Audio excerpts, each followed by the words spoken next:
Nora observed the entire wall of books from her mother's old collection. She stated, "The password is not in these books."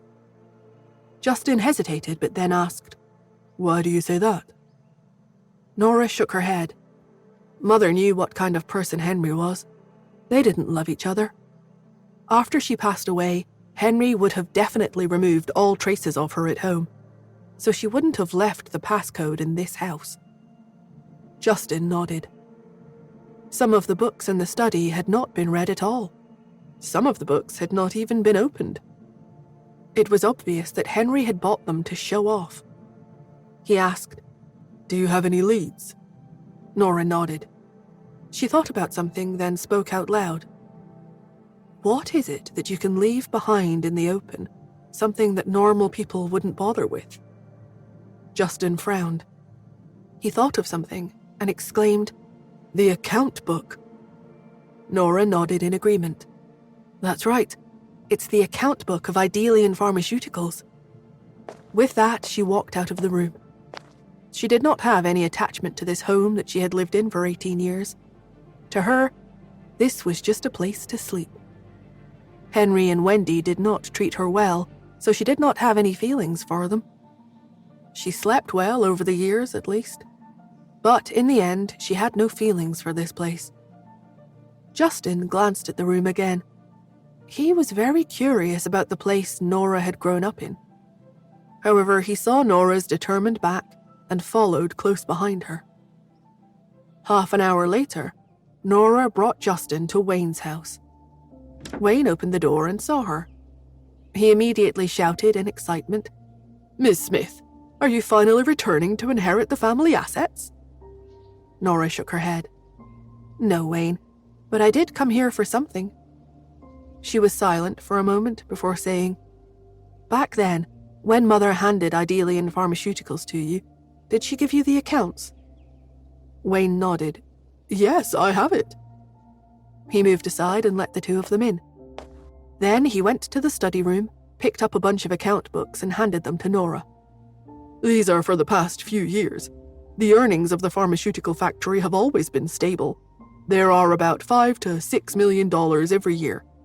I've already transferred this quarterly dividend to your card. Also these." Nora interrupted him. "I just want the account book my mother left you." Wayne was stunned. "Why? If you don't look at the accounts from the past few years, how will you understand the balance sheet? Miss Nora, have you ever managed a company before? To manage a company, you have to look at the accounts first. For example, look at this sum of money." Nora saw that he was as persistent as usual. She glanced at it and grabbed a book among the dozens of account books on the table. The cover of the notebook was made of small flowers. It was obvious that it was not Wayne's style. The cover was old and a little worn out. It was obvious that it had been around for a long time. After she opened it, her mother's words fell into her eyes. Nora looked up at Justin and stood up. "I found it." Justin nodded and got up as well. Wayne was still talking in one of his endless sentences, but Nora interrupted him. "All right, stop talking." Wayne tilted his head at her, waiting for Nora to continue. Nora looked straight at Wayne and declared, "Idelian Pharmaceuticals is yours from now on. You don't have to report to me." Idelian Pharmaceuticals was a small company her mother had left behind to take care of her basic expenses. Wayne had been managing the company for all these years. He had already lived up to Yvette's expectations. It was understandable that she would give this small company to him. Wayne's eyes widened to the size of craters and his mouth fell open. He got emotional and started to tear up. "Miss Nora, you—" Before he could finish, Nora interrupted him. "Don't be touched. You deserve it." After saying this, she and Justin left without hesitation. Wayne called after them, "Wait!" But the couple had already slammed the door behind them. He was not about to say how touched he was, boo-hoo. He was going to ask to go on a holiday. Back then, Ms. Yvette had trapped him here. She said that as long as he successfully handed the company to Nora, then he would be free. However, he did not expect to be trapped by Ms. Nora for the rest of his life. He wanted to retire. Nora got into the car and placed the book in her bag. Other than her, there were only a few more people in this world who were looking for V16. All of these people were people like Truman, who had taken the V15. Caleb had said before that, in the experiment back then, 5 children had survived. Including him and Truman, that meant there were 3 people on the outside. These 3 people had more than likely become big shots by now. Furthermore, Joel had once said that after learning that Nora was his sister, Quentin had taken on the personal responsibility of protecting her. At that time, he had realized that there were several groups of people following her. Therefore, Nora could not expose the account book to anyone. It would cause too much attention to be drawn to her. It would be dangerous. She would look at the account book when she returned to a safe place. On the way home, Justin saw that she was a little bored, so he asked, "How did Wayne offend you?"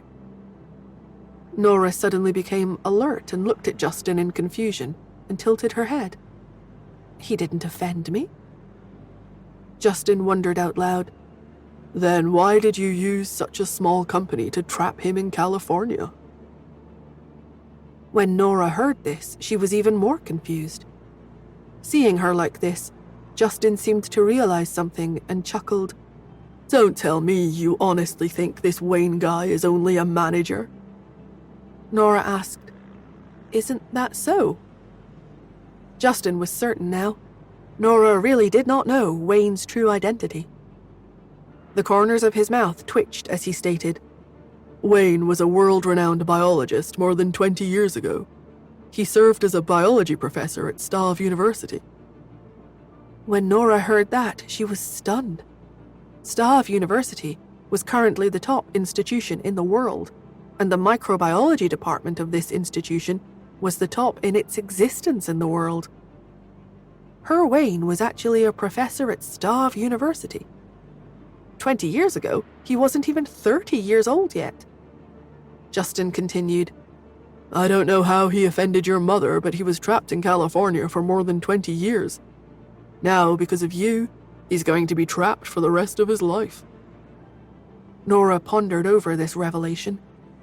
No wonder this person was so agitated when she said that she would give the company to him. So it was not because he was touched, but because he really did not want it. Nora was thinking about this when Wayne called her. Nora picked it up and heard him crying, "Miss Nora, please let me go. It is my one wish in life to retire." Nora thought for a moment. "How did you offend my mother?" Wayne shouted over the receiver, "Miss Nora, I'm innocent. I'll explain things between me and your mother to you before you make a snap judgment, okay?" 20 minutes later, after hearing Wayne's story, Nora was so shocked that she lost all of her ability to sleep.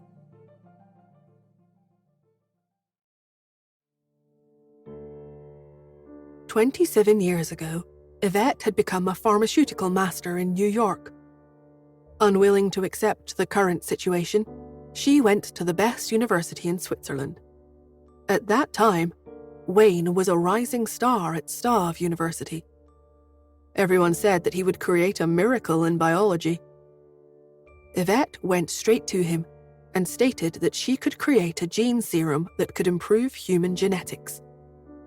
She took out the gene serum V1 and tempted him to follow her back to the country. Yvette had used this tactic to deceive Wayne. Following that, she made a bet with Wayne on which of them could replicate the V1. Because at that time, there was only one V1 serum. Later on, of course, Yvette won and Wayne lost. Yvette made Wayne agree to fulfill one of her requests. Wayne agreed without hesitation. At that time, Yvette did not say what the request was. A year later, Wayne randomly received a call from Yvette. She demanded over the phone, "You owe me. My request is that you return to the country and come to California to help me manage a company. He took care of it for 25 years. Wayne cried, full of bitterness on the other end of the line. When I came to California, I asked for a leave from the school. I said I was here to do research. So many years have passed, but I haven't gone back to cancel my leave. Your mother is outrageous. Miss Nora, you can't be so cruel to me. Nora was stunned. Hearing this, she felt that Yvette had gone overboard with Wayne. However, Nora did not understand how Yvette took in her underlings back then. Old Maddie and the other two were so loyal to her. Now, she had reason to suspect that they had all been tricked by Yvette. Her mother's smart and powerful image cracked a little in her heart all of a sudden. Wayne continued, Miss Nora, there's really nothing left to take care of in the company. I don't want that V1 formula anymore. It has been so many years. Can you let me go? Let me tell you, I'm starting to feel bitter about the whole situation. Seeing that Wayne was about to start nagging again, Nora interrupted him. Do whatever you want. Wayne choked. Really? Yeah. Nora found him a little annoying. Or you can stay if you don't want to leave, it's up to you. Wayne interjected. No, I just feel a little like I'm in a dream. Miss Nora, you're much more open-minded than your mother. Nora ignored his comment and asked, What is your decision? Wayne babbled over the phone, his voice full of renewed energy. I'll resign. I'll submit my resignation letter tomorrow. I'll leave the company's matters to others. However, Miss Nora, it has been so many years, I actually have feelings for the company, you know. Nora could not help but say, If you don't shut up, you'll have to keep managing it. Right away, Wayne changed his tune. Okay, goodbye, Miss Nora. After the talkative Wayne finished speaking, he could not help but add, I'll write a resignation now. I'll email you later. Nora hung up straight away.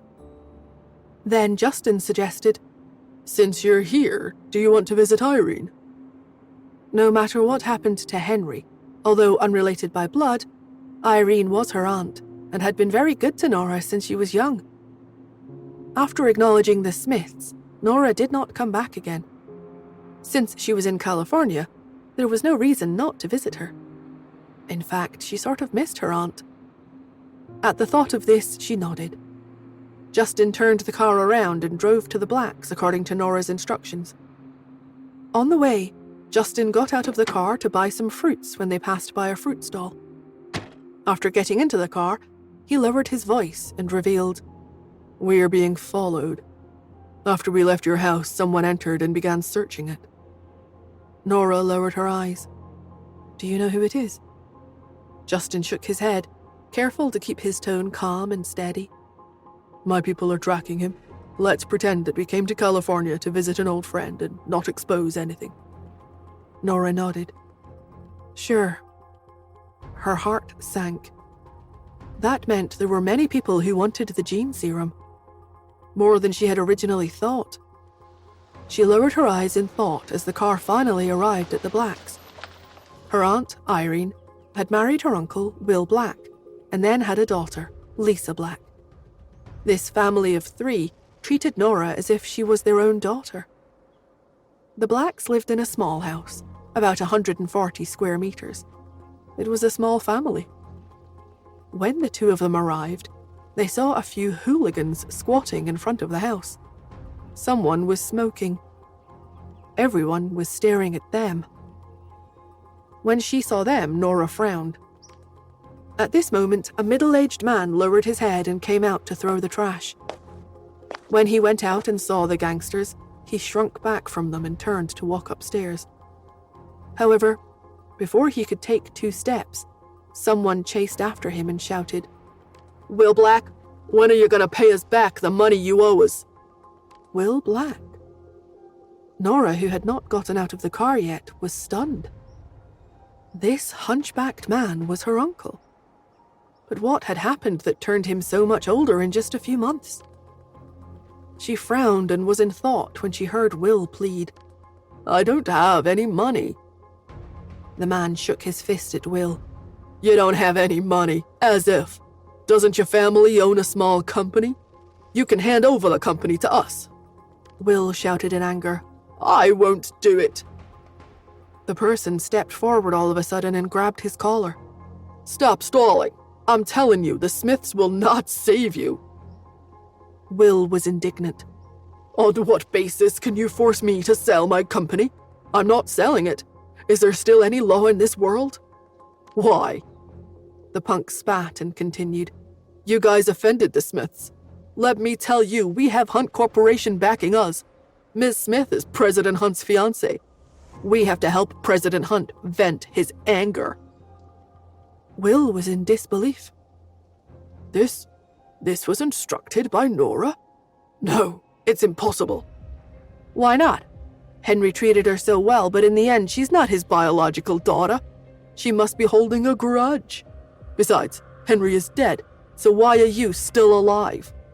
Furthermore, your family made a fortune back then from Irene's settlement, so the blacks do belong to Miss Smith. Why can't we help Miss Smith take back the company?" Will was stunned and speechless. Before he could retort, a voice came from above them. Irene walked out of the door with a grave expression on her face. She was clearly forced into a corner by these gangsters. She took a deep breath and, facing the entire group of punks, she declared, "Give it to them." Will was anxious. "But Irene, Irene sighed. "He's right. My brother stole from Yvette and I took her money when I got married. Your business might as well be hers. We owe Nora too much."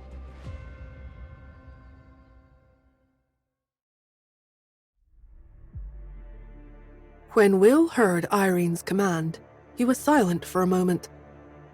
Irene had a brain tumor and had just undergone an operation. She was still in a recuperative state and looked much thinner than before. The flesh on her face had sunken in. Looking at his wife and recalling how she used to be bright and beautiful in the past, Will sighed. Ever since the reveal that Henry was not Nora's biological father, Irene had been in a constant state of anxiety.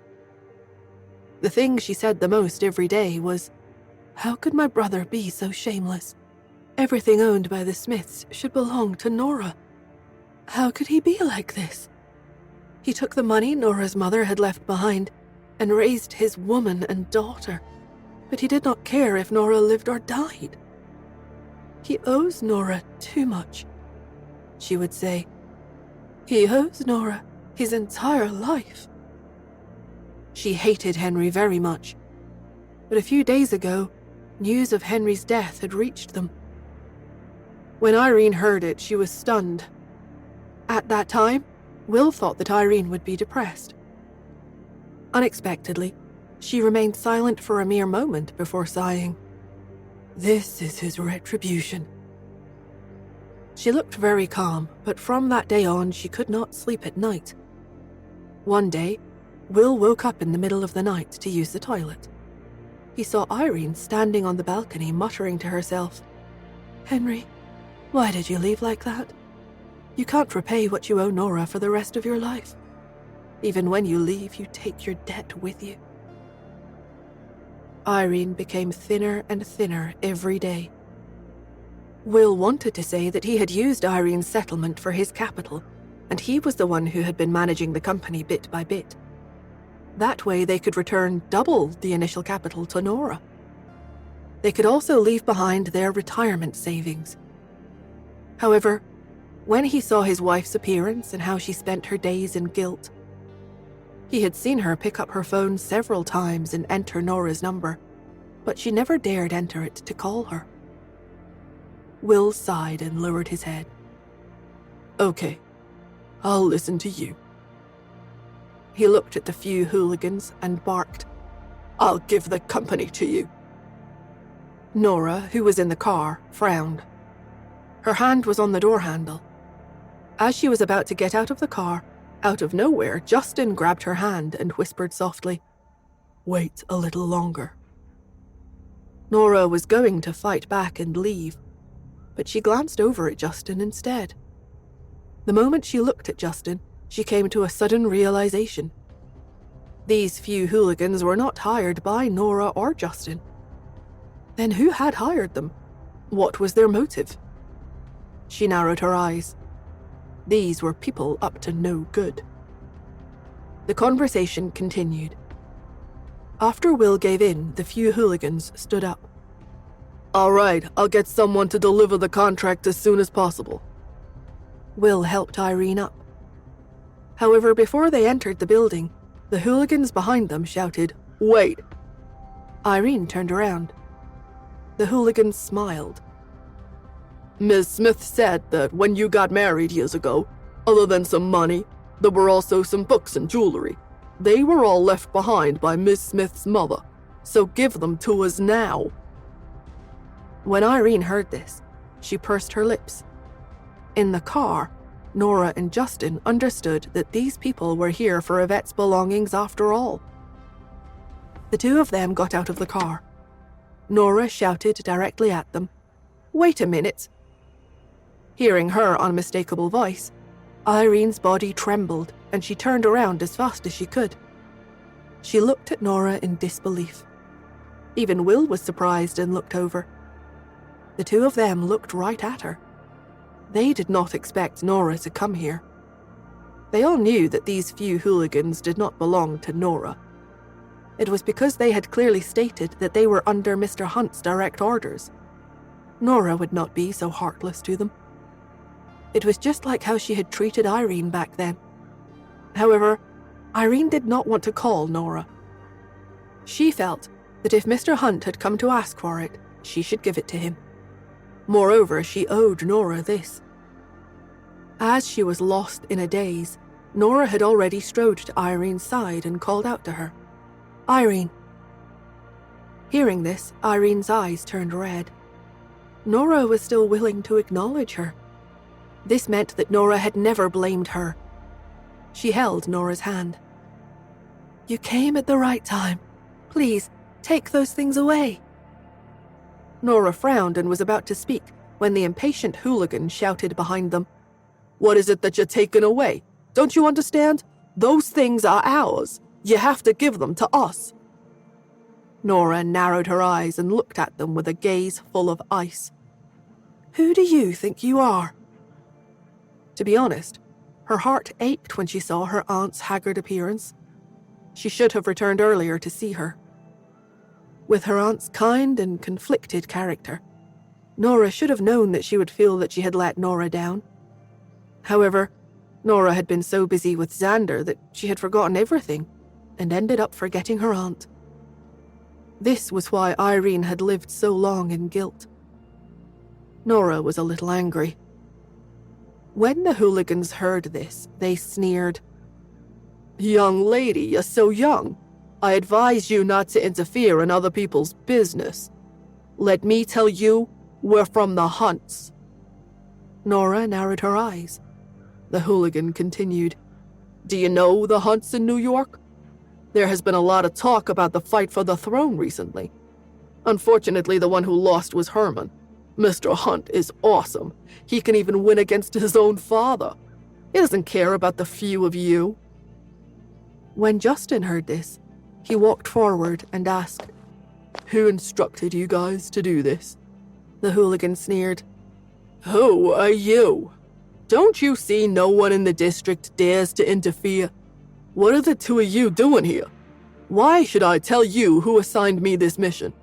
You just have to know that this is all under Mr. Hunt's wish." Irene had never seen Justin before, so she did not know him. When she saw him now, she looked at Nora in confusion. Nora was about to explain something to her when the hooligan became impatient. He stepped forward and grabbed Will. "Will, the contract is here. Hurry up, sign it, and we'll leave." After all this commotion, how could Will still sign it? He stammered, "I'm not signing this contract. he handed the things belonging to the blacks and Yvette off to Nora. Unfortunately, before he could finish, the hooligan became too aggravated. He interrupted him and screamed in the old man's face, "You're not gonna sign it? I bet you won't stop until you see the coffin. Since that's the case, don't blame us for being ruthless." With that, he waved his hand and someone rushed forward. Justin blocked the three of them. Observing his strength, the punk warned him, "Brother, I advise you not to interfere in Mr. Hunt's matters. This has nothing to do with you."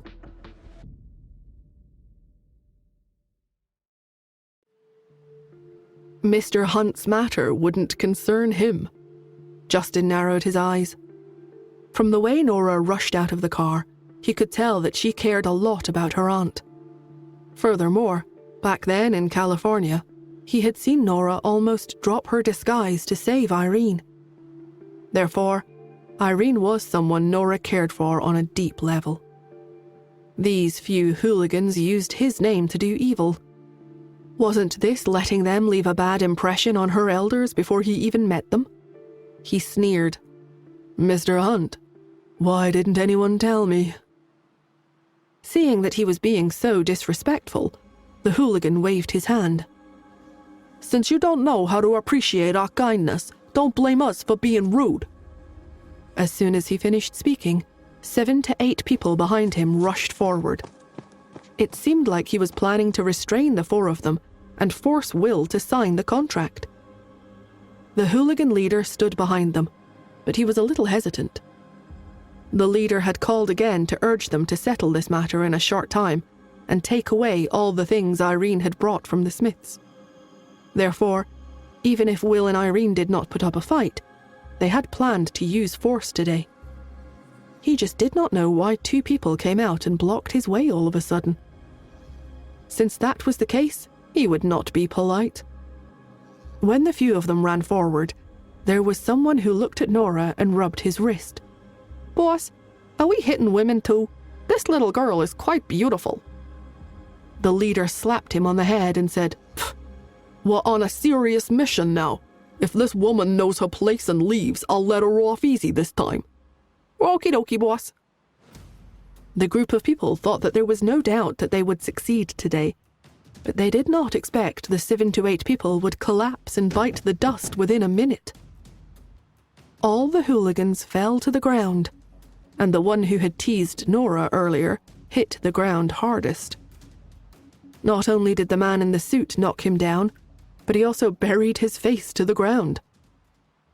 The leader was stunned, and he looked at Justin again. "Damn, it turns out we bumped into a tough guy. Let me tell you, it doesn't matter how powerful you are, you're dead meat. You dared to offend Mr. Hunt from New York. I think you must be tired of living." With that, he took 2 steps back, picked up his phone, and shouted, "Leader, we bumped into a tough guy here. Yes, he knocked down 8 of my men alone. I think you have to look for a professional." "What? You'll come over personally to see who this blind person is? All right, I'll wait here." After hanging up, he looked at Justin with caution. "Our leader is coming soon. He's from the Hunt Corporation, Mr. Hunt's trusted aide in California.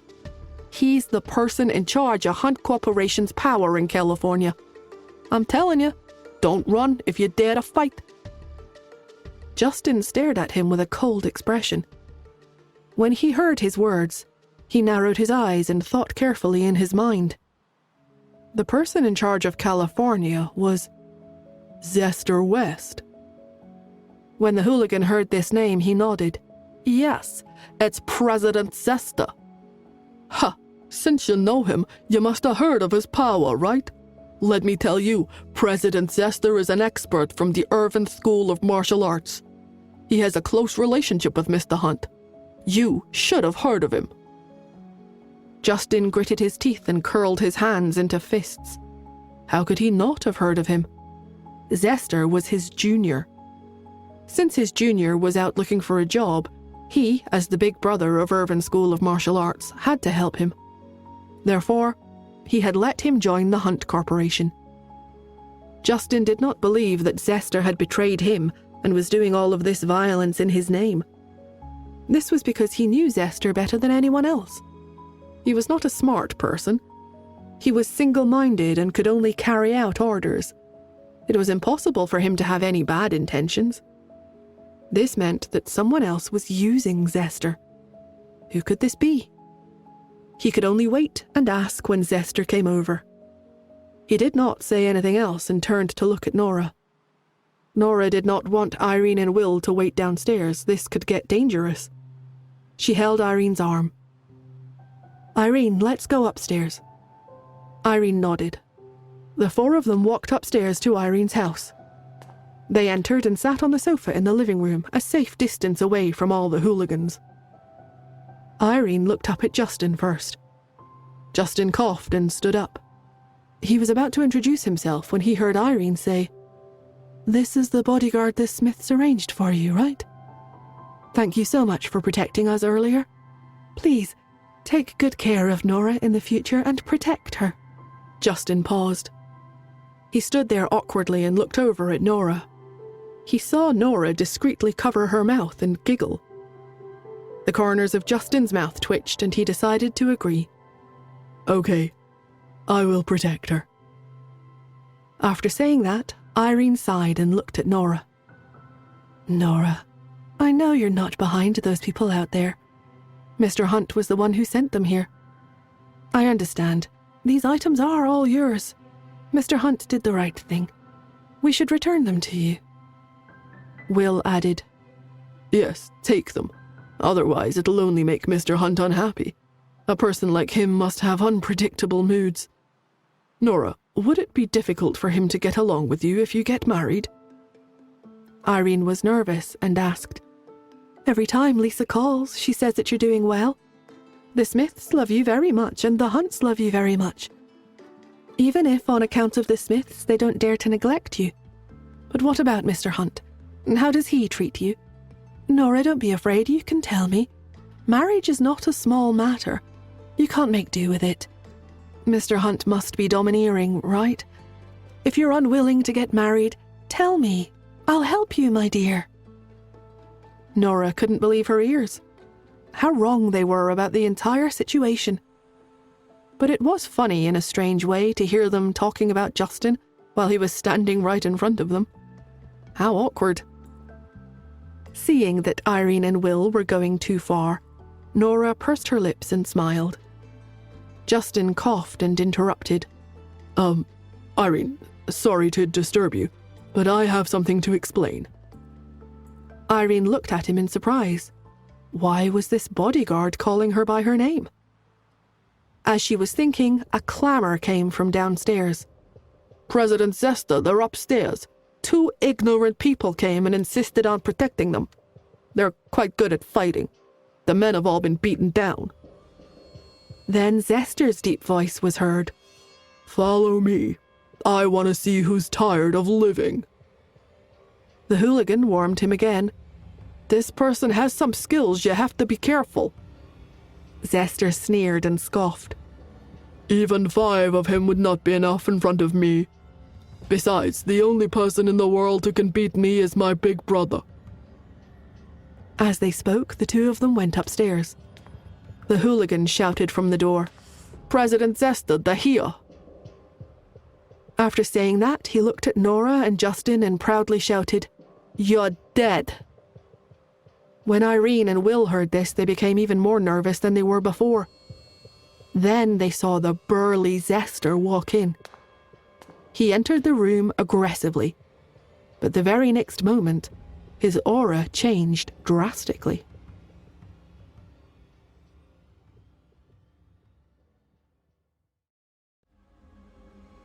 Zester stood rooted to the ground and looked at the people in the room in shock. Justin stood there, but there were 3 people sitting on the sofa. There were Irene Smith, Will Black, and 1 other woman. The hooligan beside her was still clamoring. "Let me tell you, this is Mr. Hunt's friend, President Zesta. He's in charge of the Hunt Corporation in California. Furthermore, he's from the Irvin School of Martial Arts. I can't believe you dared to attack us back out there. You're too much. You're dead. With that, he looked at Zester and pointed at Justin. President Zester, it was this bodyguard who attacked me just now. Zester couldn't believe who was standing in front of him. He rubbed his eyes and asked in confusion, Why does this bodyguard look so much like Big Brother? Justin looked at Nora the same time she looked at him. Nora had thought in the beginning that Zester might have something to do with the gene serum or was ordered by someone. But at this moment, looking at his silly appearance, she could not help but twitch her lips. Yes, she had solved the case. This Zester must have been deceived. After all, such a foolish person could not have been sent by the mysterious organization as a spy. When the hooligan heard this, he yelped in surprise. President Zester, this person is good-looking and handsome. I had already informed him that it was Mr. Hunt's order to get those things, but he refused to listen. He's clearly not taking Mr. Hunt seriously. You have to teach him a lesson. Justin could not be bothered to beat around the bush with them. He looked right at Zester and asked, Who told you to come here? Zester was stunned. This person's voice is the same as Big Brother's. Justin groaned. His expression changed as he reprimanded, Zester West. Zester shivered and jumped up. Crap, it really is Big Brother. No, why are you here? And why did you just smile at me? You smiled so much that I didn't even recognize you. You should be much more fierce to me, that's more familiar. Zester was still a little stunned from earlier. In his impression, his big brother had always been serious. Who asked him to smile just now? It made him unable to be recognized. Justin cursed under his breath. How could he not smile at Nora's aunt? His expression darkened. He felt that this junior was too stupid. He took a deep breath and continued, Who sent you to ask for these things? Zester paused and had to think about his answer. It was you? After saying that, when he saw Nora, his eyes flashed. Then he lowered his voice and whispered, Oh, I understand. Justin, are you planning to help Nora do something? In the end, did your flattery fall on a thankless person? All right, I'll help you shoulder the responsibility. You didn't order me to do it. I wanted it myself. I'm a good brother, right? Justin could not be bothered to speak anymore and slapped his head. When did I ever order you to do this? One had to use a stupid method against an idiot. As expected, Zester finally revealed something useful. You sent me an email, and you even sent me a voice message. Have you forgotten? You're so young, but you're already so forgetful. Justin suppressed the urge to kick him away. Let me see the email and voice message. Zester nodded and took out his phone to open the email. Sure enough, it was from Justin's account. Justin narrowed his eyes.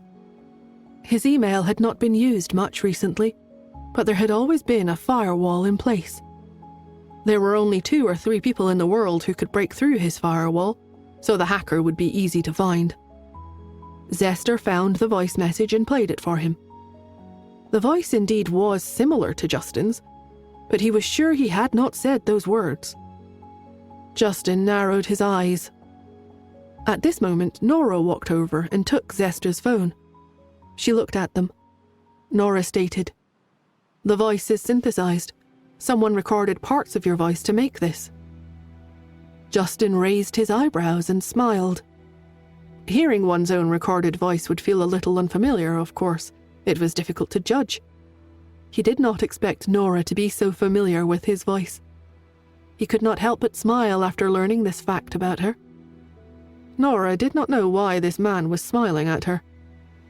She opened his email again and checked it before saying, Why does this firewall look so familiar? Justin stood behind her. Yes, How can you not be familiar with your own creation? Nora analysed the screen again. My creation? She then realised that the method to break through Justin's firewall was something she used often, and there were traces of her using it. But how could she have hacked Justin's email and sent something to Zester? She wouldn't do such a thing. She frowned. There are two possibilities. Either the other party learned my method, or he used my software. Justin nodded. After a moment of silence, they looked at Zester at the exact same time. Who did I tell you to give these things to? Who did Justin ask you to give these things to? Zester, who was being questioned by the two of them at the same time, was even more stunned than before. He couldn't process what was happening. He looked at the two of them in a daze and croaked, Wasn't it supposed to be sent to Big Brother? What's the address? Zester began to stutter. Just the villa at Big Brother's home in New York. The villa back at home. Could it be that the person who had arranged for this heist was in the Hunts? However, the Hunts had just been cleaned up by Justin. The servants in the house had also been cleaned up. This kind of betrayal should no longer exist within his home. Therefore, the person who wanted to find info about V16 from the book Nora's mother had left behind could not be at the Hunts. If he was not at the Hunts, then that meant delivery. Half an hour later, Zester walked out with a box full of books. After he went out, he called a delivery company to collect the mail to New York. Soon, the courier came and received his parcel before leaving with it. The delivery man put away the package. There was still another package to collect, so he did not stay long. However, he did not notice that after he left, 3 people snuck out of the house and followed closely behind him. The delivery man did not care much about the package. He threw the package into his car and drove to the next house to receive the package. When he went upstairs, the express car was parked outside. Not many people passed by this time in the district. Nora and Justin watched from an obscure corner not too far away. Zester looked at the two of them and was very puzzled. Big Brother, Nora, what are you doing here? Almost as soon as he said this, a person on a motorcycle suddenly came to the courier car. Then, he pulled out a box of books and threw them into the mail car. Then he took out the parcel from the blacks. His movements were so fast that if they had not been staring, they would not have realized it at all. Catch him!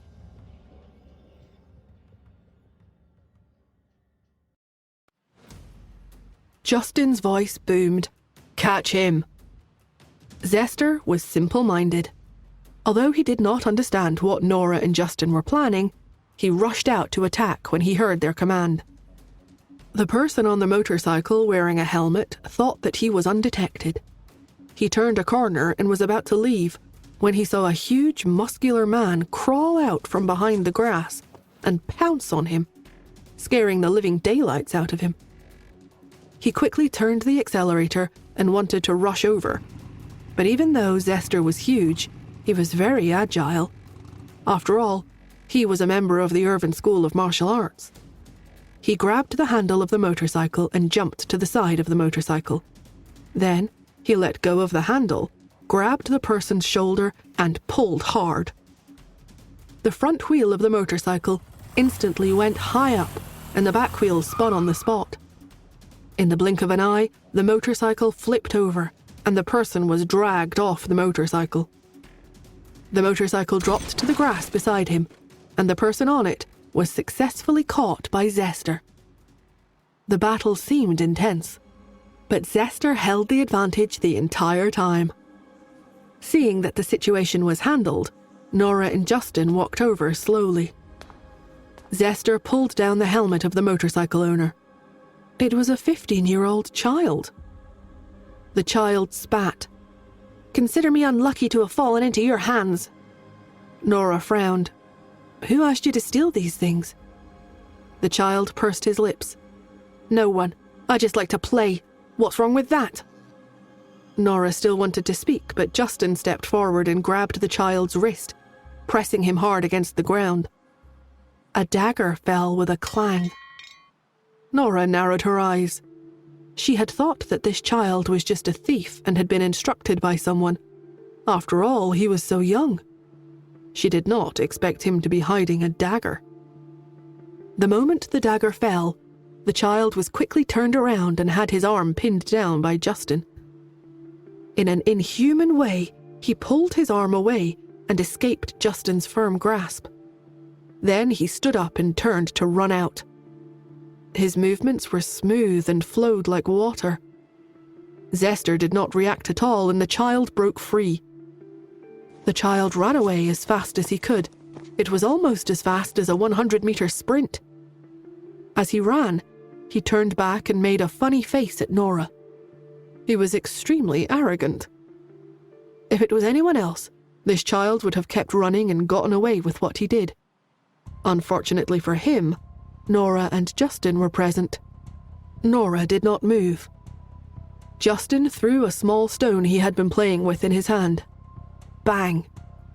The little stone hit an acupuncture point on the boy's knee, causing his knees to weaken. He fell to the ground and landed on his face. Ah! This time, Nora and Justin did not interrogate him. Instead, they brought him into the car and tied him up. Zester drove while the boy was being held captive in the back seat. Nora squatted down beside him and pulled up his sleeve. She saw that there were many needle marks on his arm. She studied him carefully and wanted to search the boy's body again, but she was stopped by Justin. She looked at Justin hesitantly and saw his eyes drift as he said, "I'll do it." Nora opened her mouth to argue, but Justin interrupted her before she could say anything. "If he was hiding a dagger, he could be hiding something else. I don't want you to get hurt, Nora." Nora smirked. "I can take care of myself." She raised her almond-shaped eyes slightly, but she still moved aside. She couldn't deny that she liked how he worried about her. Justin did not speak before searching the boy's body. Soon he found medicine in his pocket. Nora had a serious expression. She opened the medicine bottle and took a sniff. Then she said with certainty, "He's been injected with a genetic improvement agent." She had learned this from the special department. The word gene serum only applied to the correct formula of V1 to V16. Not many people in the world have access to the correct serum. However, these potions, the ones that improved strength, had all kinds of hidden side effects. These imperfect potions could only be called gene improvement agents. These injections were all unorthodox. They were extremely harmful to the body and only allowed one to obtain temporary strength. The drug that Yvonne had been injected with was a gene improvement agent. If one did not adjust the amount of this medicine well, their body would hemorrhage and die. Even if they did not hemorrhage, those who had been injected with the medicine could only live for 2 years. It was not like the real gene serum at all. If Truman got the V16, his DNA would be improved, and he would become the first person in the world with a perfect genetic chain. "Return the medicine to me!" Seeing that Nora had opened the medicine, the boy roared in anger.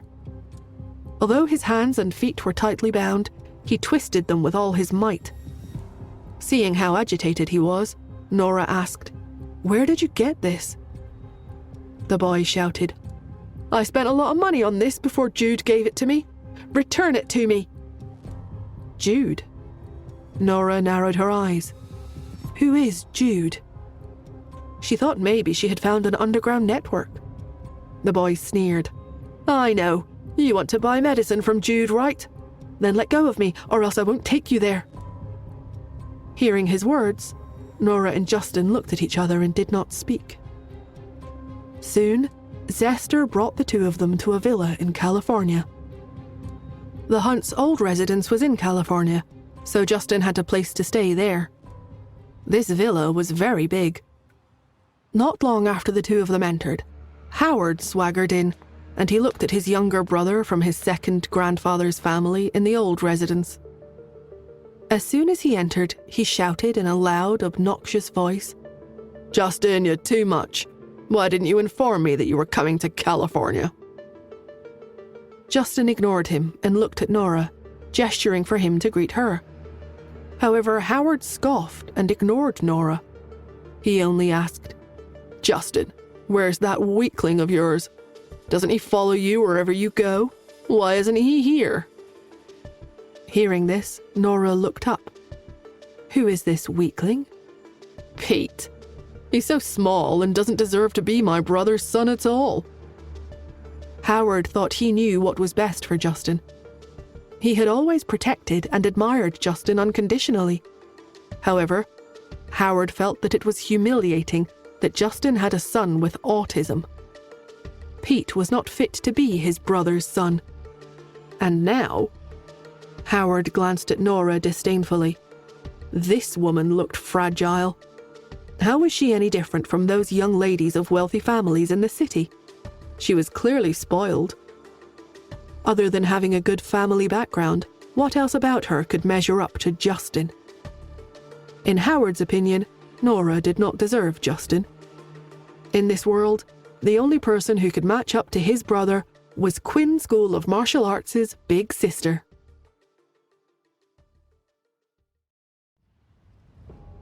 When Howard thought of how no one deserved Justin, not even his son Pete, he reacted and glared at Nora. "Did you just scold me?" Nora raised her eyebrows and shrugged. She did not say anything. Of course, she would retaliate when someone scolded her son. She was not so easygoing where anyone could pinch her cheeks and she wouldn't defend herself. Howard became furious and wanted to rush forward to beat her up. But he had only taken one step closer to Nora when Justin's bright eyes swept over, scaring Howard. Howard was a brute. He had been immersed in martial arts since he was young. He had a strong masculine aura and was the fundamental opposite of the Irvin School of Martial Arts' teachings. Therefore, Irvin had never taken him in as a disciple. Moreover, Howard was a die-hard fan of the Quinn School of Martial Arts, but Quinn would ignore him even more. Justin did not care that Howard was furious and asked, "You came at the right time. Do you know Jude?" When it came to a serious matter, Howard calmed down. He sat opposite Justin and responded, "I've heard of him. Jude's dark power rose under California this month. I'm involved in some of it, so I know a little. This person came here less than half a month ago and already has a group of loyal supporters. I heard that it's because he has a secret drug that can make people stronger. Now, he's quite powerful in California. I'm thinking of meeting him." With that, Howard touched his chin and couldn't help but ask, "Brother, is there really such a medicine? Can it really make people stronger? If I get some, will Quinn take me as his apprentice?" Justin stared at his brother. "I don't know if he'll accept you as his disciple, but if you really need to take the medicine, I'll have to come to California again in 2 years." Howard gasped. "Why?" "To collect your corpse." Howard was speechless for a moment before he sighed. "When I heard about it, I was a little tempted. But after some thought, I realized how could a person become stronger just like that? There must be a price to pay. Besides, I still despise people who rely on drugs to become stronger." Howard was a reckless person obsessed with martial arts. He wanted to become stronger and had a dream. However, he was stubborn and had his own pride. Fortunately, he was not in any rush to meet death. Justin suddenly asked, "Do you know where we can find Jude?" "Of course." "How many people do you have?" Howard patted his chest with his fist and proclaimed, "Justin, in California you can have as many as you want." Justin nodded. "Okay, get our men prepared. We'll destroy their nest tonight." "Okie dokie." With that, Howard turned around and left, calling for help. After he left, Justin looked at Nora with a stern expression. Nora thought about it and asked, "Do we need to tell Morris?" After all, Morris was from the special department. It was more appropriate for him to handle such matters.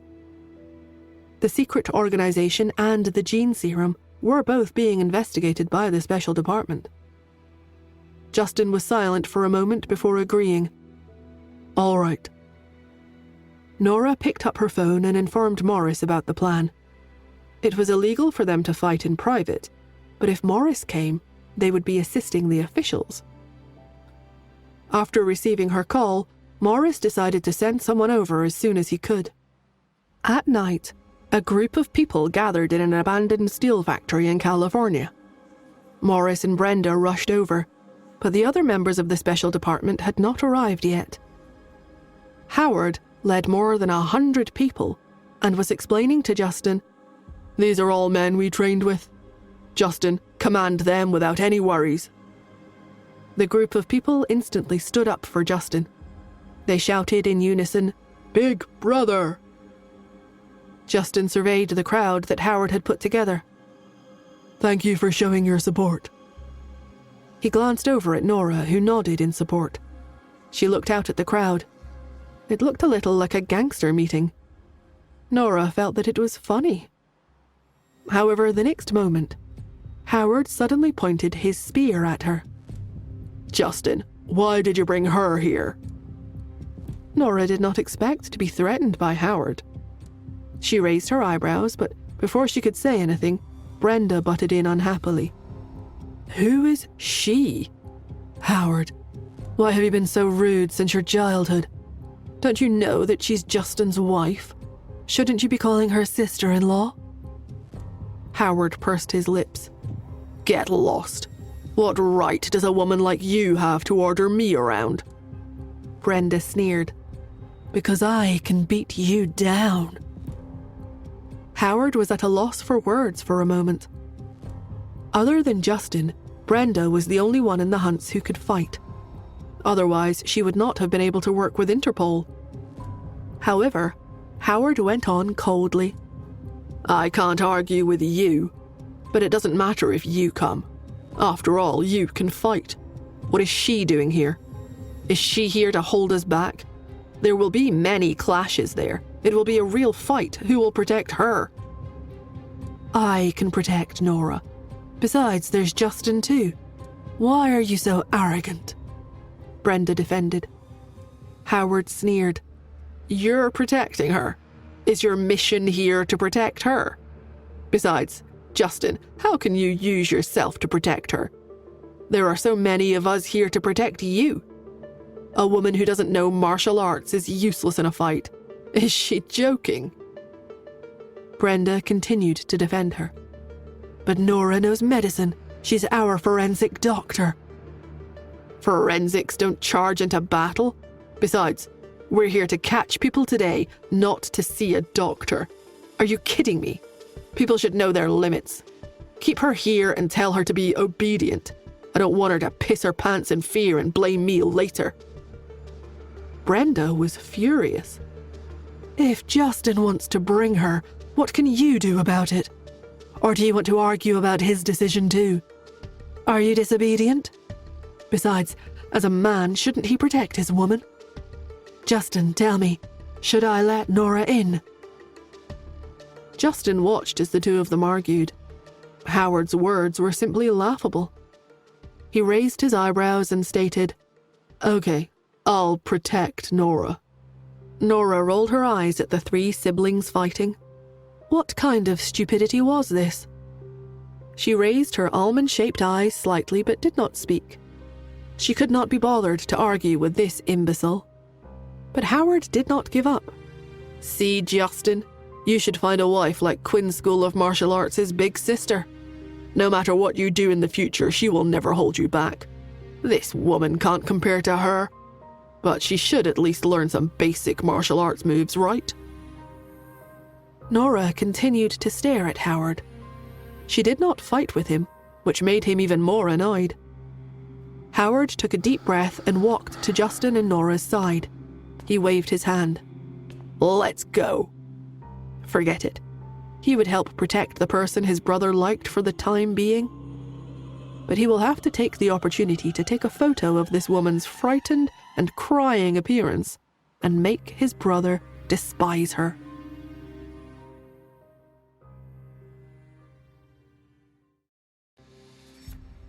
With great momentum, the group infiltrated the abandoned steel factory ahead of them. Their mission that evening was going to be a little difficult.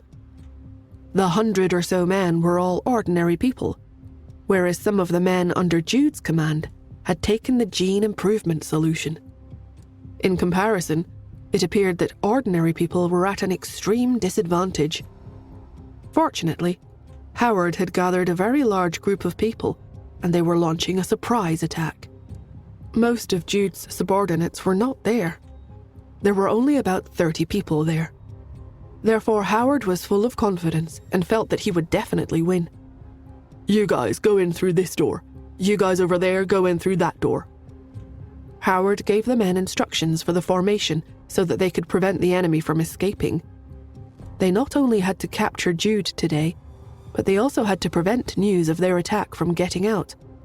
Otherwise, Jude's subordinates would never come out again. Should that happen, they wouldn't be able to capture them all. Those men didn't do anything wrong, though. It was because they had been injected with the gene improvement solution, so they only had 2 years left to live. Morris would want to save them. After all, most of them weren't aware of the truth and didn't know what exactly Jude was doing. Their desire to become stronger was the only reason why they were under his control. They didn't deserve to die. The special department officers would come over as soon as they arrived. As the main force and the leading force, Morris and Brenda took the lead and rushed in first. They were professionals, after all. Morris and Brenda led their respective men and attacked an entrance each. The steel factory had 3 entrances. Howard, Justin, and Nora were in charge of attacking the last entrance. Howard took the lead and snorted at Nora. "Stay behind me and don't be an inconvenience to Justin, understand?" Nora ignored him, following him at the back of the group, walking leisurely. Seeing her lazy appearance, Howard couldn't help but spit. "Are you here for shopping or are you here to capture someone?" Did she have any idea at all just how cruel and savage the people they were about to face inside the factory were? Despite that, Nora merely glanced at him calmly again and slowly uttered, "Oh." Howard felt as if his punch had landed on a wad of cotton. His attack was ignored completely. Infuriated, he muttered, "Pete must have inherited his weakness from you. No matter what you do, you just can't keep your spirits up. What a weakling." Nora glanced at him. "Do you believe me when I say that he'll be able to beat you in a fight 10 years from now?" No matter how strong a 6-year-old was, it would be impossible for them to beat a trained martial artist like Howard. But that might not be the case 10 years from now. Howard sneered and scoffed. "Of course I do. He is Mr. Quinn's apprentice, after all. What are you proud of, though? Even if Mr. Quinn's apprentice was just a block of wood, it would still be able to beat me in a fight. Besides, it's entirely because of Justin that Mr. Quinn decided to take him as a student." "Really?" Nora countered in a voice full of sarcasm. However, it was that simple sentence of hers that annoyed Howard a little. He snapped, "What kind of attitude is that? Are you looking down on Justin?" Nora's lips hooked into a smile. "Why couldn't he have taken Pete as a student because of me?" Howard sneered. "You? Do you think you are the Quinn School of Martial Arts' big sister? Do you think you can get Mr. Quinn to take on a disciple so easily?" Well, Nora really was, though. Nora touched her nose and glanced at Justin. Justin's lips curled into a smile. What a dimwit. He was in for a surprise later. Justin wanted Howard to experience social death for despising Nora and Pete all the time. The nastier the things he said at this moment, the more the slap to his face would hurt.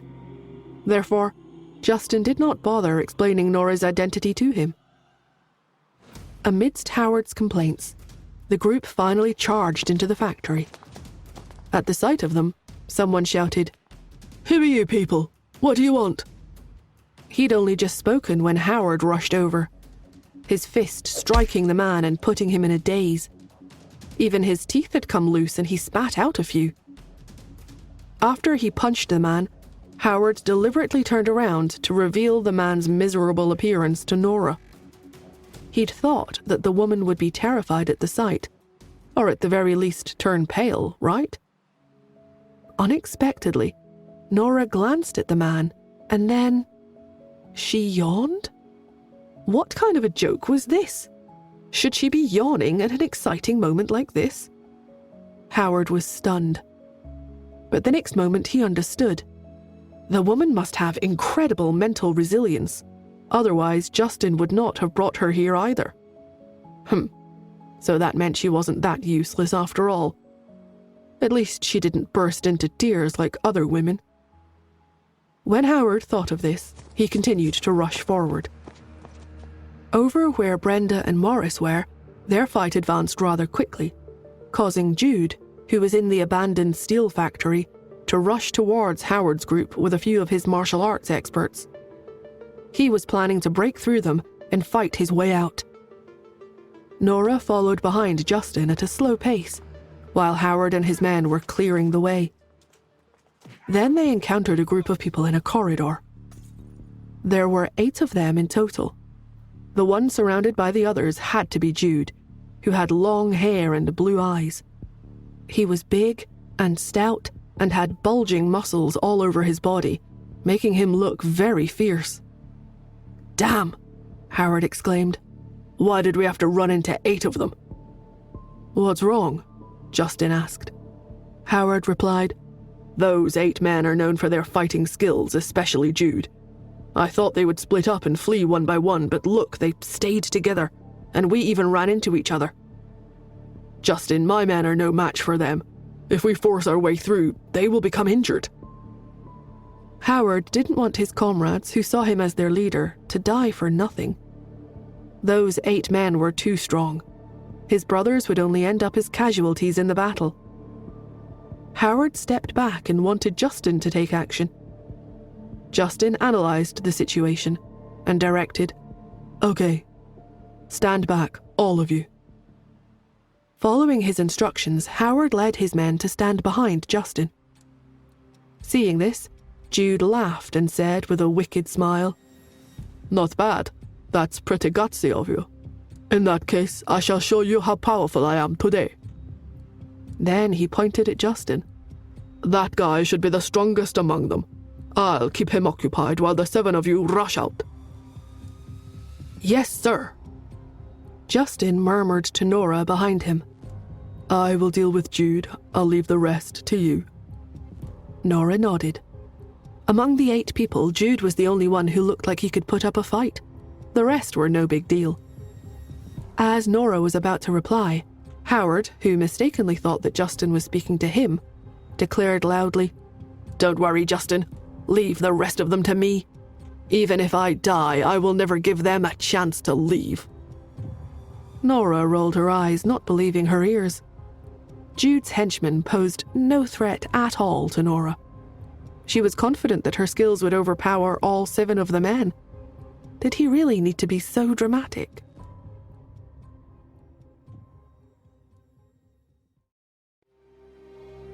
Justin took a step forward. Jude was an expert and highly skilled, though it was also possible that his skills and great physical strength were all thanks to the gene serum, making him a little harder to deal with than a regular opponent. When Jude started exchanging blows with him, he knew at once that he was in trouble.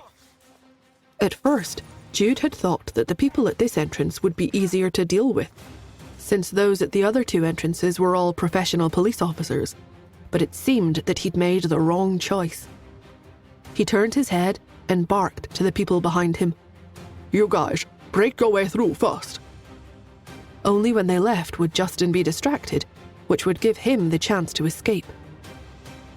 The few men behind him were all subordinates, whom he'd taken a lot of care to groom. They were the strongest in their circle and had shown the best results after taking the gene improvement solution. Even Howard was no match for them, which went to show how strong they were. The men were obedient and nodded. They bypassed Jude and Justin and rushed towards Nora and Howard. Justin didn't intercept them. It seemed like he trusted the people behind him very much. At the sight, Howard was terribly moved. In the past, Justin had taunted him and called him a good-for-nothing because he didn't make any progress despite practicing martial arts for so long. All of his moves were fancy, without any real substance. Yet Justin was putting so much trust in him at this moment. There were 8 of them in total. They might not be as strong as Jude, but they had numbers on their side. He must not let Justin down. With that in mind, high ambitions started to surge deep up in Howard. He bit the bullet and stepped forward at once. "I can do it, Justin, don't worry." As he let out a roar, he attacked one of the 8 men. Howard felt that this must be the highlight of his life. He followed after Justin, using his bare hands to deal with Jude's 7 henchmen. Well, one of them. He used everything he had to dodge his opponent's attack, and then he punched and kicked them. They exchanged numerous blows without any pause. The 2 of them delivered kicks at each other with great force, as though they wanted to beat all of the dust off their clothes. Wherever he was hit, Howard felt as if his bones were close to breaking.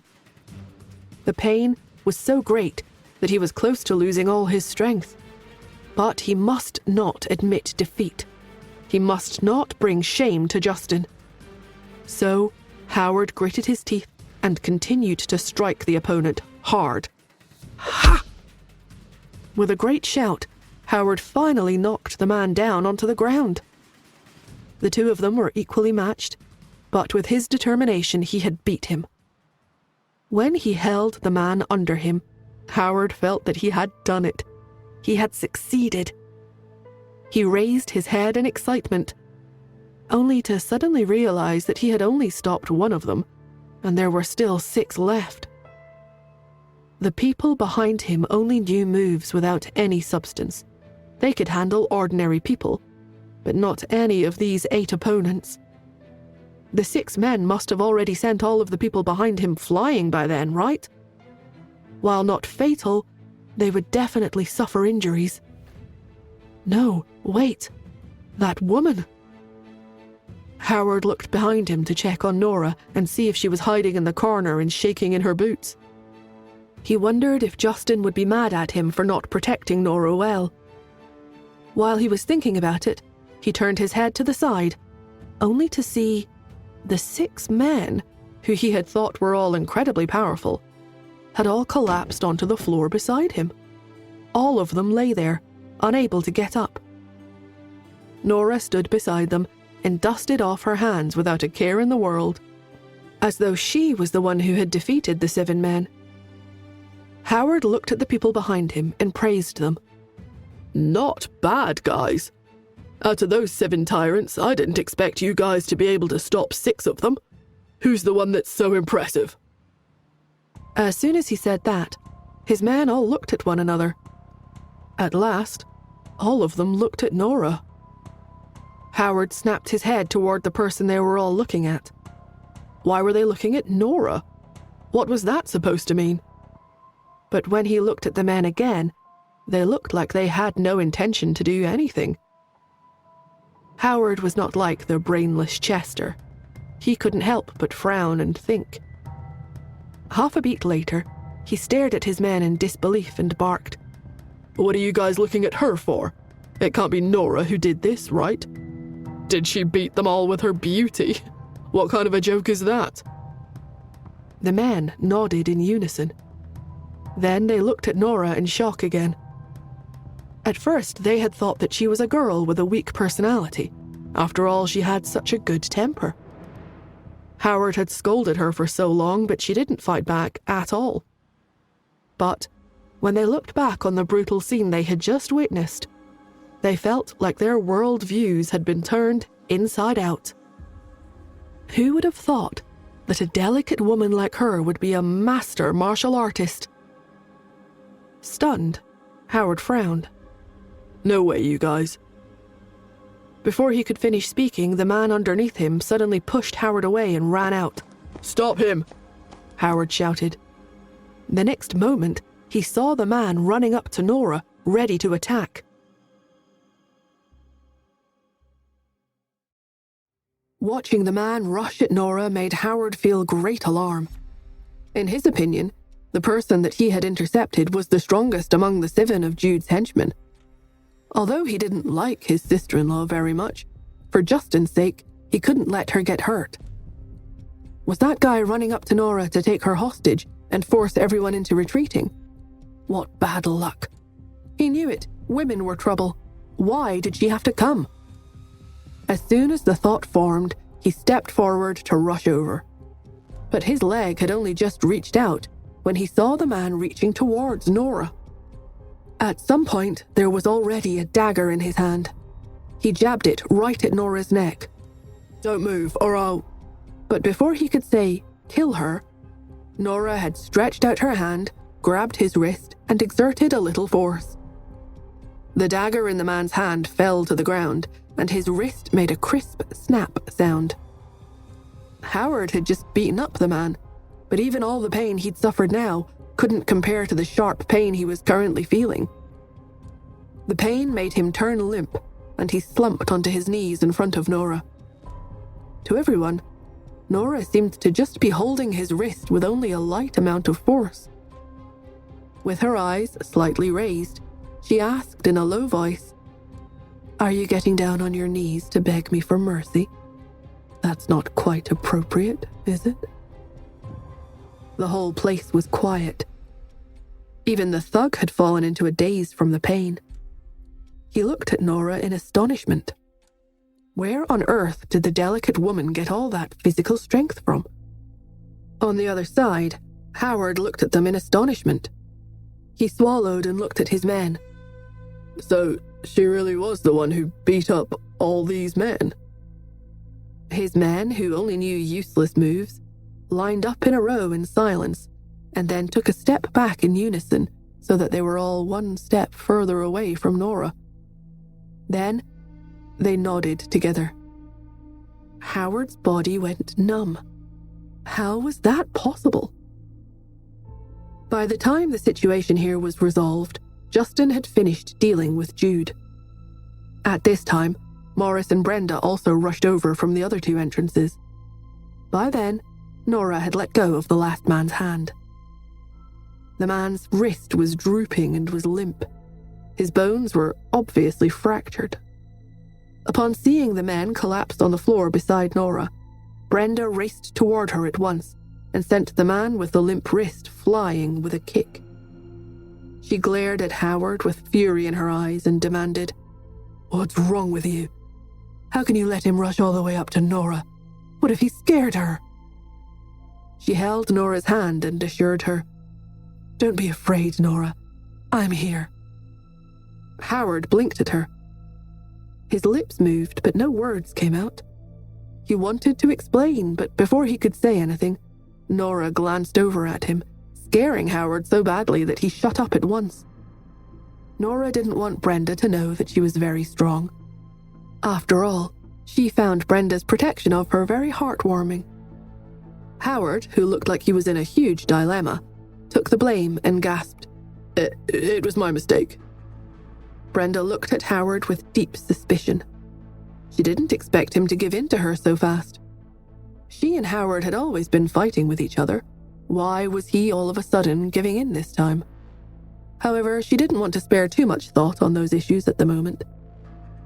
After she held Nora's hand, she looked at Justin and complained, "Justin, why didn't you stop him?" Justin looked up from where he was dealing with Jude and gave Nora a glare.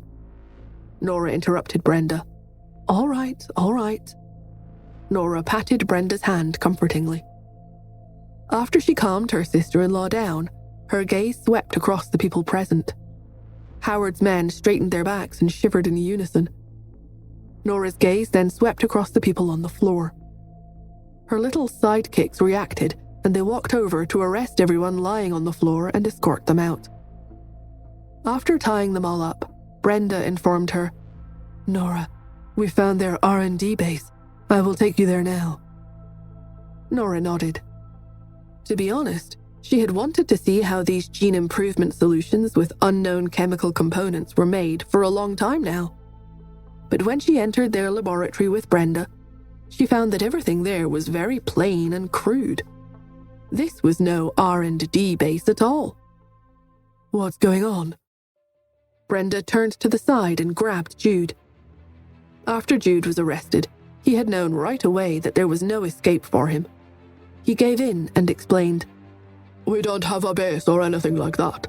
These gene improvement solutions are just diluted versions of the gene serum." Nora and everyone else had to take a moment to process what Jude had revealed. After they had put in so much time and effort, the truth was actually dull and super simple. And here they thought they had caught a den of thieves that manufactured gene serums. "Where did you get the gene serum from?" Morris demanded to know, his voice low and serious. An honest and obedient Jude explained, "I bought it. We have a sales channel abroad where we can buy pure gene serums. The diluted serums don't cause too much harm to ordinary people's bodies." "They only have 2 years left to live, yet you're saying the serums don't cause too much harm to the body?" Morris frowned. Jude went on in a cautious manner. "The gene serum can only be used on children. Adults can't withstand it at all. They will explode and die as soon as it is injected. But once it's diluted, the genes can still be improved a little. Besides, there are statistics that show that some people have survived the past 2 years. Brenda got in Jude's face. "Oh yeah? And what happened after the 2 years?" "They lived for another half a month." Brenda sneered. "You're pretty smart, aren't you? Using the gene serum on yourself while giving others the gene improvement solution instead. You're just harming people." No. Jude was very honest. "How would I be worthy of using the gene serum? I'm also using the diluted gene improvement solution. I need money. My child has a terminal illness, but the medical fees cost more than $100,000. I was forced to use the gene improvement solution on myself in order to be able to convince the others that I have become stronger. From there, I could then sell the gene improvement solution. I didn't have any other choice." His words stunned everyone present. All of them looked at him in disbelief. Even Nora and Justin exchanged a look. At first, they'd thought that Jude was one of the 5 children who had survived the experiments back then. But they did not expect to learn that he wasn't. No wonder he was so easygoing. Jude's martial arts prowess, though.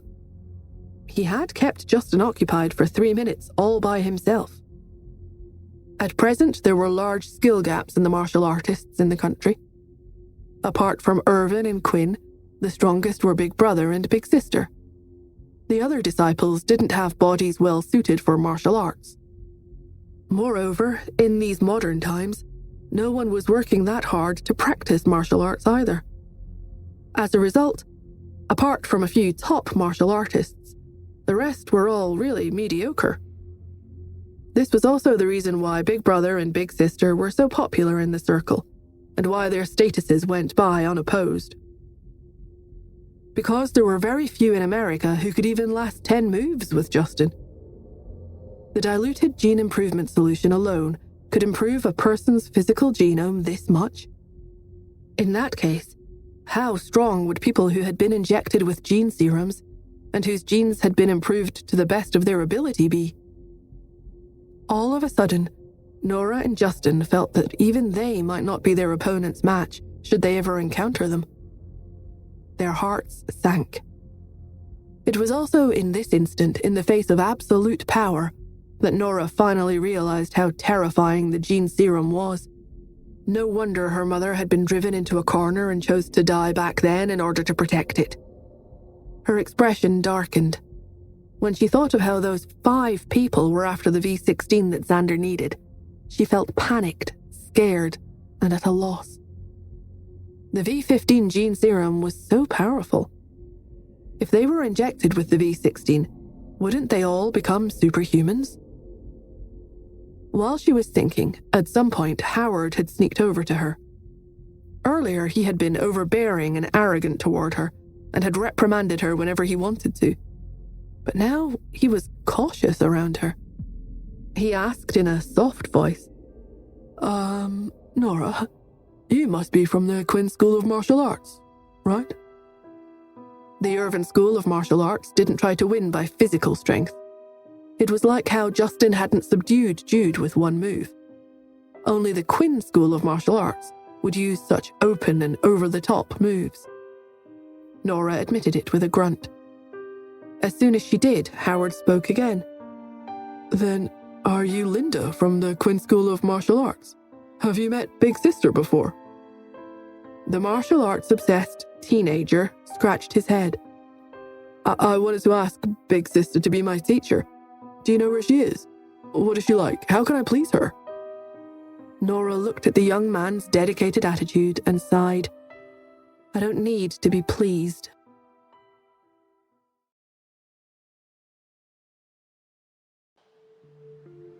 After saying that, Nora walked past him and walked out with Justin.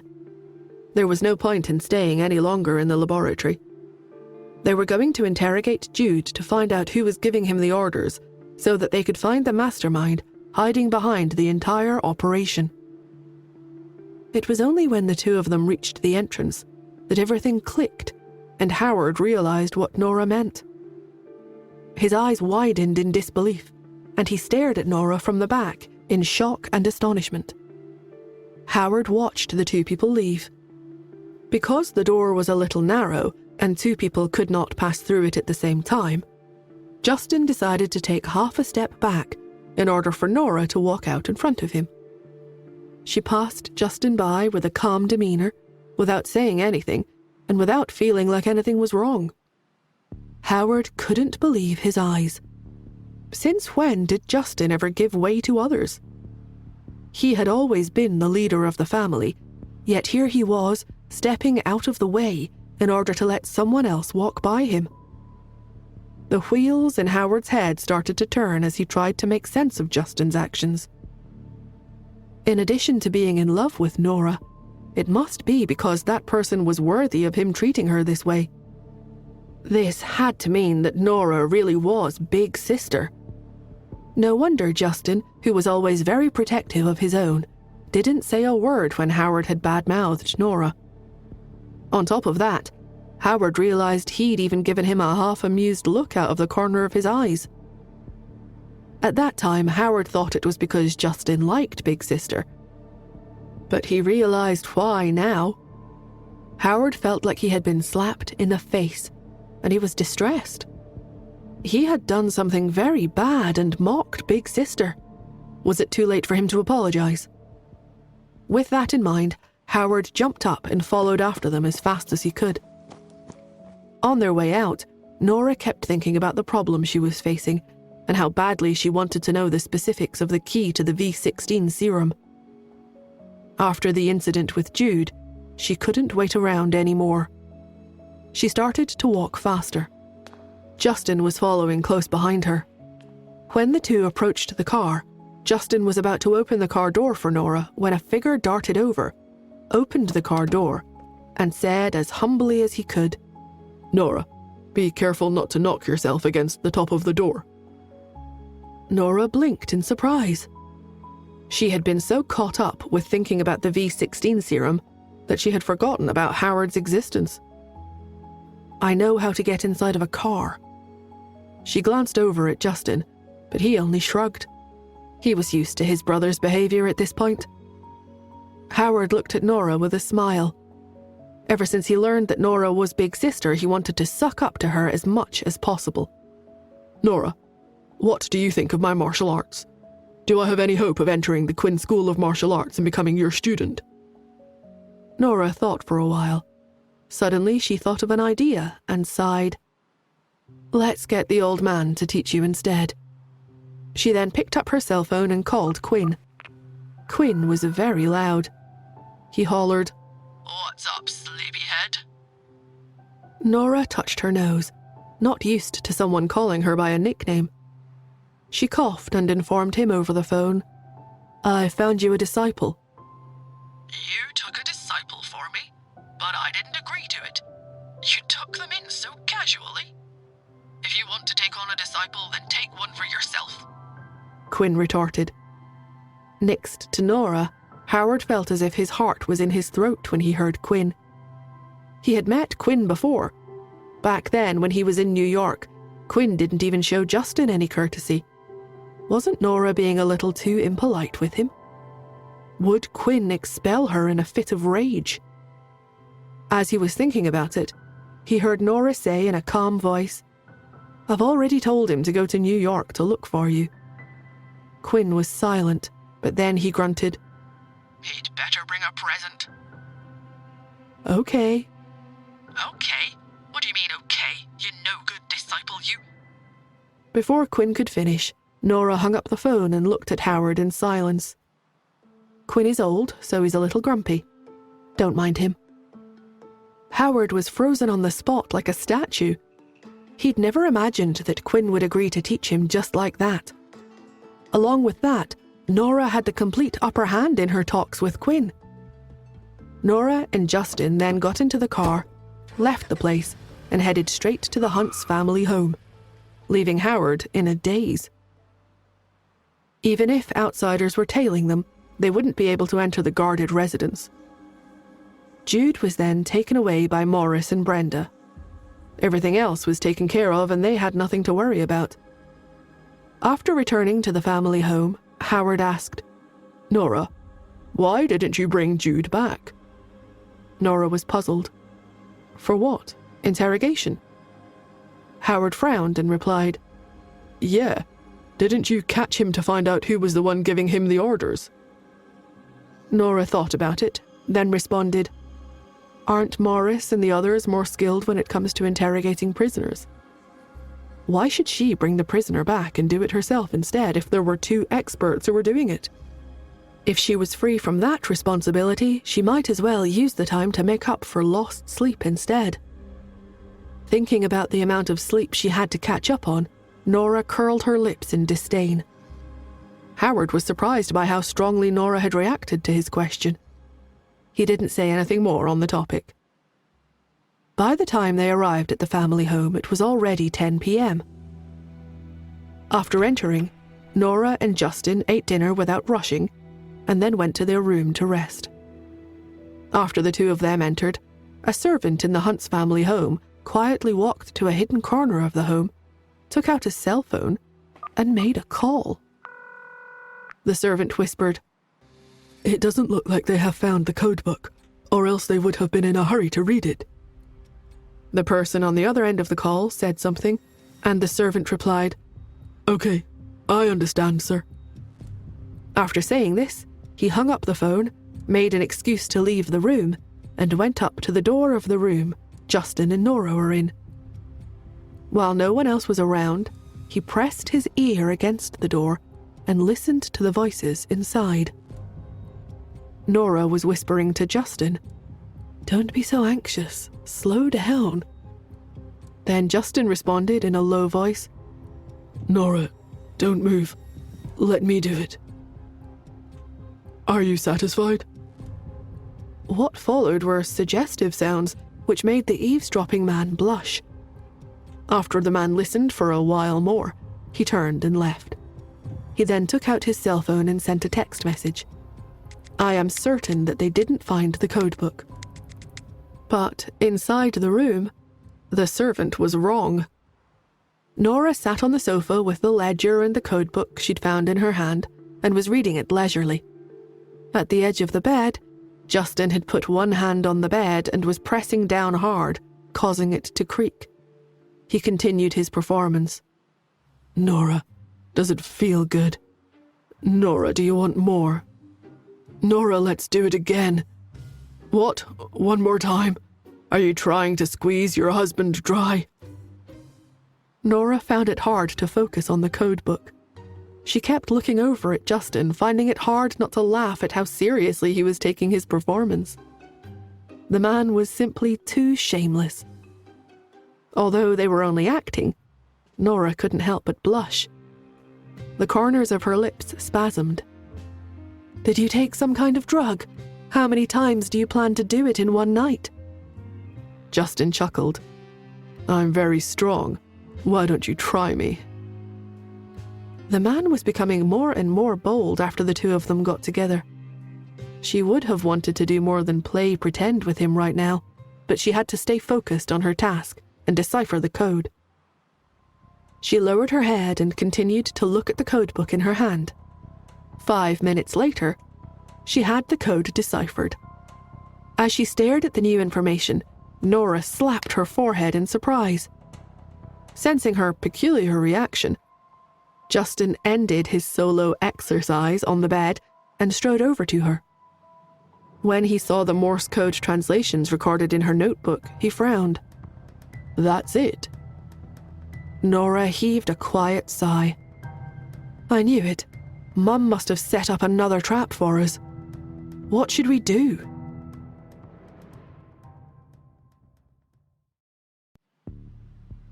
Nora and Justin stared at the Morse code translation, both a little speechless. There was only a string of numbers in the translation, which looked like some kind of code. Apart from that was the name of a bank and the vault number of a safety deposit box. This showed that her mother had left something in the safe back then. Could it be the V16? Nora's brows drew together as she pondered about it. Justin asked, "When are you going over to retrieve the contents?" Nora looked at him and then back at the bank name. The safety deposit box her mother had set up was in the Bank of New York. But if they returned and went to the Bank of New York in such a rush, the people tailing them would realize that something was going on. But if they don't go in person, should they send someone else to retrieve the contents instead? Nora was concerned that her mother might have left some kind of trap behind, which would cause the person to fall into the trap if they didn't notice anything. Therefore, their biggest problem at the moment was to find out exactly how many people were tailing and monitoring them, as well as how to avoid them. In other words, they needed to find a suitable excuse to go to the Bank of New York. Nora was silent, and then she sighed. She tossed the ledger aside and thought for a moment before she decided, "Let's think of a realistic solution." "Okay." That night, both of them were a little troubled. They weren't in the mood to do anything else when they were lying on the bed together, and Nora was having a bad case of insomnia. After mulling over something for a long time with her eyes closed in the dark, she turned to Justin all of a sudden and asked, "How was Jude's martial arts skill set?" Although Justin's breathing was steady the whole time, Nora could sense that he was still awake. Sure enough, as soon as she spoke, Justin's voice came out of the shadows. "It was all right. The gene serum is not as scary as we imagined." "Really?" Nora was a little suspicious. If Jude's martial arts prowess was only all right, then how come Justin only managed to subdue him after she had defeated 8 of his people? However, the Irvin School of Martial Arts' moves were light and nimble, and they were known for their strategies instead. Perhaps it did take that much time for a person to deal with such an opponent. Nora breathed a sigh of relief when she thought of that. At first, she had thought that since Jude was so strong, then the mastermind had to be even stronger. But if Jude's skills were only all right, then perhaps the gene serum's effect wasn't that great after all. All her worries and anxieties would be unnecessary. With that in mind, Nora turned around and finally fell into a peaceful sleep. Upon hearing her even breathing, Justin decided to stand up. He strode to the bathroom, opened the door, and then took out a first aid box in a practiced manner. Then he lifted his grey silk pajama pants. There was a large bruise on his thigh. He applied some ice and lightly massaged the bruise. After the massage, he took off his shirt. He looked in the mirror and turned around in silence as he examined his wounded body. On Justin's back was another large patch of bruises. They were all a deep purple color, and there was still blood from the fight all over his back. His injuries were a shocking sight. Had he been an ordinary person, he probably would have been in so much pain that he could not even walk or move. Yet Justin had not shown even the slightest sign of weakness. He applied some more ice to the bruises on his back, as if he was used to it. He didn't even frown from the pain. He had gotten all these bruises from Jude during his fight with him that day. Of course, Jude had also suffered serious injuries. Even so, how terrifying was it that someone could fight on the same level with him just because they had taken a gene serum? Because, in reality, Jude was really just a nobody underling. He should not have been able to measure up against Justin in a fight at all. This showed that the person who had sent Jude had at least 10 Judes under his command. Justin could beat 1 or 2 Judes, but what about 8 or 10? Even if he and Nora fought together, they wouldn't be a match for them. Justin sat in the bathroom after he treated his wounds, his brows furrowed. His expression became extraordinarily grave. Their enemy was much too powerful and too terrifying. The gene serum had been around for more than 20 years. It was unknown how great a force it had built after all these years. No wonder Yvette had chosen to die back then, and no wonder the special department still hadn't obtained any substantial leads, despite so many years of investigation. Justin frowned. He whipped out his cell phone from his pocket and sent a message to Lawrence and Sean. "Enhance our security measures and summon all our men back." Sean sent a quick reply. "Yes, sir." Lawrence's reply came half a beat slower. "Got it, boss. Has something happened?" Justin took a deep breath and wrote, "Protect the 3 children and Nora." "Yes, sir." After sending the messages, he made more arrangements on his cell phone before he returned to the bed and lay down beside Nora as gently as he could in order not to wake her. The next day, by the time Nora woke up, Justin had been awake for hours. He was already washed up and changed into new clothes. He stood at the head of the bed and looked at her. "Let's return to New York." Nora rubbed sleep from her eyes. "Okay." Then she added, "But before I go back, there's one thing I need to do." In less than an hour, they were back at the Blacks' residence. Nora had something important that she needed to do. Nora handed the key to the Smiths' villa to Irene. "Aunt Irene, why don't you guys move to the villa?" Irene's jaw dropped in shock, and she was about to refuse when Justin interrupted. "The villa will become abandoned if it stays unoccupied year-round. Nora grew up there after all. If your family moves in, you guys can help take care of it. It would mean a lot to me if you did." As soon as he said that, Irene and Will looked at each other. After a while, they nodded. Nora then handed Idelian Pharmaceuticals' management rights to Will. "Uncle Will, I have one more favor to ask of you. Will you take care of the company while we're in New York?" Will nodded with a lot of enthusiasm. It meant a lot to be trusted with this. After handling all of their affairs, Nora and Justin finally set off for New York, not knowing what awaited them, especially with everything that they had discovered on their trip.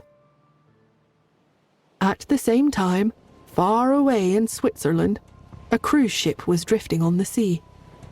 The cruise ship was huge and had all kinds of facilities on it, including luxury shops. but there were no guests on board, and it seemed like someone had reserved the whole ship for themselves. In a large room, a sullen woman sat looking out the window, deep in thought. Iris lay there quietly. A tall man stood beside her. He was quiet as he observed her deep in thought. Then the man reached out and gently stroked the woman's cheek. He whispered, "Iris, it's time to get up and eat." He'd had her favorite morning tea prepared.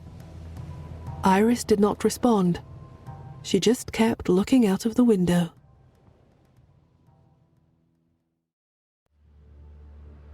The woman on the bed was motionless. She was so pale that her skin looked transparent. She looked like she had lost all signs of life. However, Philip was not panicked about her condition at all. He continued to stroke Iris's cheek with his fingertips. He stayed stroking her cheek like that for 10 minutes, until Iris finally let out a long sigh. She slowly opened her eyes, meeting Philip's gaze head-on. Underneath Iris's long eyelashes, her eyes were filled with a sense of surrender. "Why are you doing this?" That day, when she went into shock from Philip's strangling, Iris had nearly died. At that moment, she had stopped breathing for almost 2 whole minutes. But when Philip realized that she wasn't breathing anymore, he panicked and quickly started to perform CPR on her, bringing her back to life. At the same time, Philip was informed that Nora was Q. That was the moment that he realized that he had ultimately lost the bet with Justin. Iris didn't struggle against him at that time, but instead looked at him quietly. Her gaze had terrified Philip, and he couldn't help but ask, "What are you looking at me like that for?" Iris replied, "I have done what you wanted and given you your life back. Is this enough as repayment for the love between us back then?" Was it enough? Iris had become utterly disappointed in him a long time ago. Back then, Iris asked him for help, yet he'd continued to test her feelings for him. During that time, Iris had given up on the man.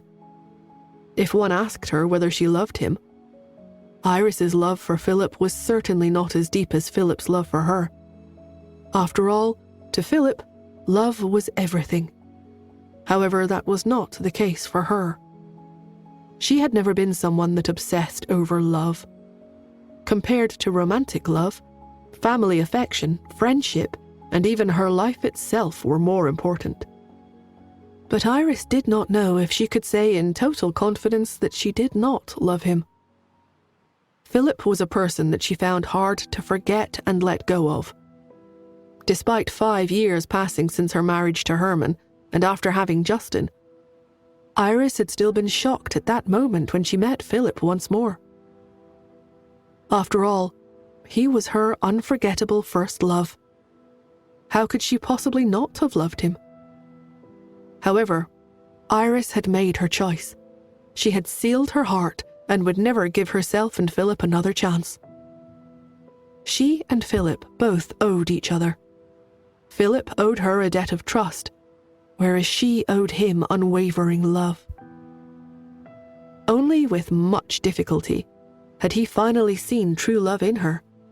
Yet, in the end, it had still turned into a sham, causing him to lose his trust in the world. In that instant, Iris felt like she had been freed. Philip's expression, which had been full of guilt, was also showing his regret and fear. In that instant, when his emotions had gotten the better of him, he had not been able to control his actions. That was why he'd done something so ruthless. Philip regretted his actions. The moment he saw Iris's head hanging and her losing all signs of life, he knew that he had made a mistake. True love for someone was to watch them live happily, not constant tests and destruction. Over the past 20 years, he had watched Iris from a distance and watched how she'd rather take care of the flowers in the suburban villa than to run away with him. That had been torturous. But compared to that, he couldn't accept Iris leaving this world for good even more. It could be said that Philip's bout of venting had allowed him to finally realize his true feelings. He was afraid of losing Iris. Yet Iris had completely let go of the relationship after her close brush with death. She didn't owe him anything anymore. But unfortunately, when Iris wanted to leave, Philip did not agree to it and decided to kidnap her and bring her to the cruise ship instead. Only on the ship and only at sea would no one be able to find them. They could be together forever, which is what Philip had wanted since the moment he had met Iris. Iris wanted to escape, but in the vast sea, where could she go? She could only ignore him and try her best to persevere. At this time, seeing that she had finally spoken after being silent for so long, Philip replied in a hurry, "It's enough. It's enough. Iris, everything you say is correct. Let's have something to eat first, okay?" Iris had not eaten for 3 days. Without food or water, the body wouldn't be able to survive much longer. Iris shook her head. "I told you, I'm not going to eat if you don't free me. Philip, I don't owe you anything anymore. You have no right to put me under house arrest."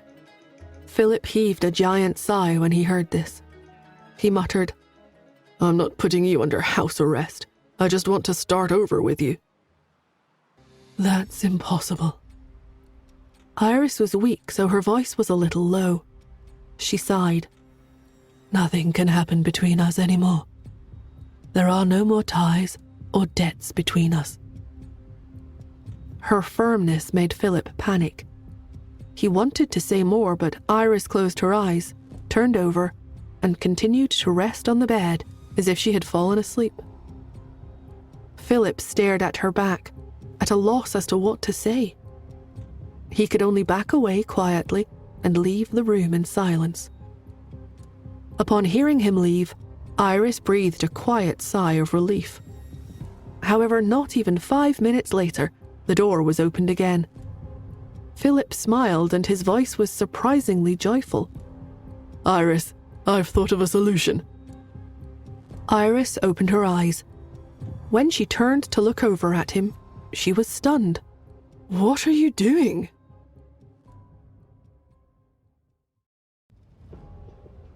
Iris was stunned. Philip had found someone to carry a large fish tank into the room. The fish tank was half of a person's height and was almost 3 feet long. With a basin in his hand, someone poured water into it. After doing it a few times, the tank was full. Iris couldn't understand what Philip wanted to do. However, the servants left after filling the tank with water, leaving only Philip and Iris in the room. Philip gazed at her with his deep and bottomless eyes. Inside his eyes was a love so strong that it was bordering crazy. He looked at her and all of a sudden asked, "Iris, I know that you're angry at me for almost strangling you to death, so I will take revenge for you now." After he spoke, he moved at rapid speed and lowered his head and plunged it into the water. Iris's pupils shrank and she sat up in shock. As she hadn't eaten for 3 days, the violent movement made her vision black out. She shook her head. After regaining a bit of light in her eyes, she looked at the room again. Philip's hands were grasping both sides of the fish tank tightly, and his head was still immersed in the water. Iris shouted, "Are you crazy?" She rushed up to Philip and grabbed his collar to pull him out. However, Philip was much stronger than her, so Iris couldn't make him budge in the slightest. Iris got down beside him and started to bang on the fish tank. In the water, Philip opened his eyes, which were a little red from holding his breath. He stared at Iris, his lips moving. Although there was no sound, Iris understood what he was saying. "Are you still angry?" Iris was utterly stunned. She stared at Philip in disbelief. The man's eyes were firm and determined, as if saying that if she continued being angry, then he would really suffocate himself to death. Iris wasted no time and nodded to express that she was no longer angry. She really was not angry. She only felt freed from her past relationship with Philip. Despite that, Philip didn't get out of the water. His lips were still moving. He asked, "Will you eat?" Iris clenched her jaw, not sure how she should answer. If she ate, she would be compromising. But she didn't want to continue her relationship with Philip. Now that she had lived for many more years, she felt that enjoying family life and playing with her grandchildren at home was the best outcome she could ever have. While she was hesitating, she noticed that Philip's eyes were starting to roll up, indicating that he was about to pass out. Iris yelled, "Come out of there! Come out!" But Philip did not move. It was as though he would never come out unless she answered him. Seeing that the man was really about to suffocate himself to death, a minute had already passed since he went into the water, Iris did not dare to waste any more time. She started to scream at full volume, "I'll eat! I'll eat!" When Philip heard this, at the last second, he decided to let go. However, by then he was already exhausted and couldn't climb out of the tank, and he fell into the fish tank instead. Iris tried to pull him out again. As the man wasn't resisting anymore, she managed to pull him out after putting every bit of her strength into it. Water splashed onto the ground, wetting the entire deck. Philip lay there, his arms limp beside him. As he took gulps of air, he slowly opened his eyes. Iris rushed up to him and gave him a slap across the cheek. Iris stared at him and snapped, her eyes full of fury. "You lunatic! You are a lunatic!" Philip merely stared at her with a smile. His simple and naive expression suddenly reminded Iris of their first date. He was introverted at that time. To be honest, among all the people courting Iris, he was neither eye-catching nor outstanding. Yet she had chosen to date him. He didn't know where to take her or how to be nice to her, so he stood below her dormitory and waited for her. After she got dressed and came downstairs, he could only give her a silly smile. He was too nervous to do anything else. The face of that boy from back then and the man in front of her started to overlap. Iris cast her eyes down and said nothing. The servants outside had entered, and they started to clean up everything in the room. Soon the water on the floor was gone, and the fish tank was carried away. The room became clean and spotless. They even prepared a change of clothes for Iris, whose clothes had gotten wet when she pulled Philip out of the water. Iris went to the bathroom and changed. After she came out, she found that Philip had also changed into a set of clean clothes with the help of the servants. He had calmed down somewhat by then. The table was full of her favourite breakfast foods. Iris walked over. Before she could do anything, Philip pulled out the chair for her, his behaviour extremely gentlemanly. Iris sighed. She lowered her head. If she didn't eat, she didn't know what else Philip might do. Never mind.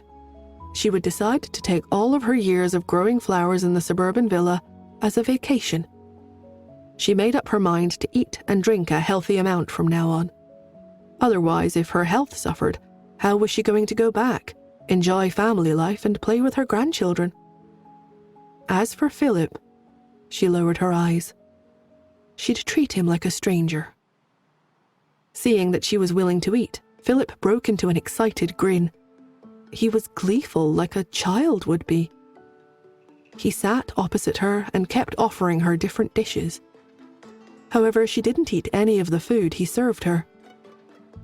Philip sighed and put down his cutlery.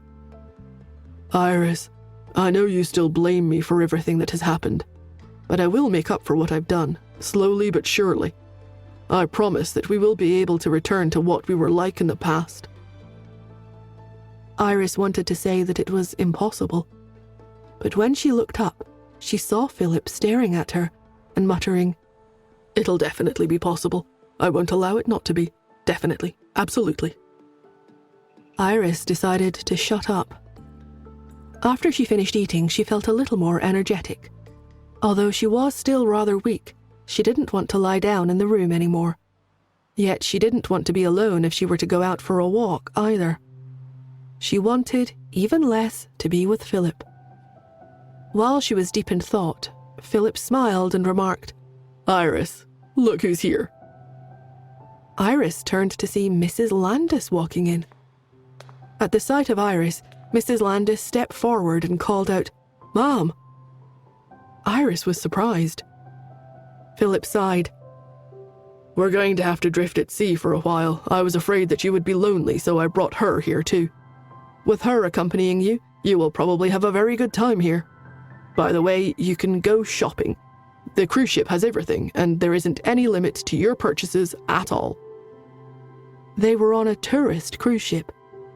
Even a single ticket cost thousands of dollars, yet Philip had reserved the entire ship. The cruise ship was huge and lavish. The cruise ship was like a large shopping mall. There were all kinds of luxury goods there, so one wouldn't find it boring if they had to stay here for over a month. As Iris listened to what he said, she lowered her eyes, patted Mrs. Landis's hand, and murmured, Then let's go out for a walk. If she stayed in the room, she'd have to face Philip.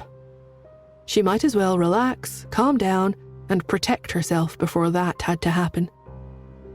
They would eventually dock the ship one day. Or did he plan to keep her captive for the rest of eternity? Iris shook her head. She didn't want to think such dark thoughts. After Iris and Mrs. Landis went out, Jason came in and quietly walked up to Philip. He informed him, Boss, King is calling again. What does this mean? What do you think his relationship with Justin Hunt really is?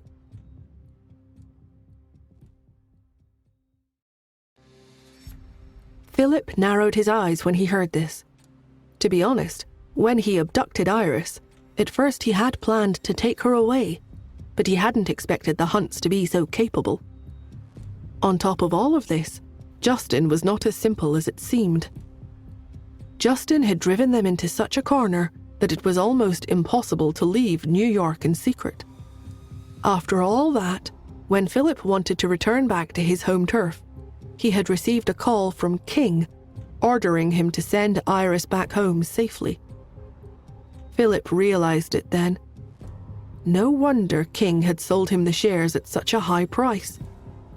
King had taken the Hunts' side a long time ago, and everything he did was to help the Hunts.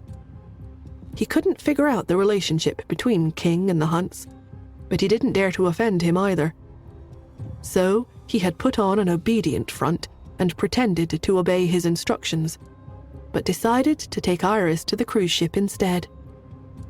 As long as they were at sea, King wouldn't be able to find them. Even if they found their location, he wouldn't be able to do anything.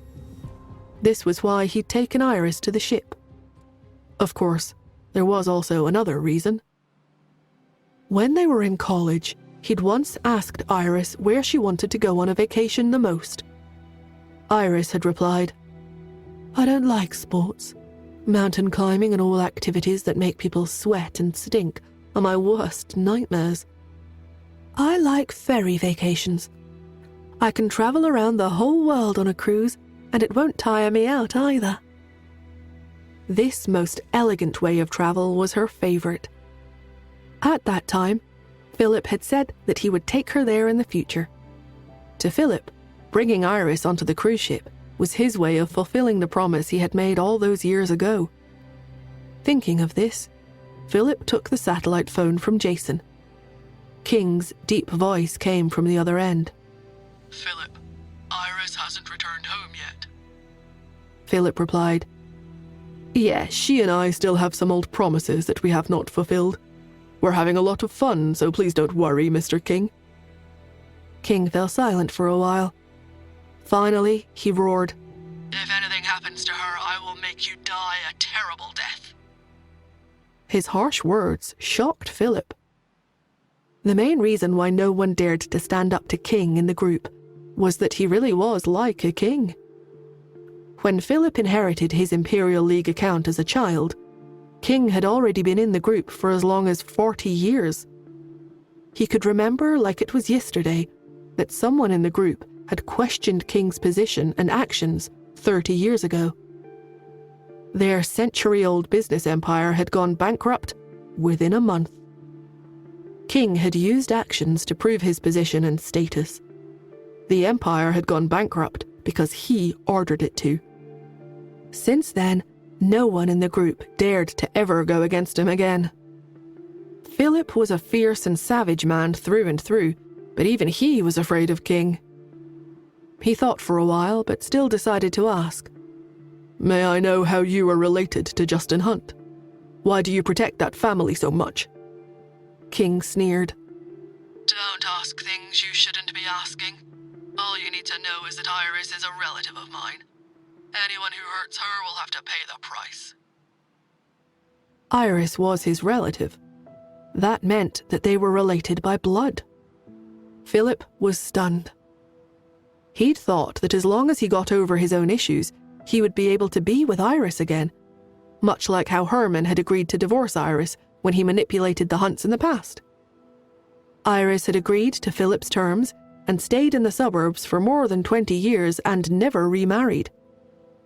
Little did he expect that Iris had such a powerful background. But if Iris knew King, then shouldn't she have gotten help from King instead of him when Justin was kidnapped? What exactly was going on? Philip was puzzled, but when he wanted to ask further, King had slammed down the phone and hung up. This gave Philip some reservations about his situation. He looked over at Jason and commanded, Get our men to conduct a thorough investigation of Iris's background. Although Jason didn't understand the meaning behind Philip's command, he nodded and said respectfully, Yes, sir. Back in New York, Justin lowered his gaze and went into deep thought after he hung up the phone.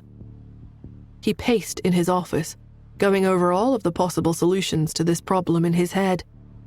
Philip was crazy, and he had an unyielding aura etched deep inside of him. Therefore, he could not push him too hard, as it was very likely that Philip would kill both himself and Iris. Justin had exposed his family ties with Iris, so Philip would hesitate before he did anything too rash.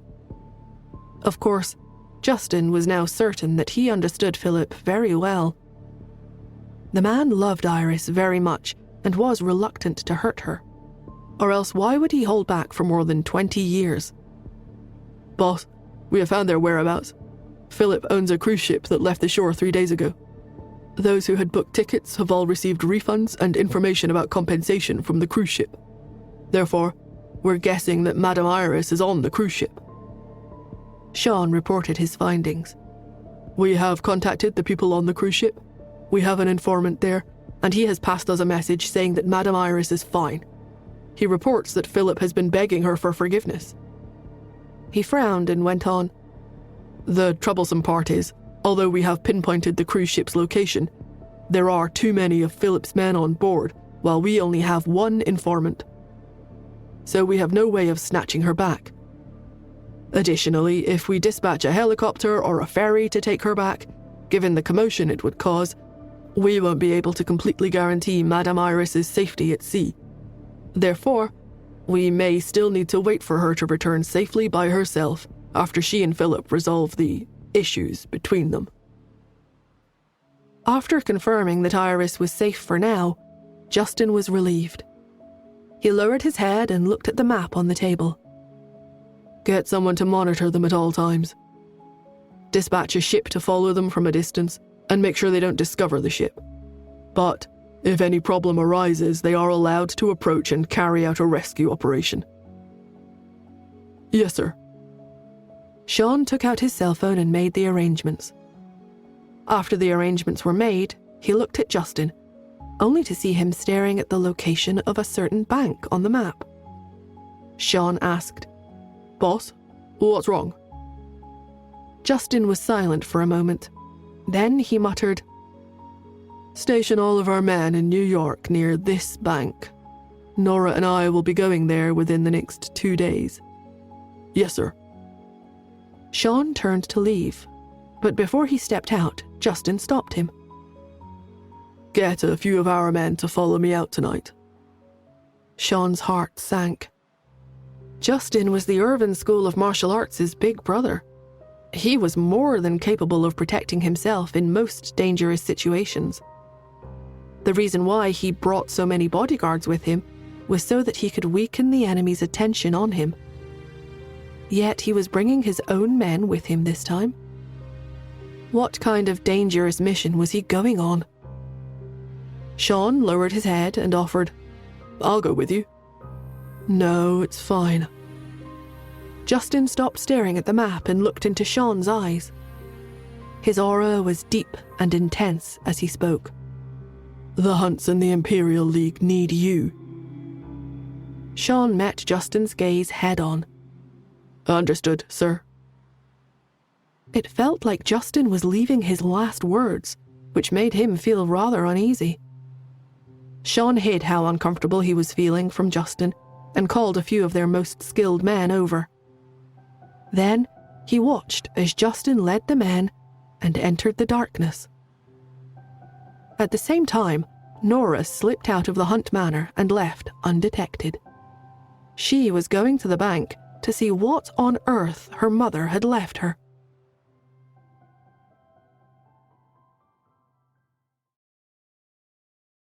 Nora knew that there was a chance that in the safe deposit box at the bank, it wasn't the V16, but clues to it. But there were only 2 months and 20 days left until Xander had to take the V16. Every passing day was torture for Nora. This was especially true when she saw the terrible atmosphere at home upon returning from California earlier in the afternoon. Cherry was not playing games. Pete was not working on his mathematical Olympiad. Instead, both of them were circling around Xander. Cherry had taken out all her favorite Barbie dolls and princess dresses and wanted to give them to him, but Xander refused to take them. As for Pete, he was hinting that he could give him all the mathematical Olympiad worksheets he had bought. Xander refused to take those too. The little boy slumped on the sofa and waved as he whined, "I don't like your stuff, I only like animals." When Cherry heard this, she suggested, "I have an uncle who loves animals a lot. He has a lot of stray cats and dogs. Why don't we get Uncle Louis to send us a few?" But Xander had waved her off and scoffed. "No, I don't want them. Those animals are your uncle's friends, not mine." Cherry corrected him. "Xander, he's your uncle too. He is very generous. Besides, he needs money to feed that many cats and dogs, but he doesn't have any. He will definitely be grateful and thank us if we help him raise a few." Pete nodded and added, "Yes, he also has a dog whose coat has a mix of colors." As soon as he said that, Xander replied, "So what? Even if he does, it's still not Rainbow." Rainbow was dog number 3. Its coat was a mix of different colors, so Xander had named it Rainbow. The name was cliché and a little childish and a little silly. However, Xander liked it, and so did Rainbow, so that was her name. Rainbow was the healthiest among the dogs there. However, this morning, Rainbow lay down on the floor and never woke up again. Xander, who had become accustomed to death and parting, had dug a hole in the garden together with Cherry and Pete, and they all buried Rainbow there. There were now several more mounds in the garden, all of which contained Xander's furry friends. Every time they went to the garden, their hearts would be exceptionally heavy. As soon as Xander said that, Cherry and Pete looked at each other, neither of them daring to continue. Cherry changed the subject and asked, "Xander, have you decided yet? Are you going to take the same last name as me or Pete?" Neither Cherry or Pete would be changing their names. But Xander couldn't keep using Yale as his last name, right? While Cherry and Pete were thinking about it, Xander waved and declared in a bored voice, "Nah, I haven't decided." Cherry suggested, "Why don't you take Smith as your last name like me? Grandpa will like you a lot." Pete disagreed. Boys should have Hunt as their last name, of course. It's better to have the same last name as Daddy. Cherry then argued, "But if Xander's last name is Hunt, then wouldn't he end up competing with you over family assets? Let's have Xander take Smith as his last name and inherit Grandpa's assets instead." Pete and Xander both looked at her. "What about you?" Cherry grinned. "I have Grandaunt's assets." Pete was shocked. "You do? How?" Xander perked up from where he was sitting. "Since when?" Cherry tilted her head and explained, "Grandaunt doesn't have any children, so she has always said that everything she has is mine. Princess Lucy can testify to that." Princess Lucy had been staying at the Hunts ever since she came to celebrate Cherry's birthday not too long ago. She stayed with Cherry and played with her for 3 whole days. Later, because of all the uncertainty and turmoil regarding Herman and Philip, Justin had sent her back. She and Cherry had been reluctant to part when she had to go. The two had gotten very close, and it was nice having another girl around the house for Cherry to play with. At the mention of her grandaunt, Cherry tilted her head and exclaimed, "I miss Grandaunt." Xander had been listless the whole time. Even when Nora came home, all 3 children rushed over and she played with them for a while. Xander was still not very happy. However, it seemed like the little boy had learned to hide his emotions from an early age, so he didn't let it show at all. After having dinner with the children, Nora sent them back to their room to rest. The 3 little children were still very young. Coupled with the fact that she was around that night, they had all clamored to sleep with her. So, all of them lay down together on the bed. As always, Cherry fell asleep very quickly. But Pete looked at Xander worriedly. Nora patted his head. Pete was simply too sensitive. On top of that, he knew to be mindful of other people's emotions. He was so sensible that it made one's heart ache. On the contrary, it was Xander, the little devil, who couldn't fall asleep. It was only after Nora lit the calming incense she had made that Pete and Xander finally fell asleep. She got up to check on Justin and see what he was doing. But as soon as she moved, she heard Xander shouting in his sleep, "Mummy, save me. Rainbow, I don't want to die." The little boy continued to say alarming things in his sleep. "Rainbow, is it cold in the soil? Does anything hurt when you die? Do you still feel anything after death?" Nora was frozen in place. She had lit the calming incense, so despite Xander's extreme unease, he didn't wake up. However, his words pierced Nora's heart like a dagger. As it turned out, Xander was feeling very insecure and depressed. He had been fearful all along, yet the boy had never said anything in front of them. It was true that he felt sorry for the animals and was sad to part with them. But who wouldn't be afraid of death? This was a significant problem because Xander had an extremely high IQ. He understood the concept of life and death. Nora took a deep breath and walked out of the room. She didn't go upstairs to look for Justin. On the way back to New York, she and Justin had agreed to find a suitable solution to get rid of all the people tailing her.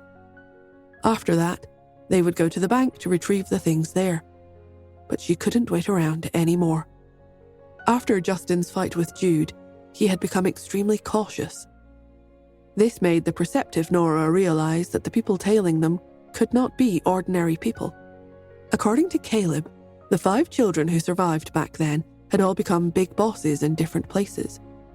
Truman and Caleb were in Switzerland, but there were still 3 others who were following her in search of the V-16. She didn't know who they were, nor did she have any clue as to what their identities were at the moment. But if she dragged this on any further, she was afraid that she wouldn't be able to save Xander anymore. It was just a safe deposit box, wasn't it? She would go and retrieve it. With that in mind, Nora left the Hunt Manor. She didn't drive. Instead, she tried her best to avoid the people tailing her in the dark and turned into a small alley at the side. After doing this several times, she finally got rid of the people tailing her and arrived at the bank. The bank was closed and locked up at night. This was not an issue for Nora, though. She took out her cell phone casually and tapped away on it as fast as she could. The door to the bank opened and Nora slipped inside.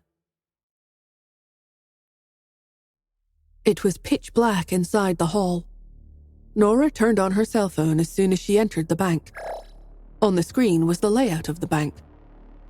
Although her mother had deposited the things in the bank more than 20 years ago, the location of the safes was still the same, despite the layout of the bank changing over the years. This meant that her mother's things were still there.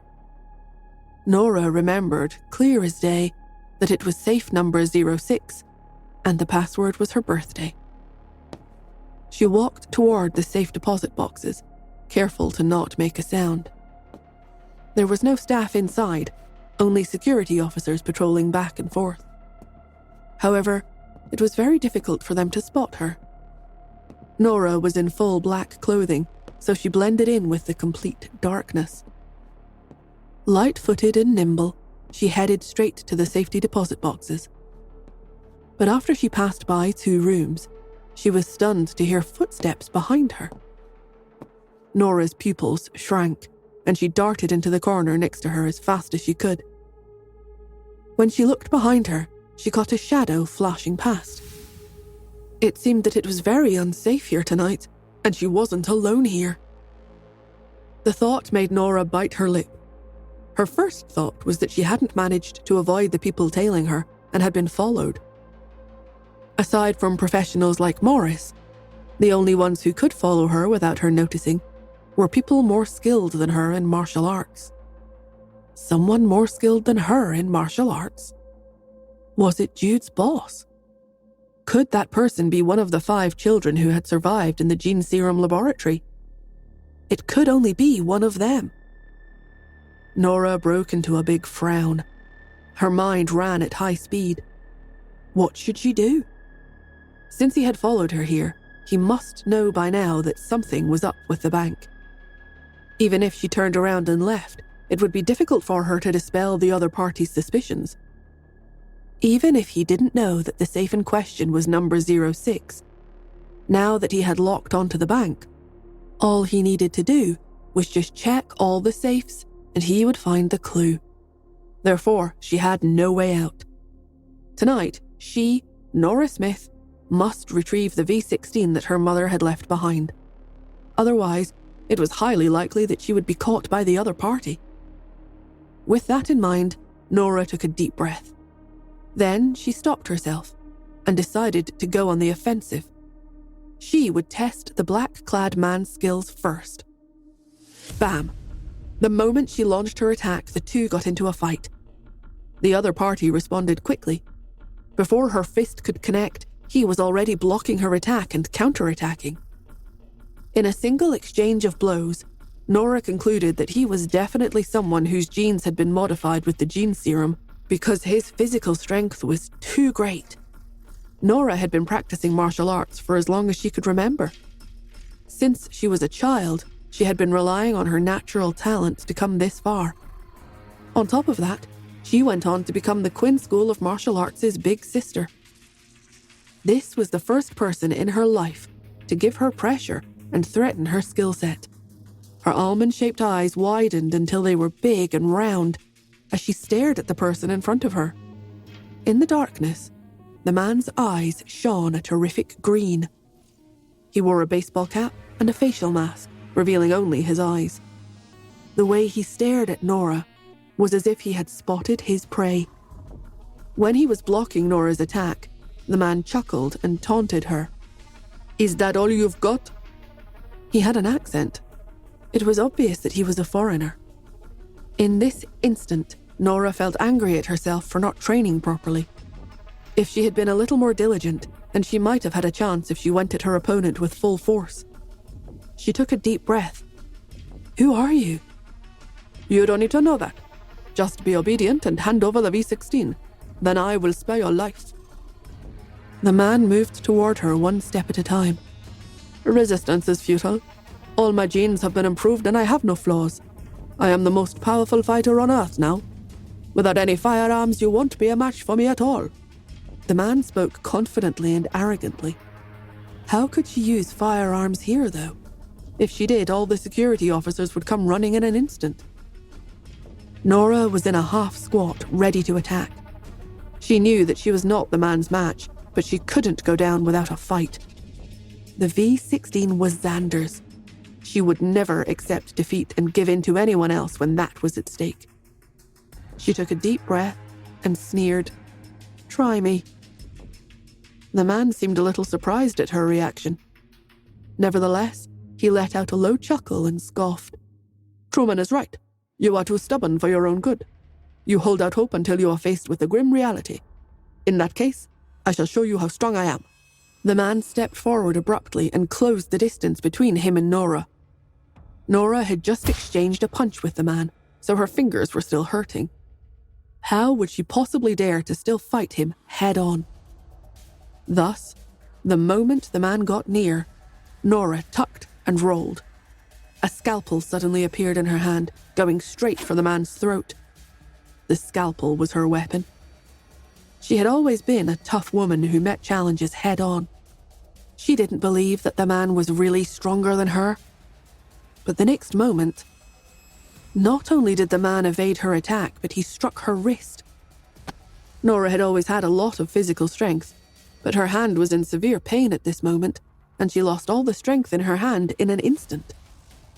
The scalpel fell right onto the ground. It was true. She really couldn't beat him. The thought flashed through Nora's mind. But then, the man behind her had come close again. When it looked like he was about to catch her, a disdainful sneer flashed across Nora's lips. At once, she turned back and brandished her hand. A blast of white smoke erupted in the air. It was a drug to knock somebody out. The man froze for a moment. However, Nora didn't take the opportunity to attack. It wasn't like she could beat him anyway. Also, her objective today was not to kill the opponent, but to find the V16. So, if she couldn't beat him, then she decided to run. There was no problem with that. After all, if she were to be defeated, who knows what would happen to the V16? She did a tuck and roll and slipped into the corridor next to her. Then she raced forward. She didn't look back, but she could sense that the man was catching up to her. The gene serum had improved his body, so his physical abilities surpassed that of ordinary people. The drug Nora had thrown at him only had a minimal effect on him. There was no way it would subdue him. Therefore, Nora ran like the wind. Thankfully, the tables and chairs in the bank hindered the man during the pursuit. The man got closer and closer to her. Just as he was about to catch her, Nora dodged and ran into the room where the safety deposit boxes were. Then she locked the door. At once, the sound of someone trying to break the lock rang out behind the door. However, Nora's objective was psychological warfare. But Nora knew she did not have much time. She raced towards safe number 06 to get her hands on the V16 before the man could rush in. When Nora opened the safe, the sound of the door opening rang out. She looked behind her and saw the man in black entering. His hand was on the light switch, and with a snap, the room became as bright as day. Nora's eyes narrowed. For the first time in her life, Nora, who had been leading in every field, no matter what it was, since she was a child, felt a sense of powerlessness. The man was too strong. To be honest, she didn't get that feeling even when she fought with Justin. While she was thinking, the man spoke in halting English. "Give me that thing. and I will spare your life." Nora didn't move, keeping her hand in the same position, ready to open the safe. She tried to stall for time. "You are only strong because you took the gene serum. Artificial strength like that won't deter or intimidate anyone." The man sneered. "Justin Hunt can say that, but what makes you think that you can too? Haven't you also been injected with the gene serum?" Nora frowned. His words didn't mislead her, and she didn't feel like she was not as strong as she thought herself to be, but was instead very annoyed because of what he said. Nora knew very well that her mother had only injected into her a minuscule amount of IQ gene-improving serum. All of her achievements to date were to her own credit. She wanted to say more, but the man had run right up to her in a flash and delivered a kick right to her face.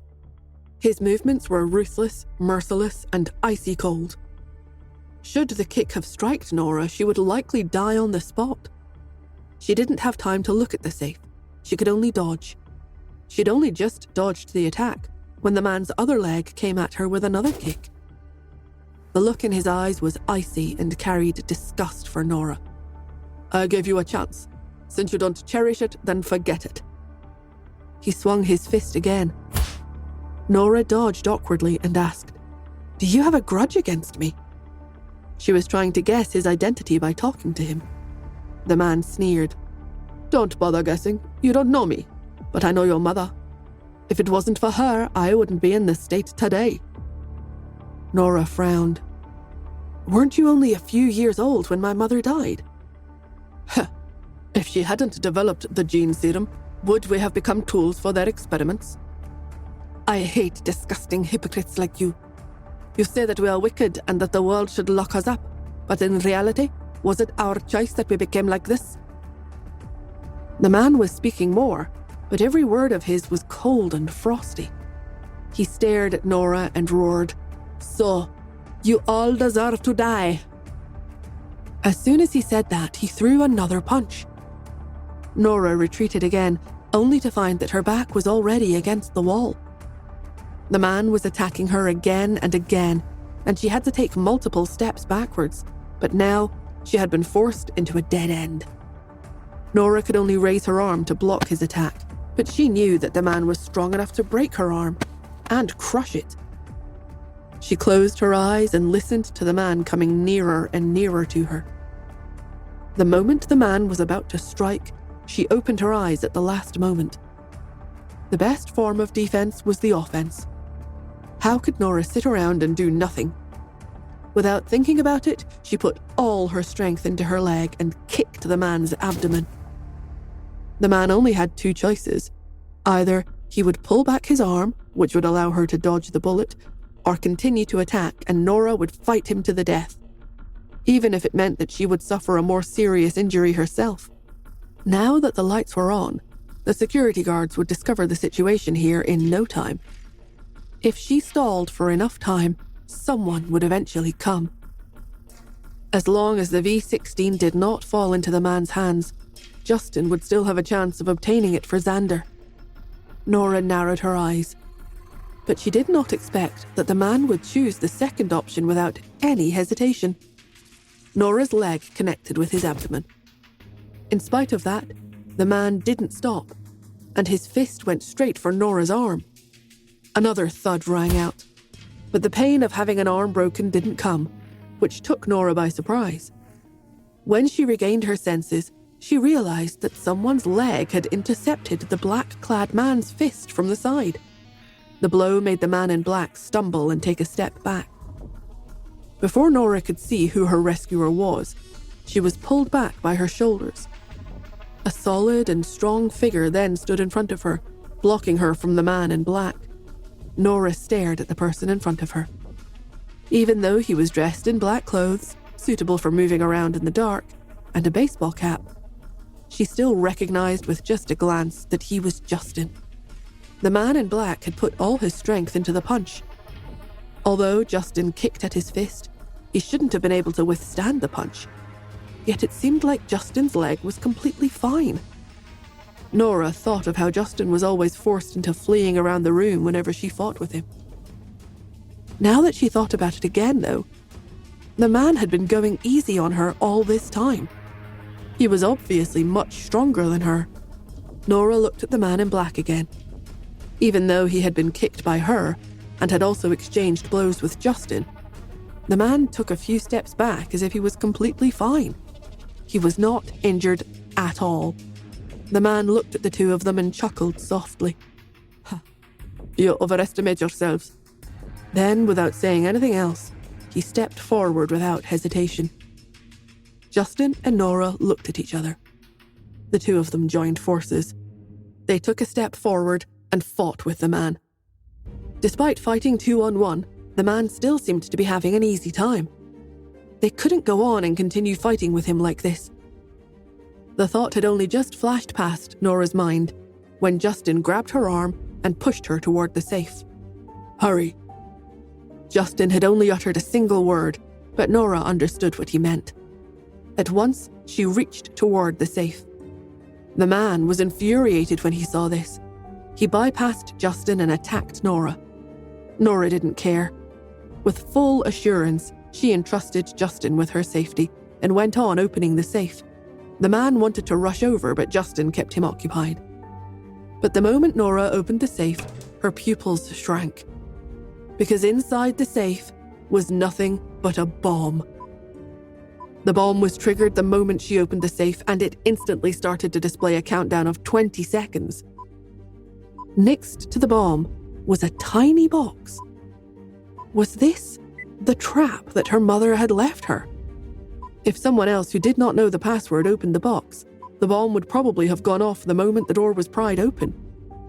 Only when she used the password to open the door would Nora have time to escape. Her mother had really considered every possibility. Even so, she probably never thought that her daughter would be trapped here, right? Without any hesitation, Nora picked up the tiny box, turned around and shouted, "Run!" As soon as she shouted, the man in black rushed right up to her. He reached out to grab the box in her hand. Nora dodged and shouted, "If we stay any longer, we will all die here." Despite that, the man stood right at the door and sneered, "You two can forget about leaving if you don't give me that." The countdown reached 10 seconds. The walls of the room with the safes were made from steel to prevent people from breaking in and stealing things. There weren't any windows, and there was only a metal door. With the man standing guard at the door, it was impossible for the two of them to escape. At the critical moment, Justin snatched the metal box from Nora and threw it to the left of the door. He shouted, "Here, you can have it." The man stepped aside without any hesitation to grab the box. Nora frowned. The timing was too tight. She didn't have any time to swap the box's contents at all. The metal box was still the one that the V16 might be in. She didn't dare to take any chances. As she was about to rush over to grab it back, Justin grabbed her arm and she was thrown out the door with great force. By the time Nora fell to the ground, Justin had grabbed the metal box before the other man could. He flung it out of the door without any hesitation. And then, before Nora could get back up, both the man in black and Justin raced madly towards the door. Justin looked at Nora. They were out of time. The countdown turned from 1 to 0. The room exploded. Waves of heat spread from the metal safe to the door. All Nora could see was the heat waves as they hit Justin and the man in black from the back. The two of them were only one step away from the metal door. He wouldn't be able to get out in time. Upon realizing this, Nora leapt off the floor and rushed straight to the metal door. With the door in between them, she and Justin looked at each other. The corners of Justin's lips curled upward. At the last moment, he slammed the metal door shut. "No!" Nora screamed. Justin, he was still in there. He wasn't out yet. But the only thing that she heard was the click of the lock that came from behind the big metal door and the rumbling explosion inside.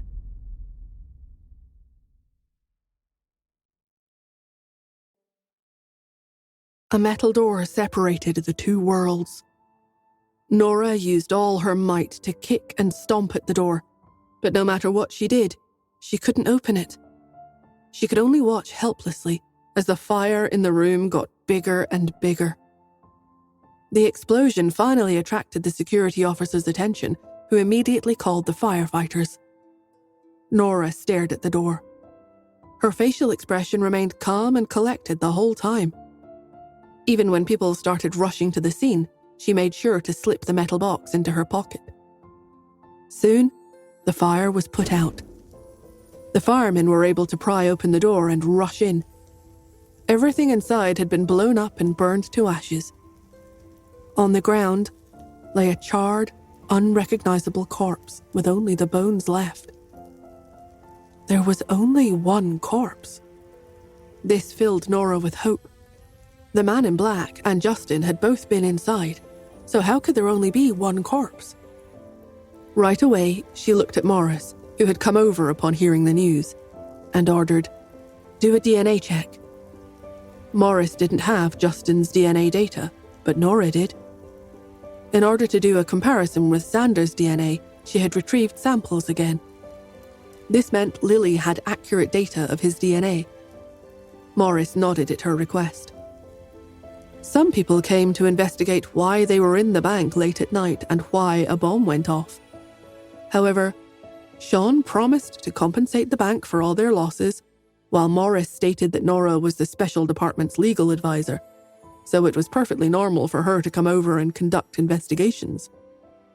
With that, news of the incident was suppressed. Nora went straight to the special department along with the dead body.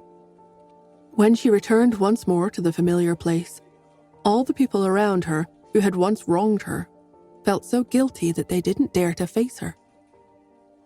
When Brenda heard the news, she rushed over and looked at her in disbelief. "Nora, is that Justin?" "No, it isn't." Nora sounded certain, but she didn't know whether she was saying that to Brenda or to herself. She whispered, "There's only one corpse. It can't be him." Brenda nodded when she heard this. She assured her, "That's right. That's definitely not Justin, Nora. Justin has always been mysterious, and he's so secretive about everything he does. Ever since he was abducted when he was 5, he always brought more than 20 bodyguards with him. There's no way anything would happen to someone who fears death as much as he does." Despite saying that, her voice started to become choked up. Even Brenda didn't believe what she was saying at all. But if that wasn't Justin, then where did he go? Didn't he know that Nora and his children were waiting for him to come back? Why hadn't he shown up yet? But she couldn't say that out loud, and she didn't dare to. In fact, she was holding out a glimmer of hope that the body was not Justin's. Upon hearing this, Morris glanced at Brenda. The woman, who had always been exquisitely dressed, looked like she was a mess at the moment, which went to show how flustered she was due to the whole situation. He took a deep breath and sent the bones to the lab. While waiting for the result in order to relieve some of the pressure on Nora and Brenda, Morris asked, "Nora, you said just now that the two of you met a man in black when you two went to the bank to take something. In order to save you, Mr. Hunt locked himself in the room with the man in black, right? So then why was there only one dead body at the scene?" Nora looked at him. Morris was cautious as he explained to her, "This can only point to one thing. There must be other passages out of that room. I have got my men to look into it right now. If other passages exist, then Mr. Hunt should be fine." Nora nodded.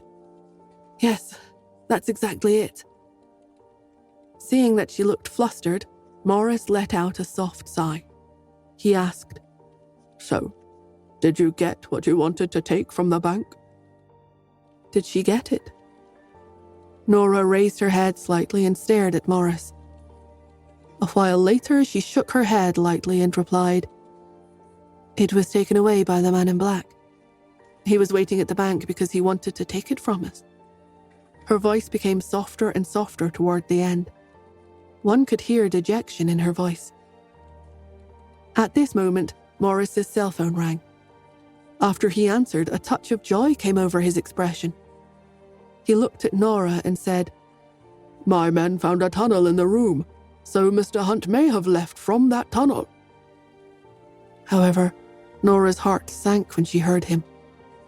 Sure enough, there was a tunnel in the bank. But in that case, who had dug the tunnel?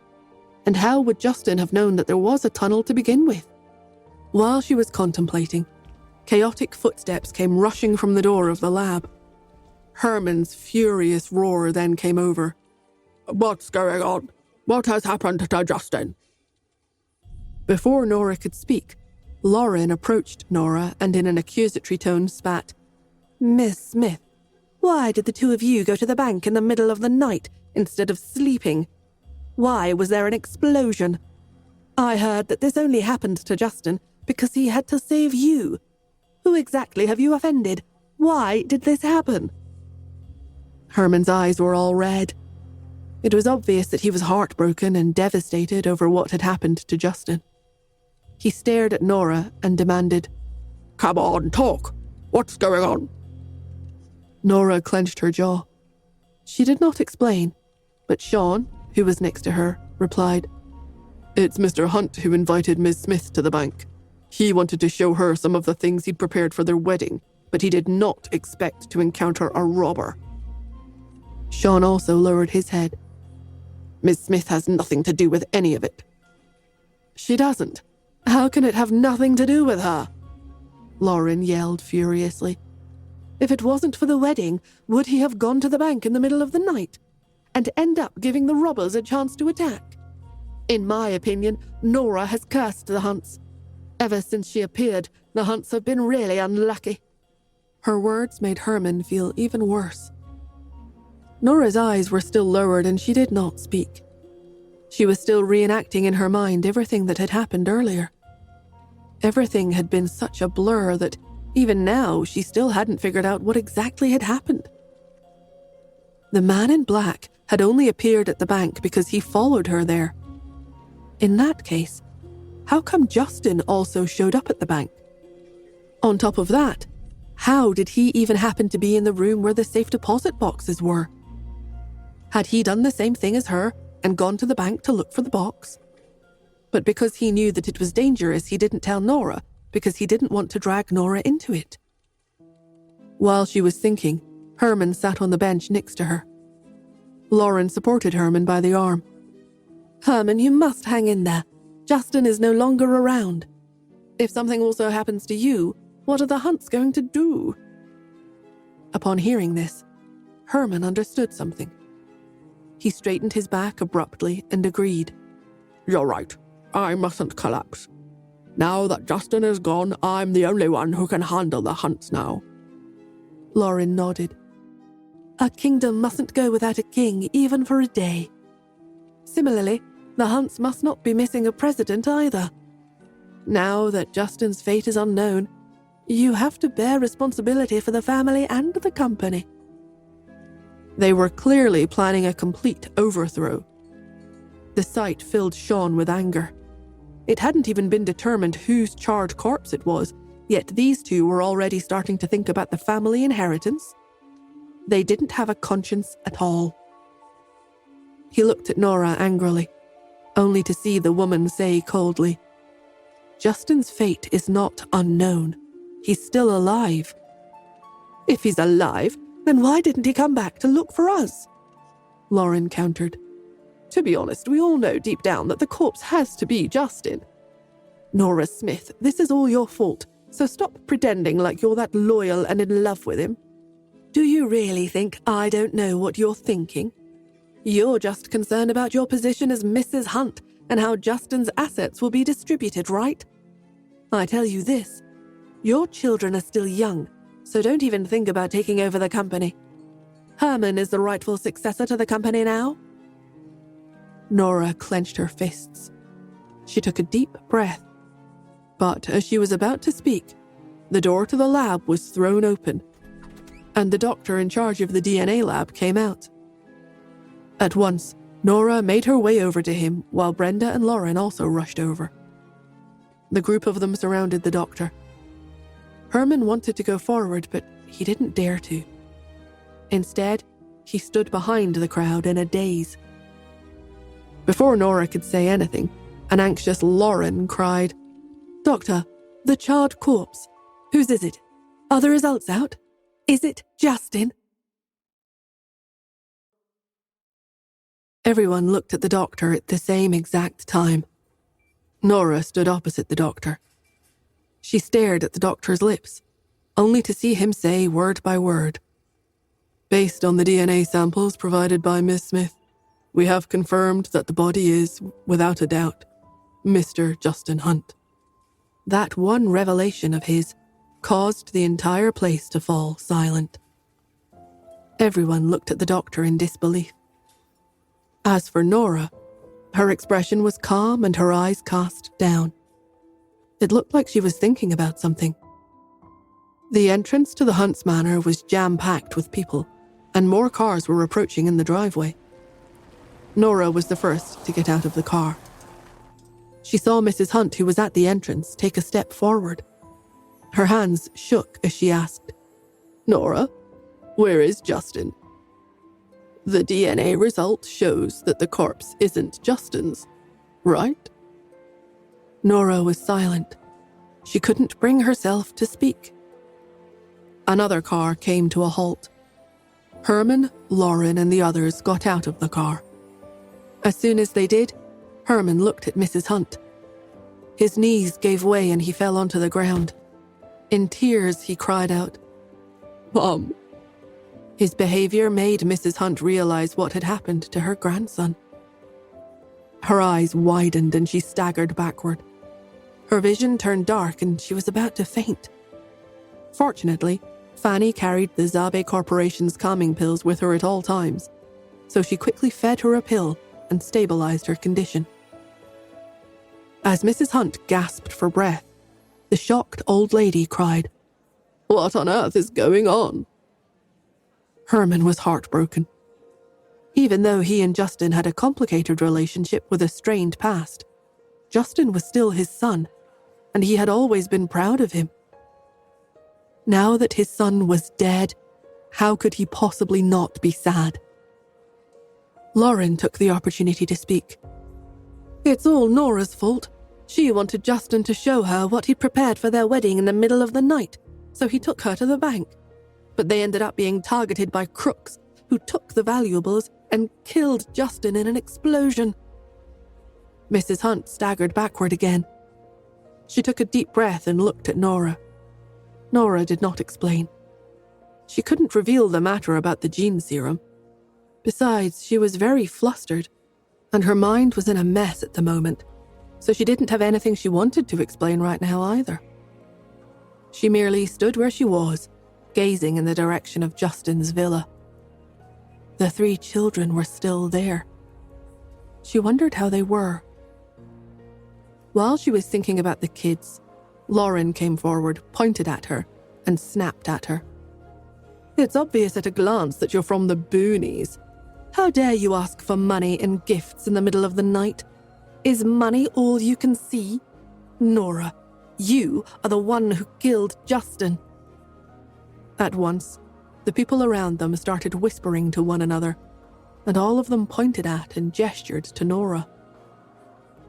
Seeing that Nora had become the target of public criticism, Lauren looked at Mrs. Hunt with satisfaction. She walked over, held her arm, and whispered in her ear, "Mom, I'm sorry, but Justin is dead. The Hunt Corporation cannot be without a CEO. So in my opinion, why don't we let Herman—" Before she could finish, Mrs. Hunt took a deep breath and looked straight at Fanny. She cried out, "Fetch my wooden walking stick."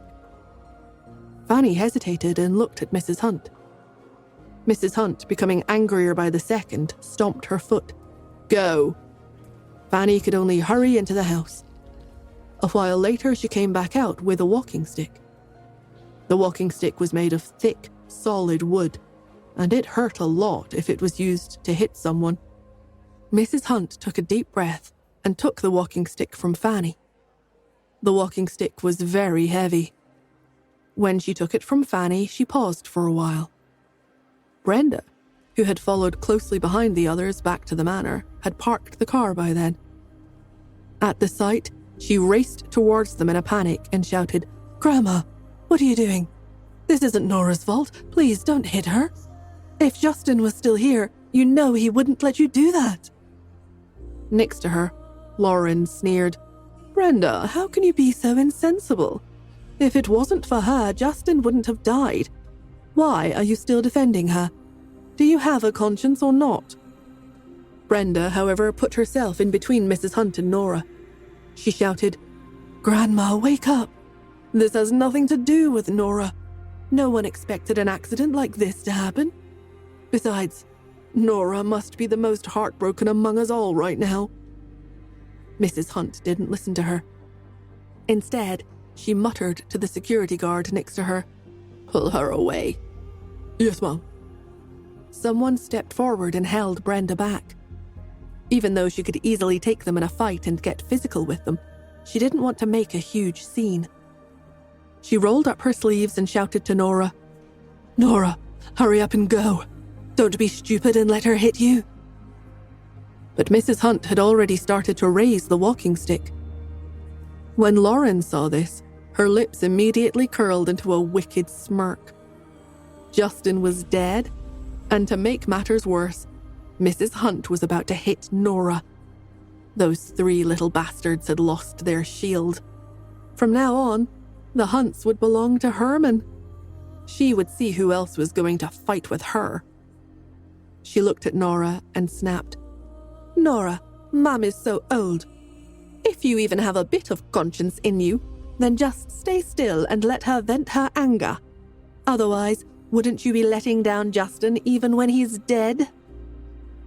Nora stood where she was, showing no reaction to her words whatsoever. Lauren had a smug look on her face. She was so busy celebrating her supposed victory over Nora that she didn't notice the walking stick was being raised to hit her. The walking stick suddenly struck her hard instead. The severe, burning pain stunned Lauren, and she couldn't react for a while. She stared at Mrs. Hunt with disbelief and shouted, "Mum, you're hitting the wrong person. Nora is over there." Right after she spoke, Mrs. Hunt's second blow landed on her just as fiercely as the first. She hissed, "You're the one I'm beating up. Something has happened to Justin, yet you are not sad at all. Your entire mind is on the Hunt's assets. Why is Herman so blind that he would marry someone like you?" When the walking stick struck Lauren again, she finally regained her senses and started to dodge Mrs. Hunt's attacks. However, the moment she moved, Brenda, who had been standing beside her stunned, recovered. She mocked Lauren. "Grandma's getting old. Are you planning to go against her? If anything happens to her because you made her angry, then you'll be a sinner." Lauren did not know what to say. She was humiliated. That witch was using what she had said to Nora against her. Furious and panicked, Lauren could only look at Mrs. Hunt. Mum, stop hitting me. Justin is already dead. You only have Herman now. He's your only son left, isn't that right?" "Who says I only have one son? Raymond and Spencer are also my sons. As for the successor to the Hunts, aside from Justin, I still have Pete." Mrs. Hunt shouted firmly and loudly. Her words shocked everyone, and all of them looked at Mrs. Hunt in disbelief. What did Mrs. Hunt mean by that? Was she planning to support Pete, who was only 6 years old, as the head of the Hunts? Lauren bit her lip and shouted, "Mom, you're not thinking straight. Pete is only 6. What can he even do?" Mrs. Hunt, however, lowered her head and spoke in a low voice. "He is still young, but we also have Nora. She is the young lady of the Smiths and Pete's mother. There is absolutely no problem with her temporarily taking over as CEO of the Hunt Corporation in Pete's stead." Lauren was even more stunned. She? Does a woman like her even know how to do business? You must be delirious. Ha! This matter is settled. Now we'll see to Justin's funeral matters. Mrs. Hunt made the final decision. After all, she had been in the Hunts for many years. Even now, she still holds a lot of prestige in the family. Seeing this, Brenda helped Nora towards the old lady. Then she held Mrs. Hunt's arm and blurted, "Grandma, you totally saw the big picture this time." Mrs. Hunt glanced at her coldly and cast her eyes down. After that, the Hunts made arrangements for Justin's wake. Nora returned to Justin's villa. As soon as she entered, she saw the 3 children looking at her. Cherry and Pete's identical faces showed the same amount of anxiety. Xander tried his best to disguise his concern with indifference, but the way his eyes flicked towards the door from time to time betrayed him. The moment Nora entered, Cherry ran up to her. She raised her head and asked, "Mummy, is Daddy really dead?" Faced with the 3 children and their 3 pairs of pure and innocent eyes, Nora found herself at a loss for words for a moment. Suddenly, she felt a wave of anger come over her. She lowered her head and replied in a calm voice, "No, he just had something to do, so he went out for a while. He will be back in 3 months at the most." Xander glanced outside the room. Then he screeched, "You're lying." "No, she wouldn't do that," Cherry cried in as firm of a voice that she could muster. "Mummy never lies to me. Mummy said that we must not run away from our difficulties, but face them head on, so she would never lie. If she says that Daddy isn't dead, then that means he is still alive. End of discussion." After saying that, Cherry turned around and went on her game on the cell phone.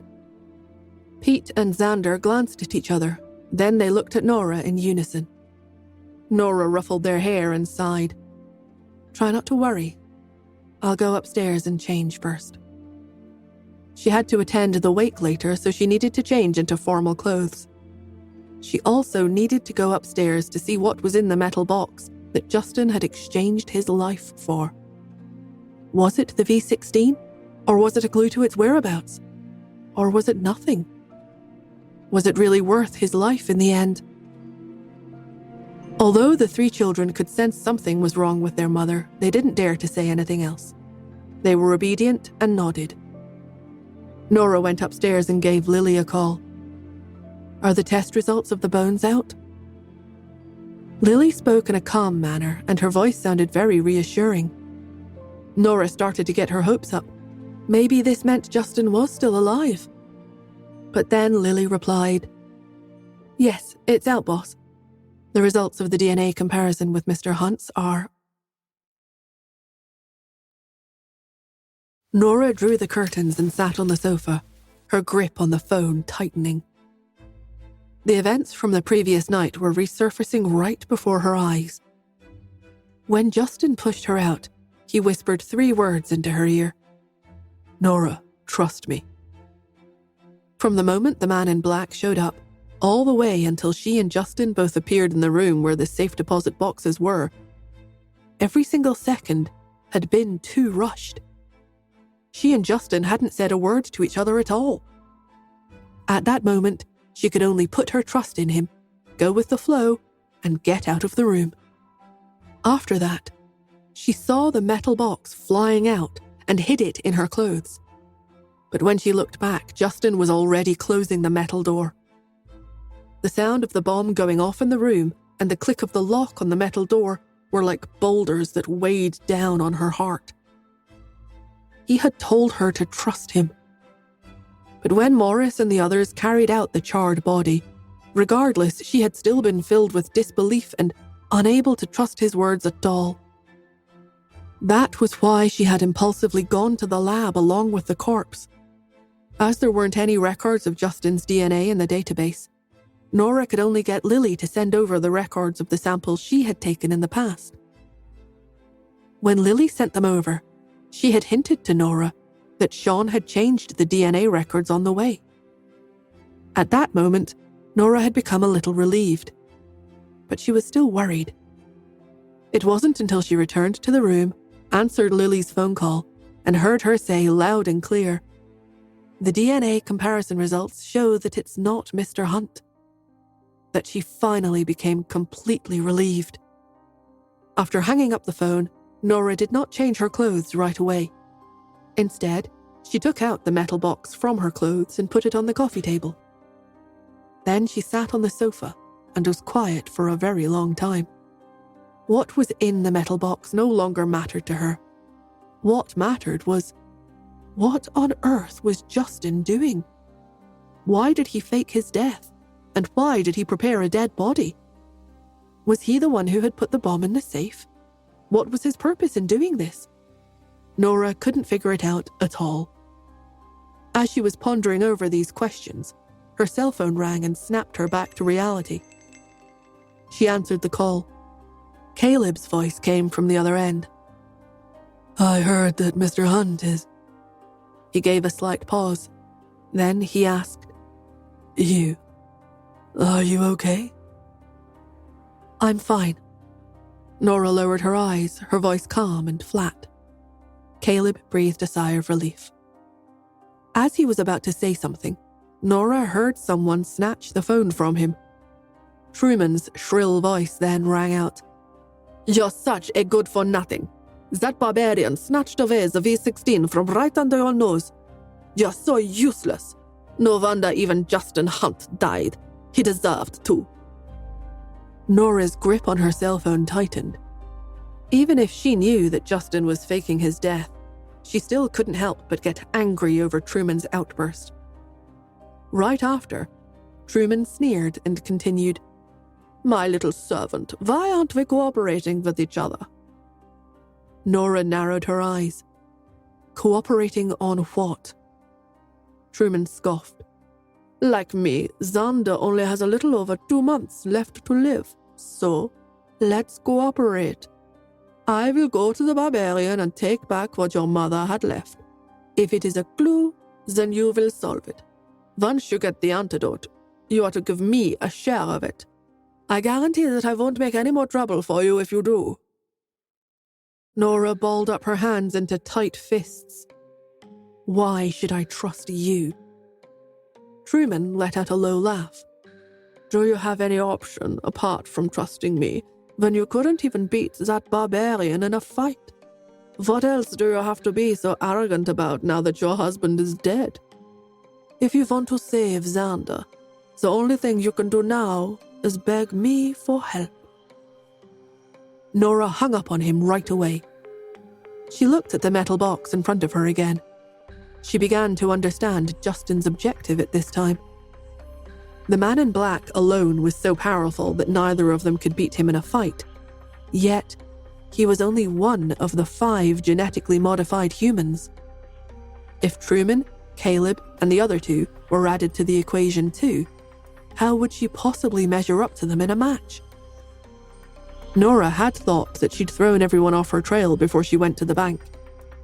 Yet she had still ended up being tailed by the man in black. That was why Justin had set up this whole thing. In other words, he was redirecting their attention elsewhere. Even though she had claimed that the 2 of them went to the bank in the middle of the night because Justin wanted to show her what he'd prepared for their wedding, Truman and his company all knew that they had gone to the bank for the V16. But now, the situation was that she and Justin had been in terrible shape and big trouble when they were facing the man in black. So they had lost to the man, who then stole the V16 from them. News of this had already started spreading in private among the insiders. Because of Justin's death, no one would suspect that the V16 was still in Nora's possession. After all, the man in black had killed Justin. If he hadn't achieved his objective, why would he have spared Nora's life? Therefore, he must have achieved his mission and taken the V16. With that, everyone who had been watching Nora would now try to find the man in black instead.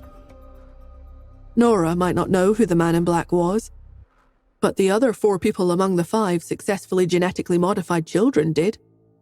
This was Justin's setup, as well as a personal safety net that he'd exchanged for with his life. One could say that his ploy was perfect and seamless. But where had the man gone? Why had he not contacted her by now? Moreover, when the metal door closed and the blast of the explosion rang out in the room, did he really have time to retreat into the tunnel safe and intact? The man in black was also gone, so he must have discovered the tunnel and escaped along with Justin. Could Justin have beat the man in black? Definitely not. So, was Justin dead or alive? Was he seriously injured? Was that why he couldn't get in touch with them? While Nora's imagination was running wild, a knock came from the door. Brenda's voice rang out. "Nora, I have prepared your outfit for the wake. When you're ready, come out and take it." Since everyone else believed that Justin was dead, they had arranged a wake for him. A lot of friends and family would be coming to the wake to pay homage to Justin. As his fiancée and the mother of their 3 children, by right, Nora should be there to attend to the guests. But Nora did not move. Outside, Brenda called out again, "Nora, can you open the door first? Grandma has something to tell you." "Mrs. Hunt." Nora hurried and hid the metal box again before she walked to the door and opened it. The door opened to reveal Brenda, who had already changed into a black formal dress, standing outside with Mrs. Hunt. Mrs. Hunt's fingers shook as she glanced at Nora. She took a deep breath and whispered, "To be honest, deep down, I do blame you for his death." Nora was taken aback. Mrs. Hunt continued, "Herman may be my son, but Justin is my grandson. I watched him grow up. It was my wish ever since Justin was a child for him to manage the company. I am also the one who put in the most effort in raising him. Now that he's gone, this old woman can't live on anymore." Mrs. Hunt pounded her chest as she spoke. When she saw her reaction, Nora understood why Justin had been in such a dilemma back then. Time and time again, he had allowed Mrs. Hunt to dig her own grave, and then allowed Nora to slap the old lady in the face after that. In doing so, his objective was to let her overpower Mrs. Hunt and, in turn, to make Mrs. Hunt acknowledge her. Privately, Joel and Ian had complained about her attitude before. They felt that Justin could have easily sent Mrs. Hunt away with a few words, yet he'd made her suffer such grievances. But in this instant, Nora understood. The elderly Mrs. Hunt might have made a lot of compromises for the Hunts, but her feelings for Justin were indeed real. At the very least, Mrs. Hunt was the most saddened by Justin's death at the moment. While Nora was thinking, Mrs. Hunt spoke again. She croaked, "But I can't blame you for it. Pete is Justin's son and the heir to the family. As Pete's mother, you must pull yourself together. Nora, I know that you grew up in the boonies, that you have impressive medical skills, so you should have been exposed to high-class events before. Today, you must keep up a presentable front for the entire family. As for later, I will help you to protect Pete's Hunt Corporation and personally hand it over to him when he grows up." After saying that, Mrs. Hunt looked at her again. She kept quiet for a long while before she grumbled, "I declare a temporary truce between the two of us." After saying that, she turned and left. Seeing her staggering footsteps, Nora decided to stand up straight. This was the first time she felt respect for the old lady from the bottom of her heart. Despite the multiple twists and turns that the family had faced, she was able to overcome the ordeals, no matter what the circumstances were. When her son left, she had supported her grandson to become the heir. Now that her grandson had left, she was going to support Pete. In that case, how could Nora break the old lady's heart? For some reason, Justin wasn't contacting them. In that case, she would protect his home for him until he returned. With that in mind, Nora locked the door from the inside. She took out the metal box and opened it. She would take a look and see what on earth was this thing that everyone was risking their lives fighting over. The breeze blew at the curtains, making them flutter. In the room, Nora's face alternated between light and dark as the fluttering curtains cast shadows on her. She stared at the contents of the metal box in astonishment. Inside, there was a memo, and written on it was Morse code.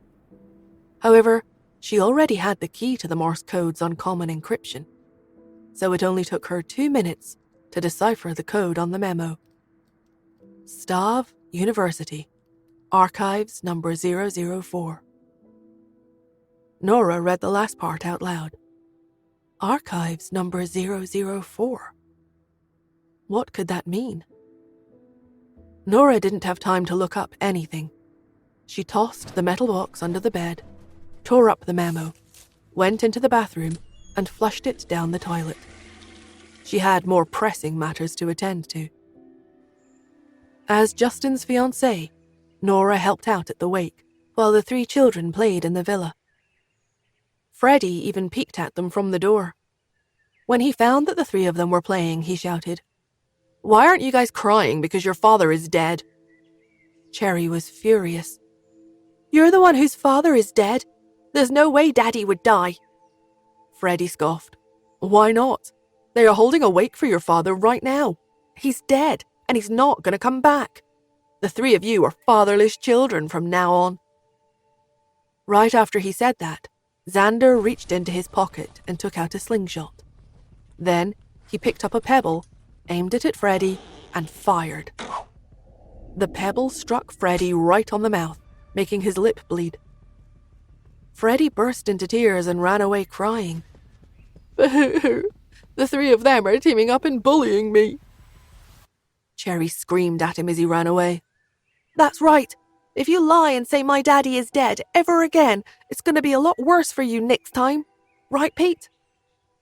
Cherry looked over to her brother for support, but Pete didn't say anything.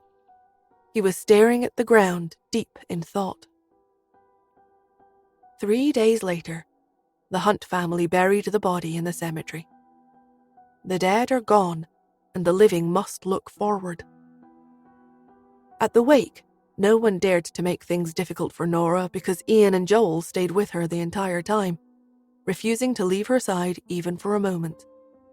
This intense attention also prevented Nora from having a chance to find out what number 004 of Stav University's archives was. It was not until 3 days later, after everyone finally dispersed, that she secretly logged onto the internet and hacked into Stav University's archives. It stood to reason that in this era of e-learning, all files should have been digitized so that it would be convenient for people to review later on. However, when Nora keyed in the search term number 004, a red error text appeared on the webpage. There are no records of the file you are trying to access. Nora frowned. When she was abroad, she had majored in medicine, so she was familiar with some schools' information databases. Oftentimes, schools didn't upload information about the subjects they excelled at, and other top-secret information, into their electronic database. This was to prevent the information from becoming common knowledge. This made sense.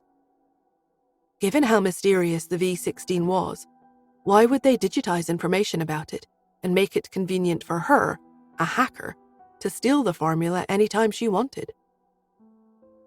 Nora rested her chin on her hand and heaved a silent sigh. It seemed that she would have to make a trip to Stav University in person. But how was she going to head there in an inconspicuous and low-key manner, without anyone realizing that she was missing? If she was rash and went over in a hurry, she would attract the attention of the people tailing her and ruin the whole reason why Justin faked his death. Although the man in black had taken a lot of people's attention off her, she shouldn't be too reckless in her actions. That night, Nora couldn't sleep a wink as she mulled over how she could go to the Stav University in Switzerland without anyone noticing. At 10 o'clock the next day, she was awakened by an unfamiliar number. When Nora answered the phone, still half asleep and grumpy, a voice came from the other end. Miss Smith, there's a routine board meeting today, but you are the only one who hasn't arrived yet. May I know how long more you'll need before you arrive? Is there a traffic jam? Nora rubbed her eyes and tried to understand what he was saying. What board meeting was this guy talking about? As she didn't speak, the other party went on. Miss Smith, surely you didn't forget, right? I told you about it yesterday at the... Since you're taking over the Hunt Corporation, you'll have to come over and have a chat with the directors, no matter what. Nora remembered now. Someone had mentioned it. Before she could answer, Roger's voice came from the other end of the call. Is my sister-in-law still not here yet? Nora has always tended to sleep more, and she always sleeps until noon at home. Justin indulges her quite a fair bit. You'll have to get used to it, everyone. As soon as he said that, some shareholders became unhappy. One of them complained, This is a board meeting. Does she not care about it? This is too much. Will the Hunt Corporation be able to survive if we have such a lazy person to be the CEO? Yeah, it's too unprofessional that she's still asleep this late in the day. Roger heaved another sigh. Calm down, everyone. She's a young girl, after all. She's not as rough and sturdy as us men. It's okay, even if she sleeps a little more than most. Nora didn't know how to take in all of the insults she had just received. This hypocritical way of talking. She was shocked to be dealing with someone so cowardly. It might seem like he was speaking up for her, but every word of his was like a slap in the face in front of her and the other directors. Nora took a deep breath and lied. I didn't forget, I'm in a traffic jam. A traffic jam? Roger chuckled. Nora, you sure know how to make excuses, don't you? Since you say you're in a jam, then that means you're already on the way, right? How long will it take you to arrive? Nora refused to back down from her bold-faced lie. I think the jam will last for half an hour. But Roger was relentless. So half an hour later, are you going to say that the jam will continue for another half an hour, Nora? After all, this place is pretty far from the Hunt's Manor, so it's going to take at least an hour to get here. If that's the case, then why don't we leave first and let you take your time? We can move the morning board meeting to the afternoon instead. As soon as he said that, someone chimed in. I have a meeting with an important client in the afternoon. We arranged for the meeting to be held today. How can you reschedule it at the last minute? That's right, it's too irresponsible. Before the other party could say anything, Nora countered, If I say I'll take half an hour, then half an hour is how long I'll take. Roger was aggressive. What if you're still not here in half an hour? We'll talk about that later. I'm driving, so I'm hanging up. After giving him such a blunt response, she got out of bed in a flash, quickly changed, brushed her teeth, and went downstairs. Brenda followed right behind her. Nora, my men have informed me of something that I think you should know about. Roger has been spreading rumors in the company about how lazy you are. He said that you must still be at home, so you won't be able to reach even in an hour's time. It's too late if you drive over now. Nora got in the car and started it. Who says it's too late? She sped off with a whoosh right after she spoke. Nora sped out of the driveway. She even left tire marks on the ground from how fast she took off. As Brenda stared at the dust blown into the air by the car, she heaved a silent sigh. Nora had been too careless this time. How could she lie and say that she would be at the company in half an hour? No matter what, it takes an hour for anyone to drive to the office from the manor, and that was without any traffic. How was Nora going to solve this one? It wasn't like she was a professional race car driver or something. Brenda was anxious but helpless. The only thing she could do was tell her followers on social media to support Nora more. Meanwhile, in the conference room of Hunt Corporation, the room had devolved into chaos. Everyone was shouting and arguing with each other, and there wasn't any order being established at all. Howard sighed. "Everyone calm down. I called home. Our family said that Nora has left and is on her way. We all know she can't be here before an hour is up." When he said this, everyone became even more furious than they were before. "Then why was she lying to us? She said that she would be here in half an hour. Huh. When she arrives at the company, it'll be past 11. It'll be lunchtime. How could she forget about the meeting? She's too irresponsible. If she likes to sleep so much, then she can sleep at home. Why is she coming here to the company? Is she here to make trouble? Can she lead our Hunt Corporation forward with just her looks? I really doubt her abilities now. Let's go. Why are we waiting here?" These people were all very rich and had insane tempers. In the past, when Justin was around, he could take care of them. But now, how could a group of old foxes like these tolerate a young woman like Nora? Everyone stood up and was about to leave when Hunt's third uncle shouted above all the arguing, "Everyone agreed to wait for Miss Smith for another half an hour. There are only 20 minutes left. Why don't we wait and see what happens?" Then he looked at Howard. "You said you called home, but why didn't I receive any news? Don't tell me you're talking nonsense and making up lies in order to slander Nora." As soon as he said this, Howard cried out in grievance, "Uncle, you can't say that about me. How could I possibly slander my own sister-in-law? If you don't believe me, give our family a call." Brenda's father, the third son of the Hunts, continued, "I won't call. I won't pry into the chairman's whereabouts. That would be inappropriate and rude. I'll wait here. When the time comes, if she still hasn't come, she will give us an explanation." When Howard heard this, he waved his hand and calmed the crowd. "All right, since my uncle has said so, then please do me a favor and stay. We'll do as we said and wait for Nora to come over." Everyone was dissatisfied with Howard's act. However, no one spoke up against his wishes. After all, the company had been through a few major upheavals. The people left behind now were either middlemen, people who had never fought as a team, or Justin's own people. Although Justin had passed away, the company had not collapsed. When Howard saw this situation, he blinked at the person behind him, which was his personal secretary. She did not work in Hunt Corporation, so she had not been cleaned up by Justin.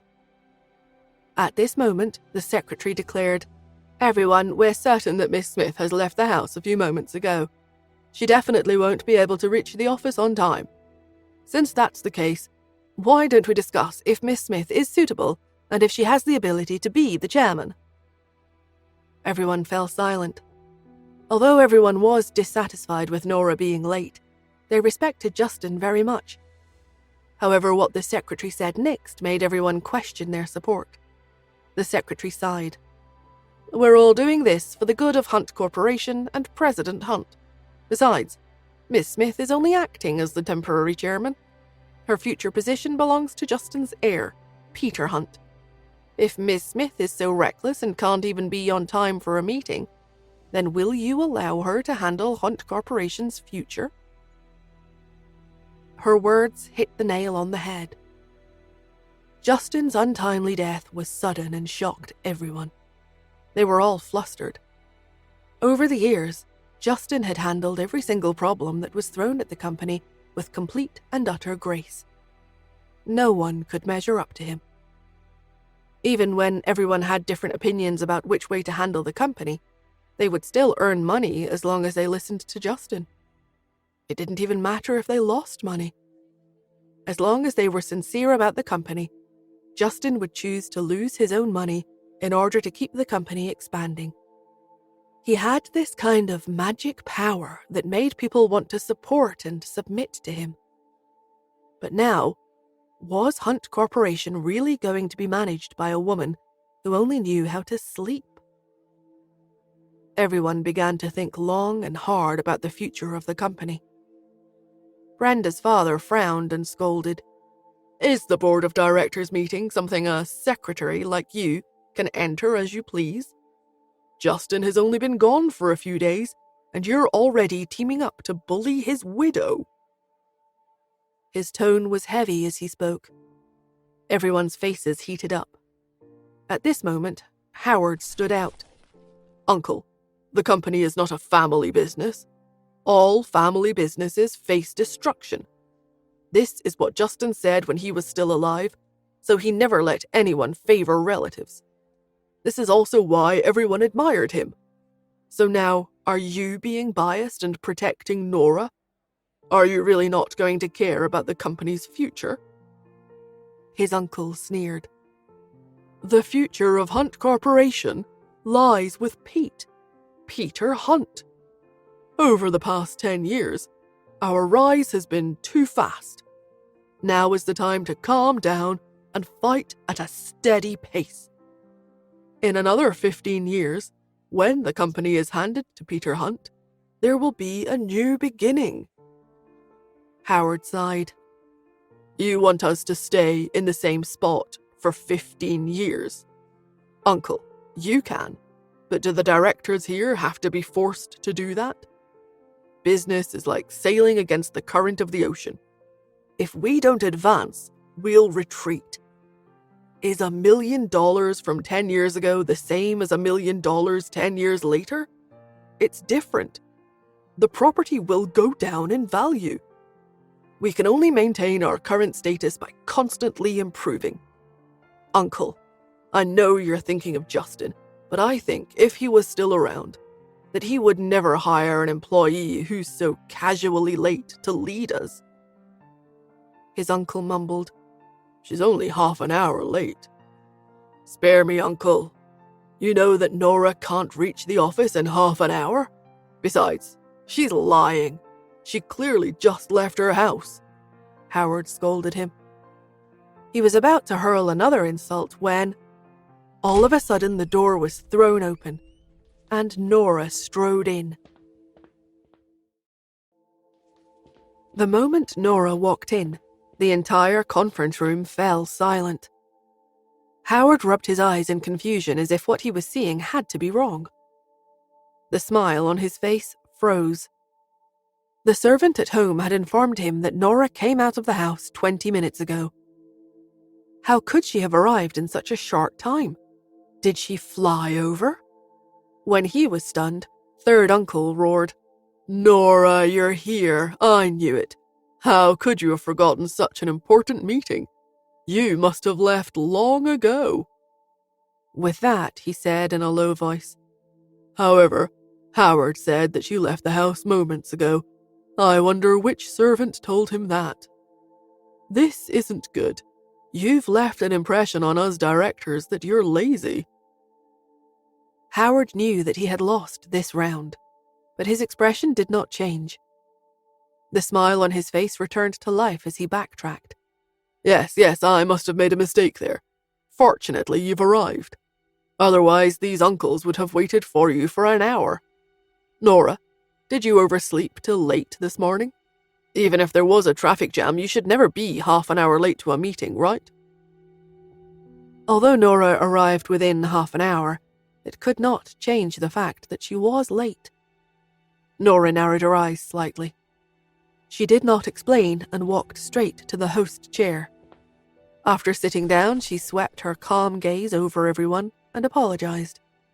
"I'm sorry I'm late." These few short words gave people a sense of security and calmness. The other shareholders looked at her. At this moment, everyone had a little confidence in the company's future. At least this woman could control the situation. In such a tense atmosphere, she could handle any problem with ease. In the end, it seemed like she had some skills. Howard's heavy fists hit cotton and he felt that arguing any more with her was meaningless. If he continued to talk about her being late, it would make him look petty and unprofessional. Therefore, Howard smiled and through gritted teeth muttered, "Nora, it's okay. We're family. Let's start the meeting, okay?" Nora glared at him. Howard's pettiness astounded her. But she kept her complaints to herself and nodded instead. Then the people below reported their respective projects to her, so that she could understand the business. This was her first day on the job, after all. Nora was multitasking. As she listened, she looked at her special assistant, Mr. Livingston, who was standing beside her. This was a child from the distant family of Mrs. Hunt. He had served Mrs. Hunt for more than 5 years and had maintained contact with her after all these years. This person was very good at managing the company. He had once been a professional manager and had a good reputation in the industry. This was the person that Mrs. Hunt had worked hard to hire, so that he could help Nora run Hunt Corporation. Logically speaking, he should have reminded Nora that she was coming to the meeting today. After all, as the special assistant, he was responsible for these small matters. Yes, Nora had always been a carefree person. Lily was the one handling the medical matters. But even if Justin was here, he could not possibly remember his daily schedule. It was arranged by the special assistant. Mrs. Hunt had even instructed Mr. Livingston over and over again yesterday to get him to help Nora no matter what. He assured Mrs. Hunt that he had handled the situation. But Mr. Livingston did not remind Nora about the meeting. At the very least, he should have informed her that she should leave for the company at 9 o'clock. Nora thought about this and turned the pen in her hand. "President Smith, what do you think we should do with this case? Should we continue or shelve it?" As she was thinking, the board member had finished reporting and was now asking Nora for her opinion. Nora was about to speak when Mr. Livingston beside her suddenly interrupted. "You should go ahead and do whatever President Hunt advised when he was still around." Mr. Livingston stood behind Nora, looking like the perfect picture of a special assistant. The board member looked from Nora to Mr. Livingston, then nodded. With his words, everyone in the room understood. It seemed Miss Smith taking over as president of the company was just for show. Had she found a professional manager to act for her? That was fine too. As long as Hunt Corporation continued to develop well, the board of directors only cared about the image of the business. Everyone mulled this over. Next, they faced Nora one by one, but actually began reporting to Mr. Livingston. Justin had arranged most of these projects well enough. They could continue according to his instructions and tools he had left behind. Mr. Livingston opened his mouth to handle the matter and sized Nora up. This woman was his new partner. When Mrs. Hunt called him over to help, he had thought that he was going to be the manager of Hunt Corporation. He did not expect to be her special assistant. Mr. Livingston was unwilling. He was a dignified economist and a doctoral student who had double degrees, but he was expected to listen and work for a young girl that was only 25 years old. Therefore, he deliberately chose not to inform Nora of the meeting. His goal was to make Nora panic after she was late. Then he would come and help fix the situation. That way, in the future, Nora would have to rely on him in order to do her job. By then, Nora, this so-called President Smith, would be useless. He would become the manager of Hunt Corporation. As Mr. Livingston thought about this, Howard snapped, "Nora, I have some questions I want to ask you about it." Nora raised her eyebrows. "What is it?" Howard continued, "When Justin was around, he asked us to prepare some gold reserves. So, when the price of gold increased a while ago, we bought some gold futures. However, Justin misjudged this time. After he got the company to buy it, the price of gold began to fall. Over time, it became worse and worse. Now, the price has dropped to 2/3 from when we bought it. Should we quickly dump the gold futures now? Otherwise the loss will be even greater." Nora nodded and looked like she was taking in what he was saying. But if she was being honest, she had never dealt with gold reserves before. She had no idea what Howard was talking about. Gold futures? Isn't that a type of investment bond? Nora frowned, but before she could speak, Mr. Livingston chose to interrupt and speak over her again. "About that." However, before he could finish, Howard glared at him and scoffed. "Mr. Livingston, are you a special assistant or a professional manager? If you're here to manage the company, why did you make Nora come here? But if you're just a special assistant, then aren't you saying too much today?" Mr. Livingston shut his mouth and looked at Nora at the same time. As a special assistant, it was wrong to interrupt the higher-ups so casually. However, if Nora asked for his opinion, then it would be reasonable for him to answer. Therefore, he waited for Nora to speak. He was confident that after Nora witnessed his recent actions, she would open her mouth to beg him to answer. Howard continued, "Well, what do you think, Nora?" Nora nodded, deep in thought. Obviously, the only thing we can do in this situation is... Her voice trailed off. She never paid attention to gold futures. After all, she was not that obsessed with earning money. Who knew when the gold would rise? How was she going to answer this question? As she was thinking, a message was sent to the Imperial League group. Nora held up her hand to Howard. "One moment, this is a very important business matter I have to handle." She glanced down at her phone and felt a wave of relief wash over her. It was a message from King.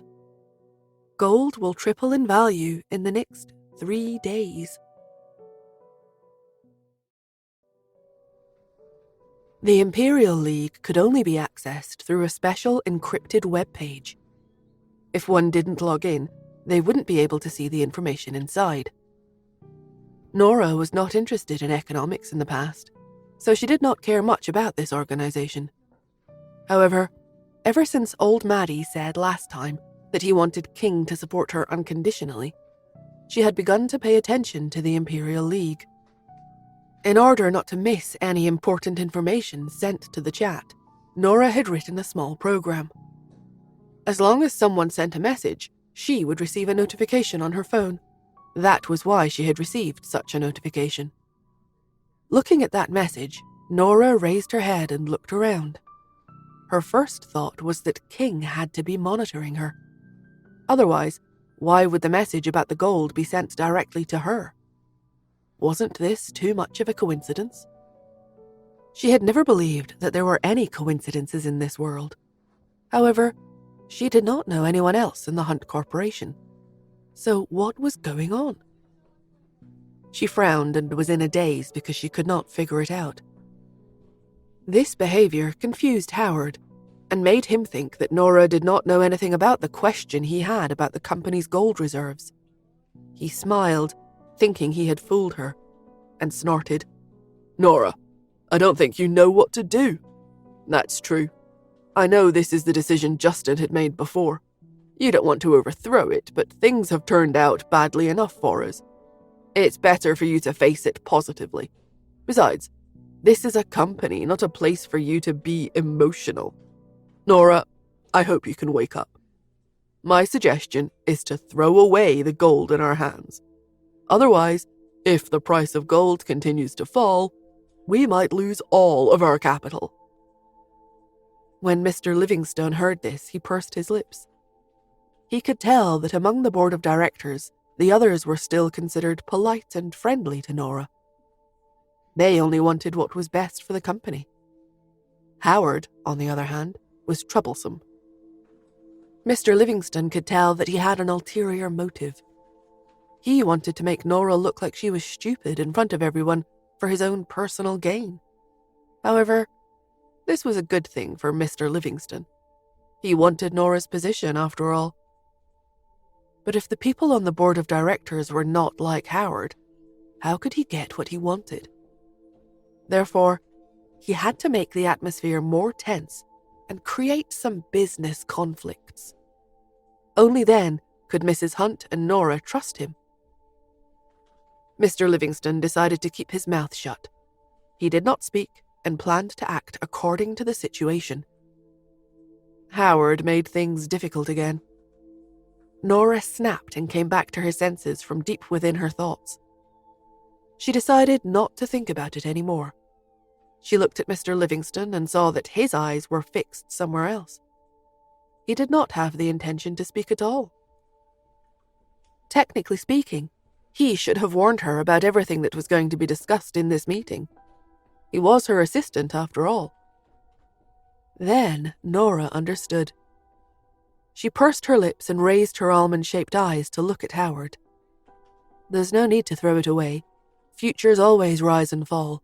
It's a normal trend in the market. As soon as she finished speaking, Howard sneered, "Normal? The futures in the past never fell by more than a third. If we don't sell them now, we'll lose a lot of money. Nora, you don't know about futures, right? You haven't bought them before either. Don't you know what futures mean? Do you need me to explain it to you?" Every word was targeted at her. Nora gave a soft laugh and her eyes twinkled. "There's no need to explain.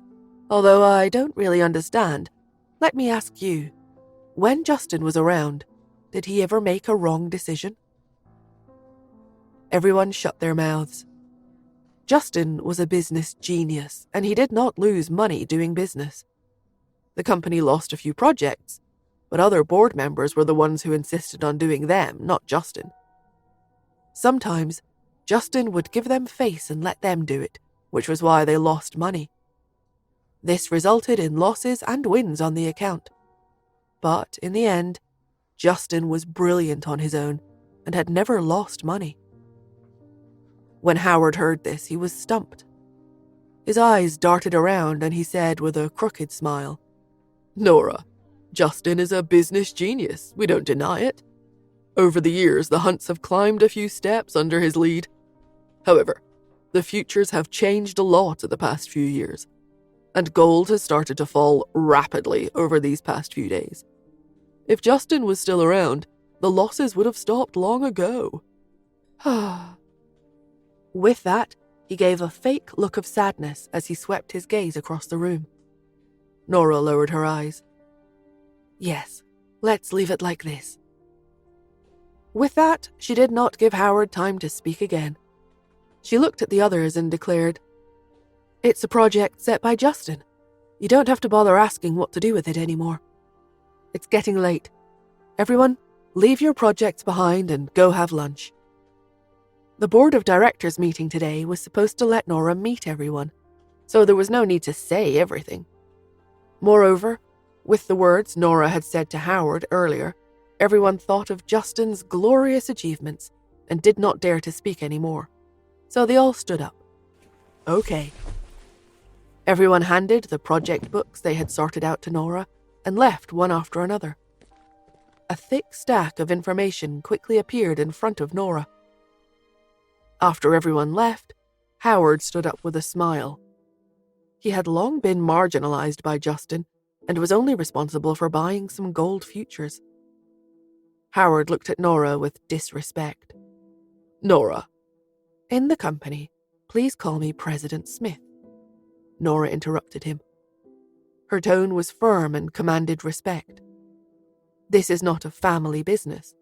We're business associates here, not family." Howard lowered his eyes. He wasn't expecting such pushback from her. "Okay, President Smith. I advise you to take the gold futures seriously. You might not know how much the Hunt Corporation has bought. It's not a small investment worth a few $100,000 or a few million. It's tens of millions of dollars." Nora raised her eyebrows. "I understand." Seeing her calm demeanor, Howard did not know what to say and could only leave in a fit of rage. After he left, Nora stood up, picked up the stack of documents, and walked out. Mr. Livingston followed behind her. He wanted to say something, but Nora turned to him before he could speak and announced, "You don't have to come tomorrow." She did not want such an assistant. And when it came to assistants, where was Lawrence? Why did Lawrence disappear after Justin faked his death? For some reason, Nora suddenly had a bad feeling in her chest. Sean was still in the company, but he had always been in charge of the outside world. Lawrence was in charge of Justin's internal matters. Since he had faked his death, Justin would let Lawrence come back. But had something bad happened to him? She thought of that explosion again. Nora became sick with worry. She hugged the stack of documents and returned home. After she left the building, Howard walked out of the room and sneered at her back. This time, Nora was going to lose. He would make sure of it. This was because Justin had asked him to buy $15 million worth of gold back then. But he had secretly changed it to $80 million. The other $65 million was for Howard alone. Justin had sharp eyes and had always been good at reading things. But now, Justin was no longer around. There was no evidence. It was up to him to decide if he had helped the company buy $15 million or $80 million. Therefore, 2 days ago, when the gold began to fall at a rapid speed, he had transferred the $65 million worth of gold that he had bought personally to the company. That way, it would only be the company that made a loss, not Howard. He had made up for his loss from the company. If the price of gold fell again, it would drop by more than half. If that was the case, Nora could not afford to lose 40 to 50 million. This had nothing to do with him. He had suggested throwing it out at the meeting today. It was Nora who did not listen, so all he had to do was sit back and wait to see Nora make a fool out of herself. Nora drove back home as fast as she could. After getting out of the car, still hugging the company's project books, she went straight to the study room. After placing the books on the table, she picked up her phone and looked around before trying to call Justin. This was the first time she had taken the initiative to look for him since the incident. However, when she dialed the number, only an automated tone responded to her. "The number you have dialed is unreachable." That made sense. The phone had been destroyed in the explosion. All of Justin's belongings had been found beside the corpse. Therefore, it was reasonable that she could not find him on the other end of the line. Nora could not help but start to think again. Where did Justin go? As her thoughts were running wild, the door was pushed open. Following that, the heads of 3 little children appeared at the door. Cherry blinked her large eyes and squeaked in a childish voice, "Mummy, are you thinking of Daddy?" "I suppose," replied Nora. When Pete heard this, he reminded her, "Mummy, didn't you say Daddy has something to do? He'll be back soon." Nora held her chin. "But there is so much work. My head hurts too." Xander craned his neck to take a look and asked, "Is there too much work? It would be good if someone helped you share the burden." Cherry nodded and agreed. "Mummy, let Pete and Xander help you." Xander took the opportunity to say, "Yeah, let Pete help you." Pete and Cherry looked at him at the same time, their identical faces filled with confusion. "Why Pete? Why me?" Xander scoffed. "Of course it's because Hunt Corporation will be yours in the future. Don't think I don't understand. The tyrant won't come back. Mummy is helping you work, so you should be the one doing it." Pete's mouth dropped open in surprise at Xander's blunt attitude. But beside him, Cherry was nodding her head vigorously. "Xander, you're right." Pete shook his head. His sister was hopeless. Xander patted Pete's shoulder. "Go on. Don't be afraid. Think of it like your Math Olympiad questions." How could these business matters be the same as the Math Olympiad? Were they as difficult as the Math Olympiad? Pete glanced at Xander in disdain before walking up to Nora's side. "Mummy, I'll do it." Nora looked up from where she had buried her head in her hands. She was stunned by the three children's conversation. What the heck was going on? Were they really only 6 years old? After their intelligence and genes were improved, could they be so spectacular? Pete climbed into the chair. His small hand grabbed the first project and opened it to read. Nora could not help but ask, "Pete, do you understand?" Pete nodded. "Yes. Daddy often let me see these in the past, but these are too dry and boring. I like the Math Olympiad more." Nora stopped herself from being so surprised by Pete's words. She remembered that she had once asked Justin what Pete was good at.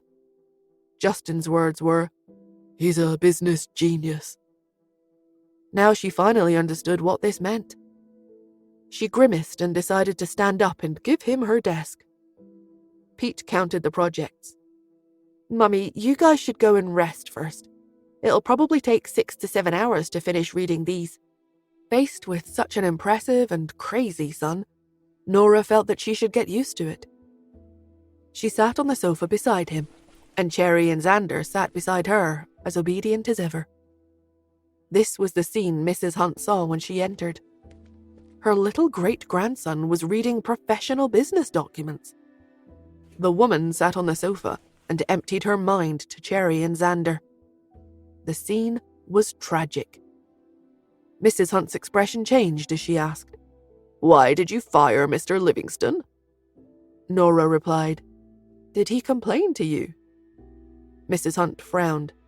"Mr. Livingston is the best manager in New York.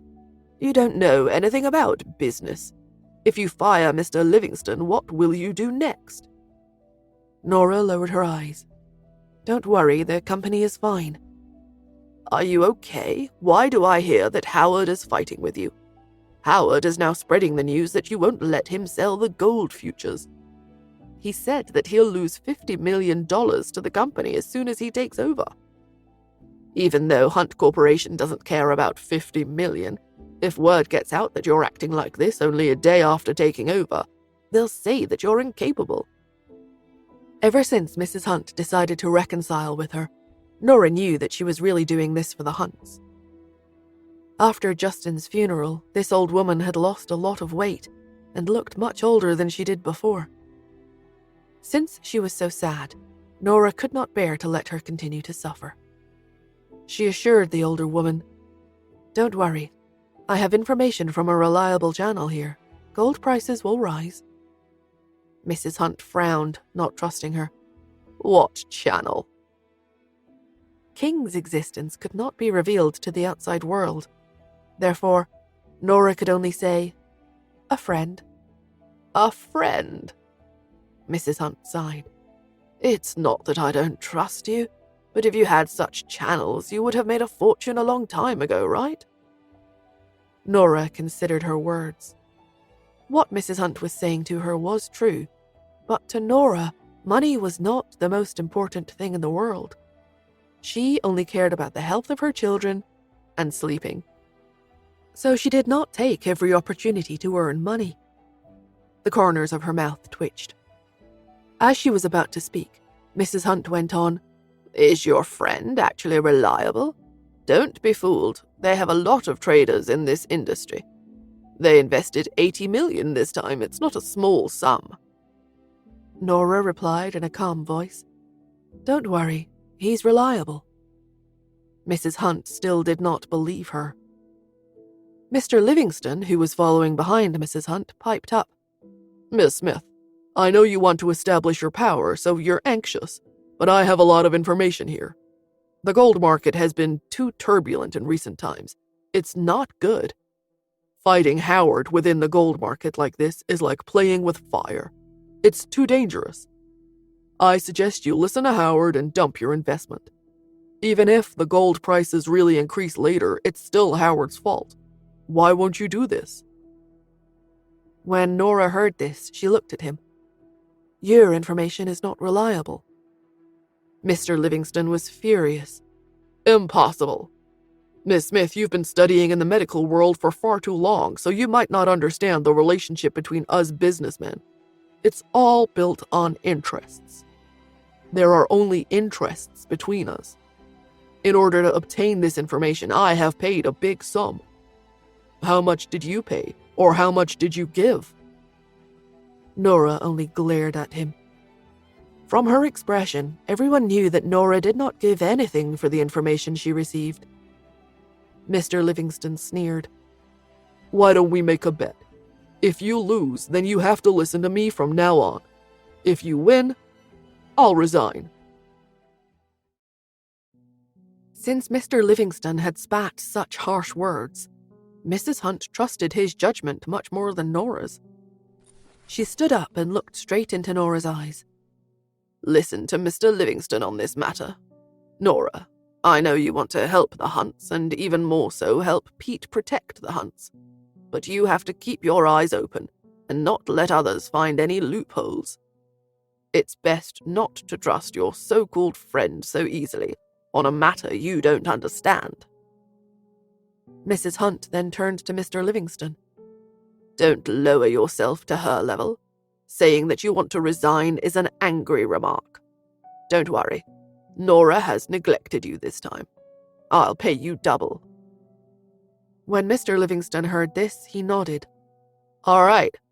Now, Miss Smith, I suggest you follow Howard's suggestion and sell the gold investments. This is the best choice. Nora listened to their conversation and smiled. She knew that Mrs. Hunt had looked down on her from the moment she met her. Even though she had slapped her in the face frequently, Mrs. Hunt still felt that Nora had grown up in the countryside and did not know anything. Therefore, as a result, she looked down on her friend. Nora lowered her head. After a moment, she looked up with a stern gaze. No. She only uttered one word, but it showed her displeasure very clearly. Mr. Livingston made his face into a tight frown. He was so angry that his fingers were trembling as he pointed at Nora. He had spent a lot of money to get that information about the global gold price from Wall Street. This was the capital he planned to use to control Nora this time. Why was this woman so stubborn? He flung his sleeves in anger. Miss Smith, if you don't sell it right away, then you are only waiting around to lose a large amount of money. Besides, Roger happens to catch your pigtail. Your future doesn't look bright. Mrs. Hunt was anxious. She hit the ground with her walking stick and roared, Nora, I trust you because you're Pete's biological mother, but don't be overconfident. I know that you have good medical skills and might have some powerful connections, but you're not a businessman. You don't know the twists and turns here at all. I think that so-called friend of yours is a bad friend. You can't trust him completely. Bad friend? Nora sneered and sat on the sofa behind her. Then she whispered, Mrs. Hunt, I respect you as Justin's grandmother, so I'm going to be polite to you. But I haven't gotten married to Justin yet. Legally, I have nothing to do with him. I advise you to be more polite. Mrs. Hunt was furious. Polite? If I didn't support you, how could you be in this position? You're simply killing the donkey after it's outlived its usefulness. Nora raised her eyebrows. Say whatever you want, but I'm the one in charge of the company now. So stop talking nonsense. I won't throw away this gold. All right. I'm going to sleep now with my 3 children. Please find yourselves out. Sleep? Mrs. Hunt was even more surprised and anxious. She looked at Nora in disbelief. It has already come to this, but you want to sleep. How can you sleep? Don't you care about the Hunts at all? Nora could not be bothered to speak any more. It was difficult to change opinions. After all, prejudice was difficult to correct. With this in mind, she stood up and walked to the door to open it. Please. They were both from wealthy and respectable families. If Nora was so rude, Mr. Livingston would definitely lose face. He seethed in anger. Okay. Miss Smith, don't blame me for not warning you when you have to compensate me. Don't cry and beg me to come back. I'm not returning. With that, he turned and left.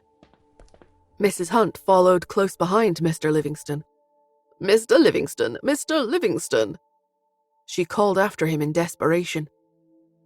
After the two of them left, Nora closed the door with a bang. Only then did she heave a giant sigh. It was finally quiet. She walked straight to the bed and climbed in. Without getting ready for bed, she closed her eyes and fell asleep. Out in the courtyard, Mrs. Hunt was hobbling after Mr. Livingston, who was strutting across the property. In the end, Mrs. Hunt caught up to Mr. Livingston, who had no intention of leaving. They were all managers, but who could be the manager of such a big company like the Hunts? This was every manager's dream. He made such a fuss with Nora just to stay. Mr. Livingston noticed he was being followed and slowed down. Sure enough, he waited until Mrs. Hunt caught up. Don't go. Nora is young and insensible. Don't take her words to heart. The old woman was struggling to catch her breath. Mr. Livingston pretended to be proud. Mrs. Hunt, it's not that I don't want to help, but with your order, I resigned from my current job and ran here. But as you can see, I'm unfortunate to have such an arrogant boss. I can't be the special assistant of the Hunt Corporation. Mrs. Hunt frowned. Mr. Livingston, look, why don't I give you 5 times your salary? Mr. Livingston shook his head. It's not about the salary. It's that if Miss Smith keeps going against me and doesn't listen to me, even if I can create a plan to raise the Hunts to the heavens, she won't follow it. The company is doomed no matter what. Ah. Mrs. Hunt sighed. She's young and has never held such an important role. There are so many people at home who are jealous and eyeing her position. After Mrs. Hunt said this, she thought of Hunt Corporation and Justin. Her chest started to hurt.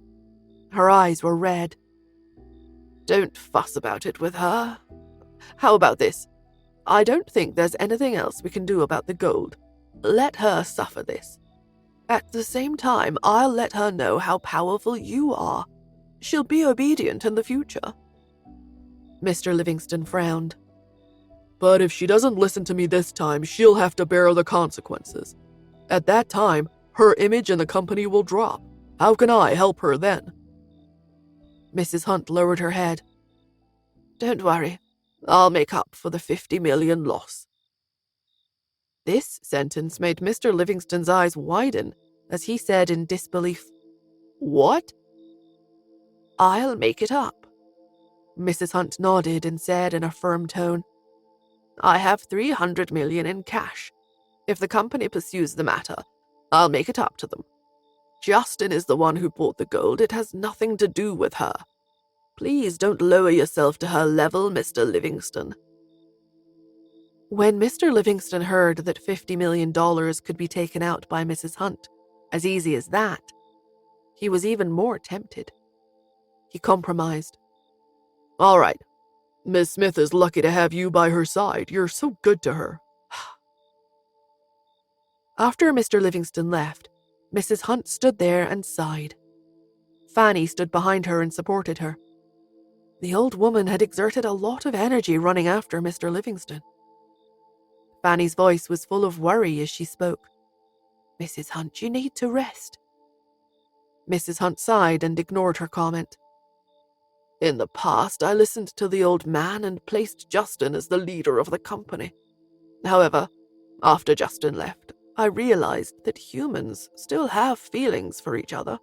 Money isn't the only thing that matters in the world. The only thing I can do for him now is to protect the woman and children he loves the most. When Fanny heard that Mrs. Hunt was intent on supporting Nora and the children, her eyes reddened and tears fell from her eyes. She looked at Mrs. Hunt. "Mom." A faltering Mrs. Hunt continued walking to her residence. She continued, "Humans are never content with what they have. When Justin was around, I wanted him to make concessions for the sake of the company, but I also wanted him to enter a political marriage. He expanded the company step by step into what it is today, all because he loved his grandma. But you know what? Justin's dream was never to become a bossy CEO, because he is a true romantic at heart. I'm the one who shackled him here with my love for him. During the last 2 days, I have thought a lot and realized that many things I did were wrong. If I could do it all over again, I'd want him to just be alive and be happy. What's the use of expanding the company into such a big and powerful one when he isn't even here anymore?" With a sigh, she left Justin's villa and slowly walked to her own. After she entered the villa, she felt panicked and short of breath. Fanny brought her the Zabe Corporation's calming pills. After taking one, she stared at the pills. At last, she sighed and exclaimed, "Never mind. I'll just pay back what I owe Justin to that woman instead." After saying that and taking the medicine, the discomfort in Mrs. Hunt's chest was relieved and she felt a lot better. Then she laid down and went to sleep. The next day, Mrs. Hunt woke up with a start. After she opened her eyes, she looked at Fanny and asked, "What time is it?" Fanny looked at the time. "It's only 7 o'clock. "What time does the stock market open?" 9 o'clock. Mrs. Hunt breathed a sigh of relief. She got out of bed and started to wash up. She slowly passed the time until it was 9 o'clock. At 9 o'clock, she looked at Fanny, only to see her expression changing greatly when she picked up the phone and took a glance at it. Mrs. Hunt's heart sank at once. Sure enough, the next moment, Fanny informed her, "The gold price yesterday was $45 per gram, but it has dropped to $32 per gram." Mrs. Hunt broke into a huge frown. Justin had acquired the gold at nearly $63 per gram. With this, it had become a 50% loss for the company. In other words, the company had lost $40 million. Mrs. Hunt felt as if her heart was being tightly squeezed. Her cell phone rang at this time. When she answered, Mr. Livingston's voice reached her. "Mrs. Hunt, have you seen the gold price? My friend didn't lie to me. It's the end of the line for gold futures. We've already suffered a loss of $40 million. If this continues, our losses will only increase. We could lose $50 million. Mrs. Hunt took a deep breath and looked at Fanny. "What is Nora doing right now?" Fanny replied in a weak voice. I just called Mr. Hunt's villa. The butler said, that Miss Smith is still asleep, and that she has forbidden them from waking her up unless it's a matter of life and death." Mrs. Hunt felt faint. She felt like her heart condition had gotten even worse. She took a deep breath, yet she felt as if she couldn't exhale or inhale. The breath was stuck in her chest, making it feel terribly stuffy and uncomfortable. After hanging up Mr. Livingston's phone call, Mrs. Hunt got onto her feet with Fanny's help. She cried out, "Come on, let's go and wake Nora up." "To sell the gold?" Fanny asked. "No, we're not selling it anymore." Mrs. Hunt spoke firmly. "We'll lose $40 million if we sell it now. Even if we wait a while longer, the most we will lose is $50 million. After all, it's not like gold prices will ever fall to zero. There's no real difference between $40 million and $50 million anyway, so let's not make her slap herself in the face." Fanny held the old lady's arm and looked at her faltering appearance. "Then you're going over because—" "I'm going to wake her up." Mrs. Hunt tapped her walking stick against the floor. "Even if she's all form and no function, She still has to behave the way she should be behaving. Which family's matriarch sleeps in every day? Besides, how can anyone even sleep for 12 hours a day? Her health will eventually suffer if she stays in bed like that every day. Fanny nodded. To be honest, she'd wanted to bring this up a long time ago. She had never seen anyone as lazy as Nora. How could she sleep for more than 12 hours a day? She must be hiding in her room and secretly playing with her cell phone instead, right? The pair arrived at Justin's villa. Mrs. Hunt walked up to the door and banged on the door. Nora was extremely grouchy after being awakened, but when she saw that it was Mrs. Hunt, she didn't say anything. Mrs. Hunt stood where she was and reprimanded her with newfound strength. "Can you open your eyes? It's already 9, yet you're still asleep. Do you know that gold prices have reached another new low?" Nora yawned in the old woman's face. "Oh."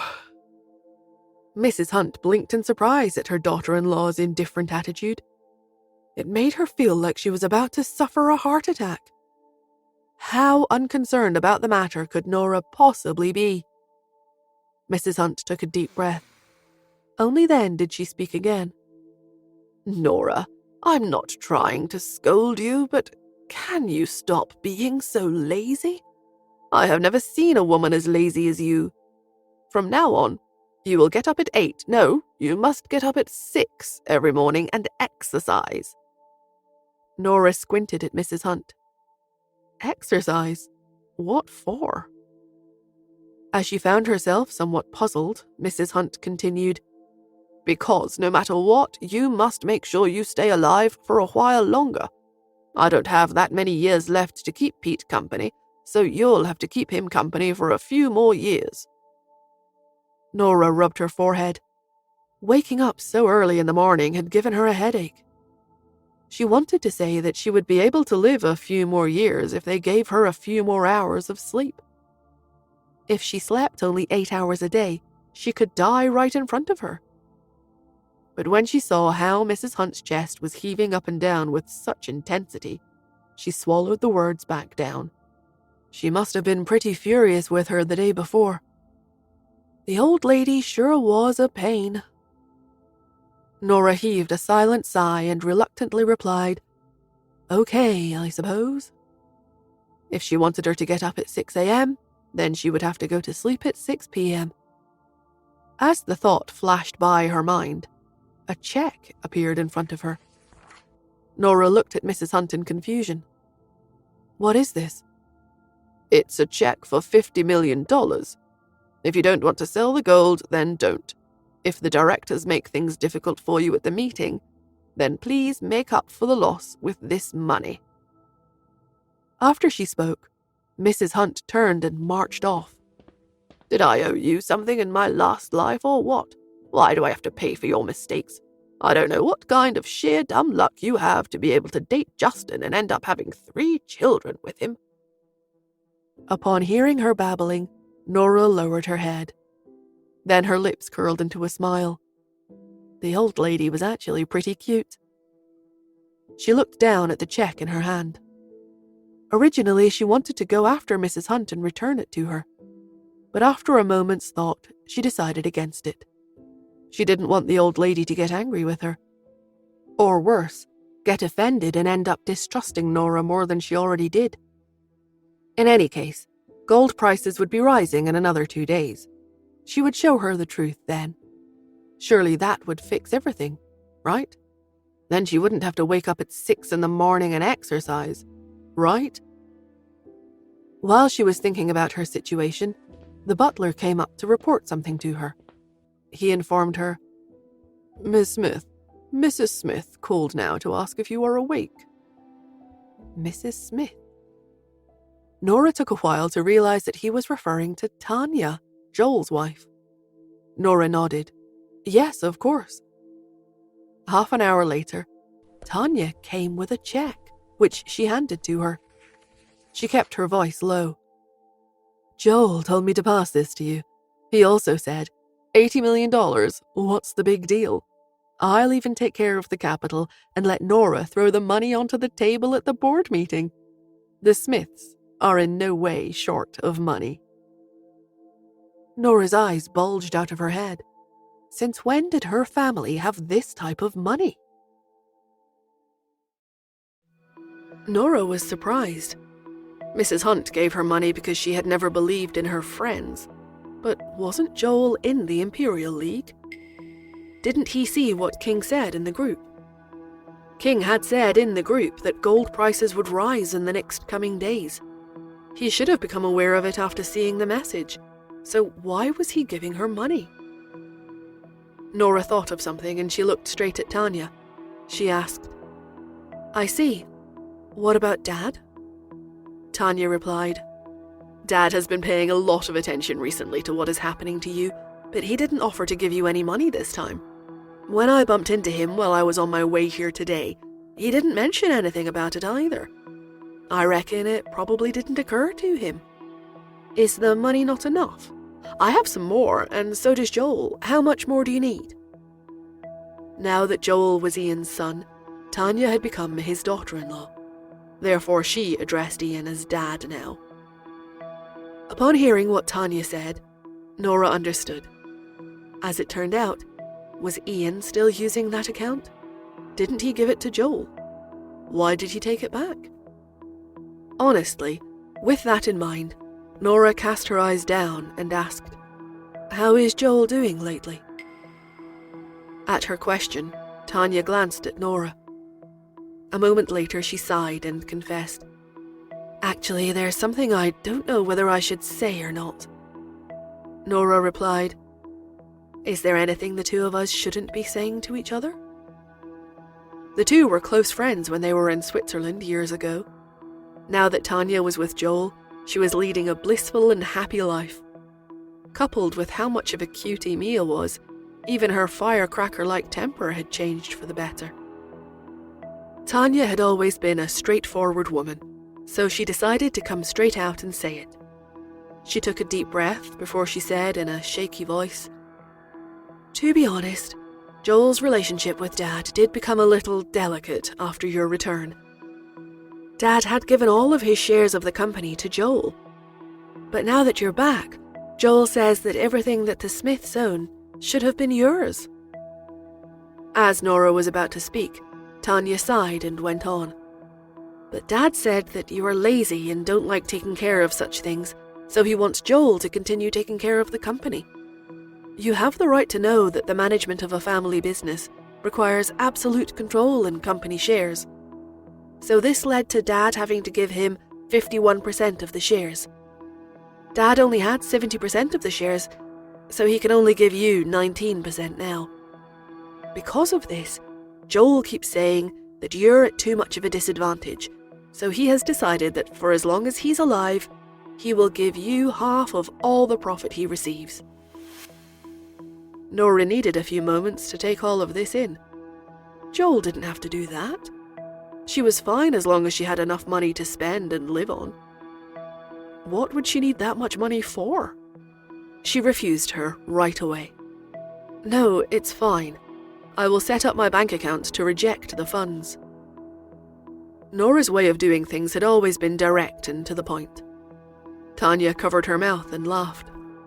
Compared to before, she had become much more friendly and gentle.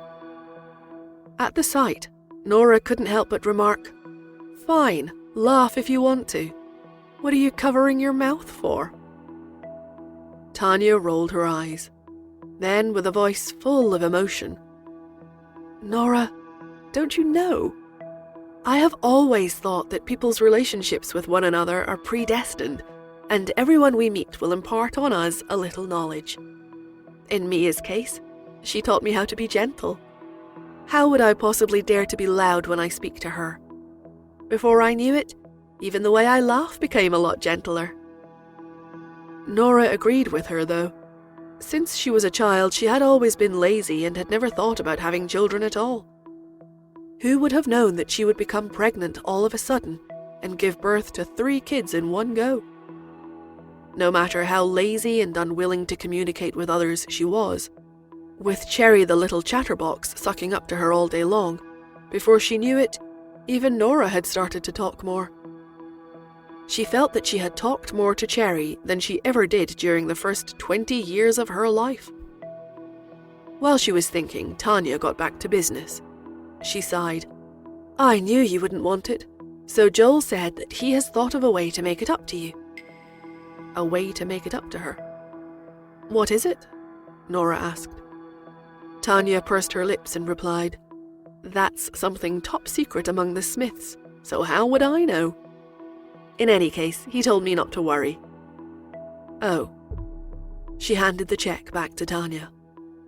"When you're back, tell Joel that gold prices will rise in 2 days. If he's interested, he can buy some." Tanya didn't fully understand, but she was a messenger between the two, so she took back the check and nodded. "Okay, I'll tell him." Then she got up and left. It wasn't until she stepped out of the Hunts Manor that Tanya realized something. Because of what had happened to Justin, her heart had been very heavy when she came. She wanted to keep Nora company as much as she could, yet she had to restrain herself and make sure that she didn't bring up Justin. Otherwise, that might have saddened Nora. But as she chatted with Nora, upon seeing that she was in such a good state of mind and didn't look like she had just lost her beloved, she forgot all about the matter. It wasn't until she left that she finally remembered the great loss Nora had experienced. However, wasn't Nora in a little too good of a condition? As she thought so, she shook her head, suppressed her doubts, and went back to the Smiths. After seeing Tanya off, without having any time to wonder what Joel was referring to that was more important than company shares, Nora went straight to the Hunt Corporation. Now that she was the CEO of the Hunt Corporation, she couldn't stay at home and sleep in every day anymore. In addition, she had to take care of all the company matters and get everything on the right track as soon as possible. Only then would she be able to leave and look for the V16. When Nora arrived at the company in the car, the surrounding employees all looked at her and started pointing and gesturing at her. The moment she arrived in her office, Roger invited himself in. At the sight of Nora, he sighed and grunted, "Nora, didn't I tell you to sell the gold futures, yet you refused to listen? Well, look at how we've made even more losses now." Nora lowered her head. Roger hadn't closed the door when he entered. He did that on purpose so that all the people outside of her office could hear what he was about to say.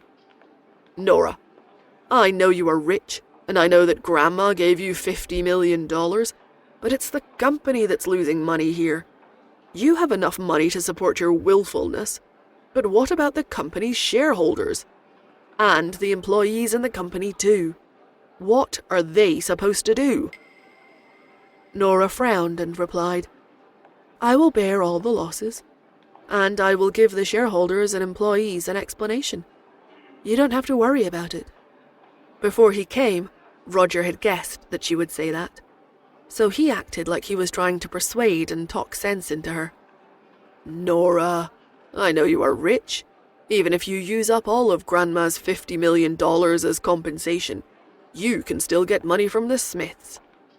At the worst, you can even compensate for the losses with Justin's money. But don't you know that you are just eating into your savings by doing that? If you continue to run the company like this, you will empty your savings one day. Besides, with the way you're behaving, how are you going to give the people in the Hunt Corporation any hope? Do you know that everyone in the company has been feeling jittery and uneasy since Justin's accident? In fact, there are rumors going around that the Hunt Corporation is about to lose its position as the #1 company in America." Nora continued to stare at Roger. She knew he wasn't finished yelling at her, so there was no point in responding yet. Sure enough, Roger continued. "Over the years, the Hunts and the Smiths have been vying for the top spot in America. From the start, the two companies' profits have been more or less the same.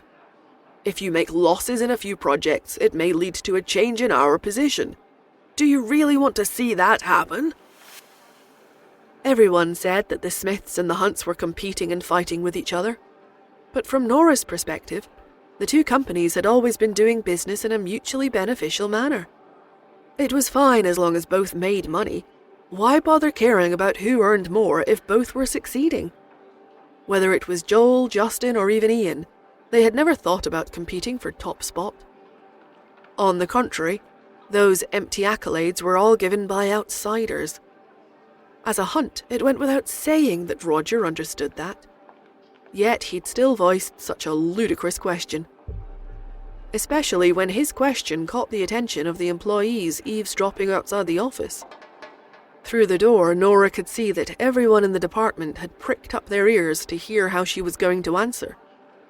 But before she could answer, Roger was already starting to set up a trap for her. He droned on and on. "No, wait, Nora. You're a Smith, so you must favor the Smiths instead. I see. So that's how it is. Even though you gave birth to Justin's 3 children, you're still a Smith. And your daughter is a Smith.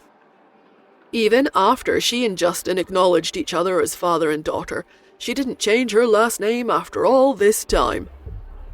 Roger thought of something, and he added, "I get it now. I finally figured it out. I have been perplexed about why you refused to cut our losses, despite gold prices clearly plummeting day by day. As it turns out, you were lying in wait for that." Nosy and gossipy secretaries would send news of their dispute to the group chats. Roger's words were like a thunderbolt that bombarded the hearts of all the employees of the Hunt Corporation. Everyone launched into a discussion in the group chat. Is Miss Smith's heart really not in the company? Surely it's not that bad. After all, the two families have already allied with each other through a political marriage. They have children together. Miss Smith and Mr. Hunt are only engaged. They're not married yet. Legally, Miss Smith is not Mr. Hunt's wife yet. Oh my God. Now that you've put it that way, I'm suddenly starting to form a conspiracy theory here. No, surely not. Is Miss Smith actually here to harm us? Will a company as big as the Hunt Corporation really go out of business? I feel so anxious. Will they start to lay off staff? Will I be laid off? I'm middle-aged. If I lose this job, I won't be able to find a job at all. Everyone was speculating. For a while, all the employees in the company panicked. The local media reported the incident, and it made headlines in business news. For a while, everyone was discussing it on the internet as well as in real life. The focus of their discussion was, in order to take the top spot in the country, the Smiths were stooping too low. Nora then came under fire on the internet. All of a sudden, I now understand the Smiths' ploys. The way wealthy families manipulate people is so sinister. Oh gosh, how scary. Nora, she's the top socialite, right? So the way to defeat the enemy is to bear him a child, then inherit his business, and bring down his company. Some reporters cornered Nora and asked her for her opinion on the matter. Nora was silent for a long time. All the reporters waited to see what she would say with bated breath. Then Nora looked directly at the camera and said in a very blunt but firm voice, "In 2 days, I will tell you the answer." That one line of Nora's went under analysis by everyone, who then posted it on the internet. Some people's interpretations were, she'll give us an answer in 2 days. Gold prices will hit a new low in 2 days. When that happens and the Smiths become the most profitable company of the year, that's when she'll announce her break with the Hunts. Are you kidding? Her children can already inherit the Hunts' property. What will remain of Miss Smith if she breaks off ties with them? That tiny bit of profit from the Smiths. Now that you've mentioned the profits, won't the Smiths give Miss Smith the position of successor? After all, everyone knows that the current head of the Smiths is the previous head's nephew. Haha, I am a Smith Corporation employee. I can tell you very clearly that Ian Smith has already transferred the company shares to Joel Smith. So he now has 51% of the shares, which gives him absolute control over the company. The previous head only gave Ms. Smith 10 of the shares, so all your speculations are nonsense. You're from the Smith Corporation. Then can you tell me if your company and the Hunt Corporation have actually been in a competitive relationship all these years? Of course we are. We are not competing with them on the outside, but also internally. Every project always has two teams studying and developing it. Only competition can motivate a person's most basic passion. But as far as I know, the Smith Corporation does not care about things like being first or second. The Smith Corporation's annual turnover is not much less than that of the Hunt Corporation. Even if it's not much less, it's still less than theirs. Even if they don't care about who's first or second, they are still in second place. Who wouldn't want to get rid of their fate of being in second place forever? Besides, Mr. Hunt only has one son. Even if Miss Smith plays a few small tricks and makes the Hunt Corporation lose $80 million, all that will happen is that they'll become the second in terms of annual turnover this year. The Hunts are not going to be too concerned. But by doing so, the Smiths can take first place for once, so why wouldn't they take that opportunity? It's just $80 million. The Smiths probably don't even think anything of it, right? Some believed it, while some didn't. Everyone gloated over others' misfortune while they chatted about the gossip and waited patiently for the results that would come in 2 days. Nora wasn't one to bother listening to what outsiders said. Instead, she was dealing with the Hunt Corporation's affairs, as well as looking for an overseas project so that she could find an excuse to go to Switzerland. In the company, she approached Celine, a female staff member who was temporarily taking Lawrence's place as leader in the secretary department, and asked, "Does the company have any projects in Switzerland?" With her head lowered, Celine answered stiffly, "No." "If you have the time to be looking at overseas projects, then why don't you settle the company's domestic affairs first? Regarding the gold futures, what exactly are you thinking about doing?" Celine had always been supportive of Nora. Her current attitude, though, something wasn't right. Nora looked up to see the woman, who was usually mild and gentle, staring at her with her clear and attractive eyes. Her voice was obviously very gentle, yet the way she spoke was very stiff. She continued, "Gold prices have dropped again today. Why aren't you doing any trading in the market? With the way you're behaving, don't you think you're letting down Mr. Hunt?" Nora raised her brows, baffled at Celine's audacity to confront her. Then she asked, "Do you think that I am not doing my best for the Hunt Corporation?" Celine bit her lip. "Isn't that right? If you really were doing your best for the Hunt Corporation, then why would you fire Lawrence?" Nora was taken aback. "What did you just say?" Celine sneered. "I've already found out about everything that happened, so you can drop your act.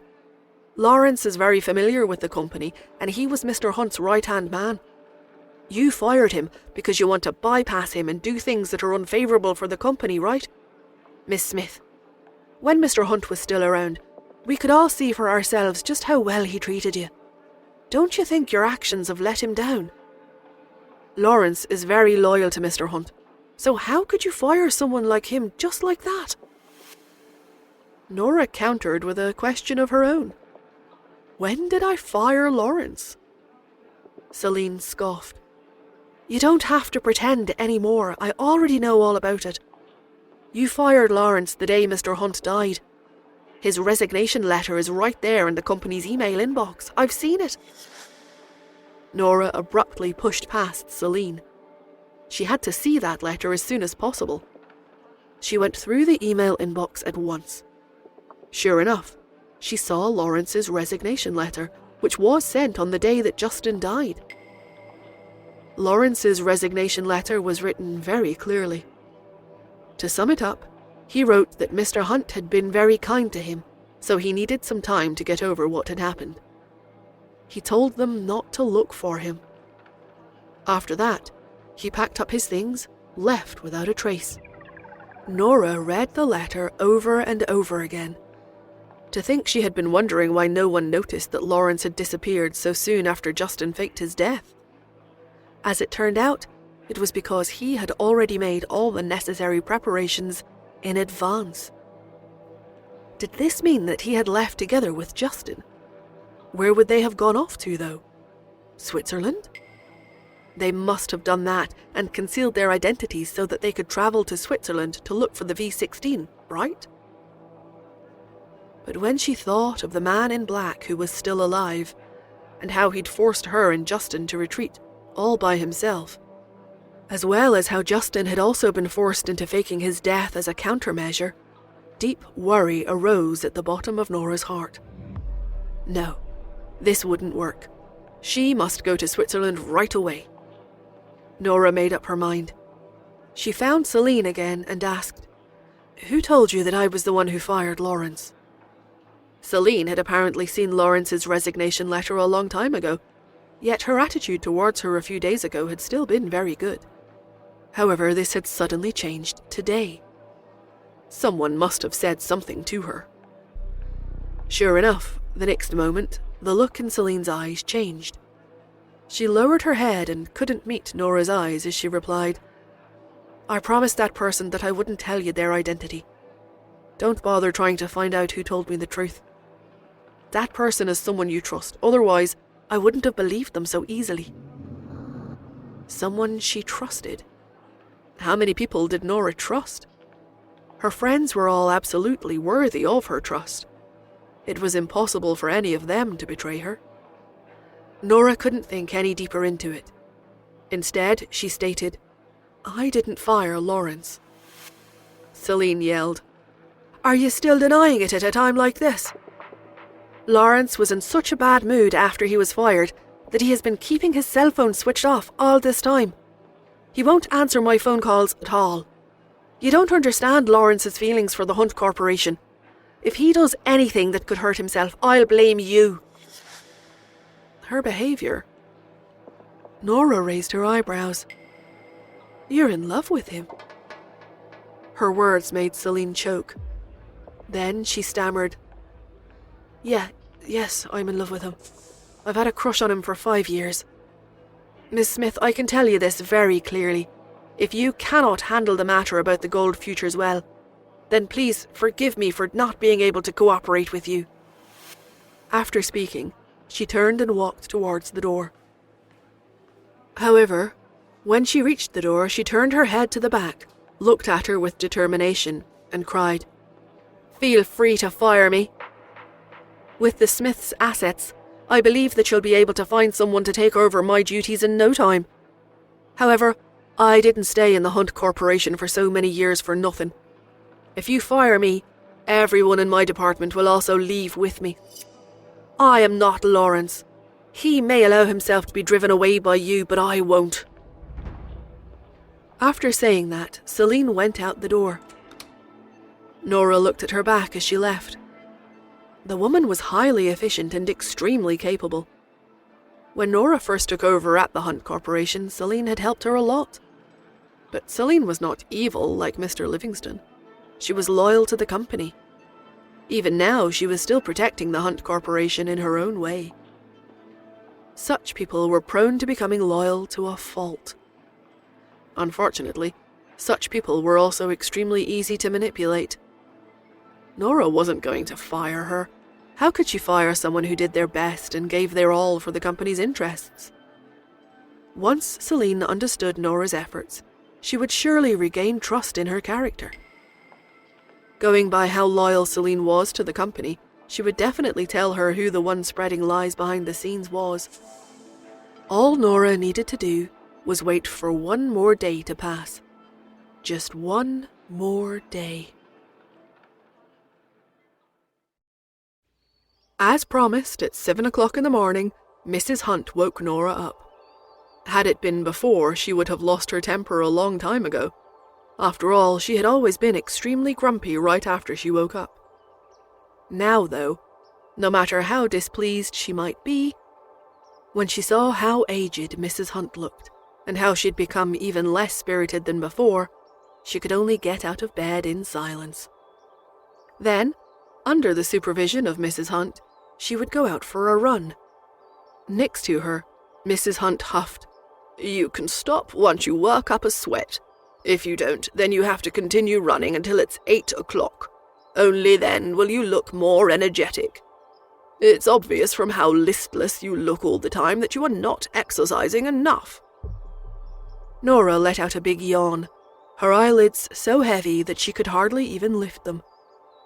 Mrs. Hunt was still standing where she was and yelling, "Can you open your eyes? Otherwise, how would you be able to intimidate and keep those people in the Hunt Corporation in check? They are all waiting to laugh at you today." Nora yawned again. Mrs. Hunt felt even more distressed when she saw her yawning non-stop. She couldn't help but complain to Fanny. "Justin has always been so self-disciplined. He went to bed at 11 every night and woke up at 5 to exercise. How on earth did he fall in love with a lazy woman like her?" Fanny sighed. "You talk about her so disdainfully, yet you are always encouraging her with your actions." Mrs. Hunt spat. "Of course I have to be encouraging towards her. Otherwise, what if she goes on strike? Even if it's just for Pete, I have to imbue in her a sense of belonging to the Hunts." Fanny did not speak. Mrs. Hunt then scoffed. "I wonder if she will ever remarry, and if she does, will she be willing to be buried next to Justin after her death? Justin would be too lonely if he's all alone. It's all my fault. In the past, I had thought that him being strong on his own would be enough." Her voice trailed off. It was only when someone was no longer around that others would realize that it didn't matter what they did, so long as they were still alive. Often, people only learned to cherish what they had after losing it. It was like how parents often wanted their children to do well in school, but once something went wrong with their health, they would realize that their children's health and happiness were what truly mattered the most in life. This was the same for Mrs. Hunt and her feelings toward Justin. When Fanny heard what she said, she heaved another quiet sigh. Justin's departure had dealt a great blow to Mrs. Hunt, causing even a competitive woman like her to become much more laid back. In the past, she would have demanded a lot of Nora, but now she only had one requirement for her, and that was to look more energetic and to keep up appearances. Fanny shook her head and looked in front of her again. What entered her sight, though, was Nora jogging at a speed neither too fast nor too slow and in control of the rhythm. She had been jogging for half an hour, though. A normal youngster would probably already be sweating profusely, but she didn't even break a sweat. Mrs. Hunt waved her down. "All right, that's enough." Half an hour later, at the sight of Nora's pale visage, Mrs. Hunt stopped the training. In the end, she couldn't bear to push her too hard after all, for fear that the sudden training load would be too much and end up hurting her. She explained, "We'll increase the duration bit by bit every day. Doing so much in one go won't work. Look at how pale you've become. Your complexion is almost transparent. Do you feel dizzy? Let's go back and have a bite. Your health is too poor." Nora looked up in a daze. She had just been warming up. Was it already over? The old lady was too easy to please. As Nora thought so, she yawned again. Her complexion had become even paler because of her sleepiness, so the old lady fed her a lot of nourishing food for breakfast. She continued to insult Nora. "You are too lazy. If you stay this lazy all the time, your body will become weak. Eat more and exercise more from now on, okay?" Nora nodded. It was easier to agree than get into a fight with the old woman. After gobbling down the food, Nora got up to go to the office. She had only just stepped out of the house when Mrs. Hunt got up. "Where are you going?" Fanny asked. Mrs. Hunt cast her eyes down and muttered, "To the office. Today is the last day of the 3-day period Nora mentioned. Outsiders aren't the only ones paying attention. Some of the old-timers in the Hunt Corporation are paying even more attention than them. So, I'm going there to show my support for her." Mrs. Hunt knew very well that the people currently in the company were all either capable or loyal to Justin. However, it was exactly these people who would make things difficult for Nora. Of course, Mrs. Hunt would never be bewitched or blinded by the rumours and gossip outside. She knew very well that the Hunt Corporation and the Smith Corporation had always been in a win-win situation. Only with competition between the two would there be pressure on the companies to grow. This was the foundation that both companies needed in order to survive and continue being leaders in business. This was a kind of commercial balance. If one established a monopoly, then they easily became arrogant, leading to them becoming blinded and missing the bigger picture. If that happened, it would put the enterprise at an even bigger risk. Fanny murmured, "All right then, I guess we'll both be showing our support for Ms. Smith." And she followed Mrs. Hunt out of the door. Back at the Smiths, Joel got up early in the morning and went downstairs. Tanya asked, "Why are you setting off so early today?" Joel replied, "The market opens at 9 o'clock. Once it opens, gold prices will become set. I suspect that the Hunts will make use of this to make things difficult for Nora, so I'm going over to back her up." Upon hearing this, Tanya took Joel's arm and clenched it. "I'll go with you. Let's support Nora together." Joel nodded, grateful for her support. "Yeah." At the Andersons, Simon was busy counting his savings. Melissa sighed.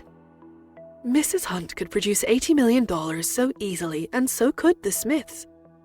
Once upon a time, our family was considered well off, so why are we so poor compared to them?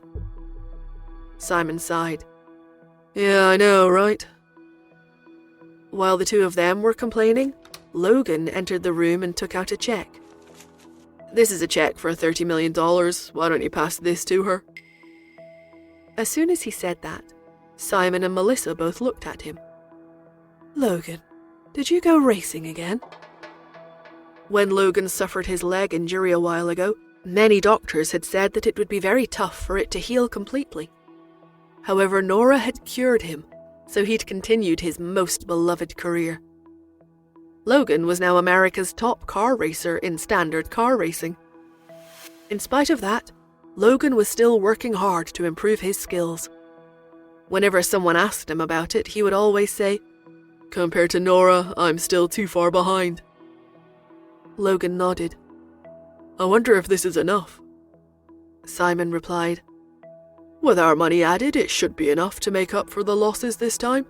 Surely she won't lose $65 million, right? Melissa, what's on your mind?"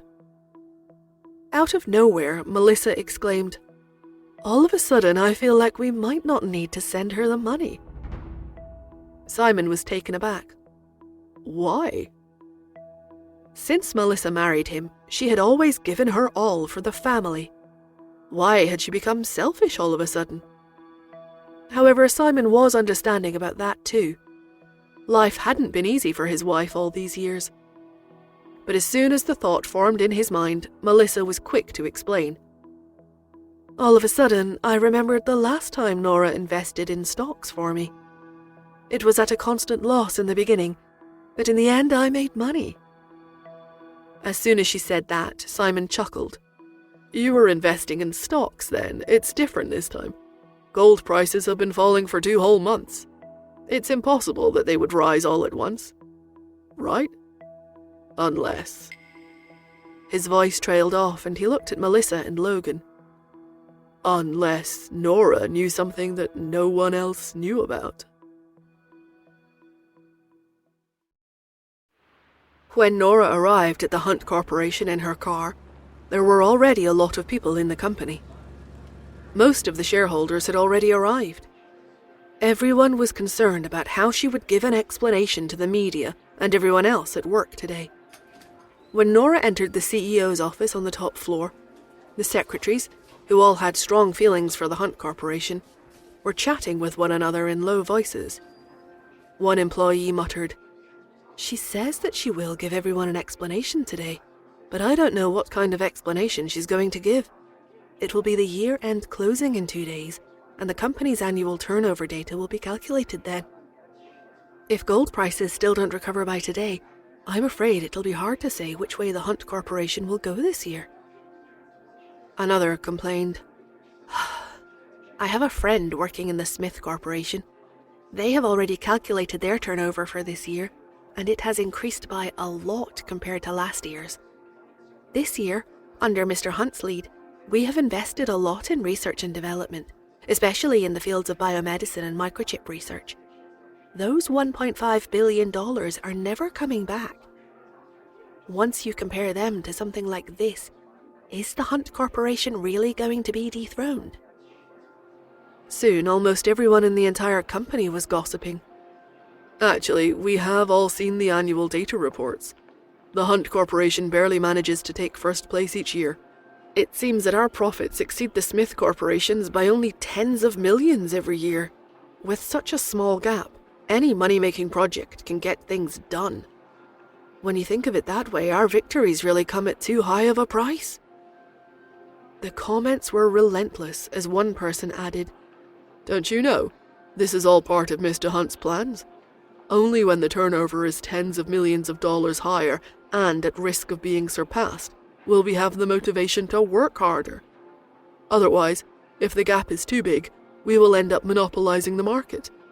If the difference is tens of millions of dollars, then the Smith Corporation will be motivated to catch up with us. But because of this, it's really hard to say which way it'll go this year." "Yeah, it's all Miss Smith's fault.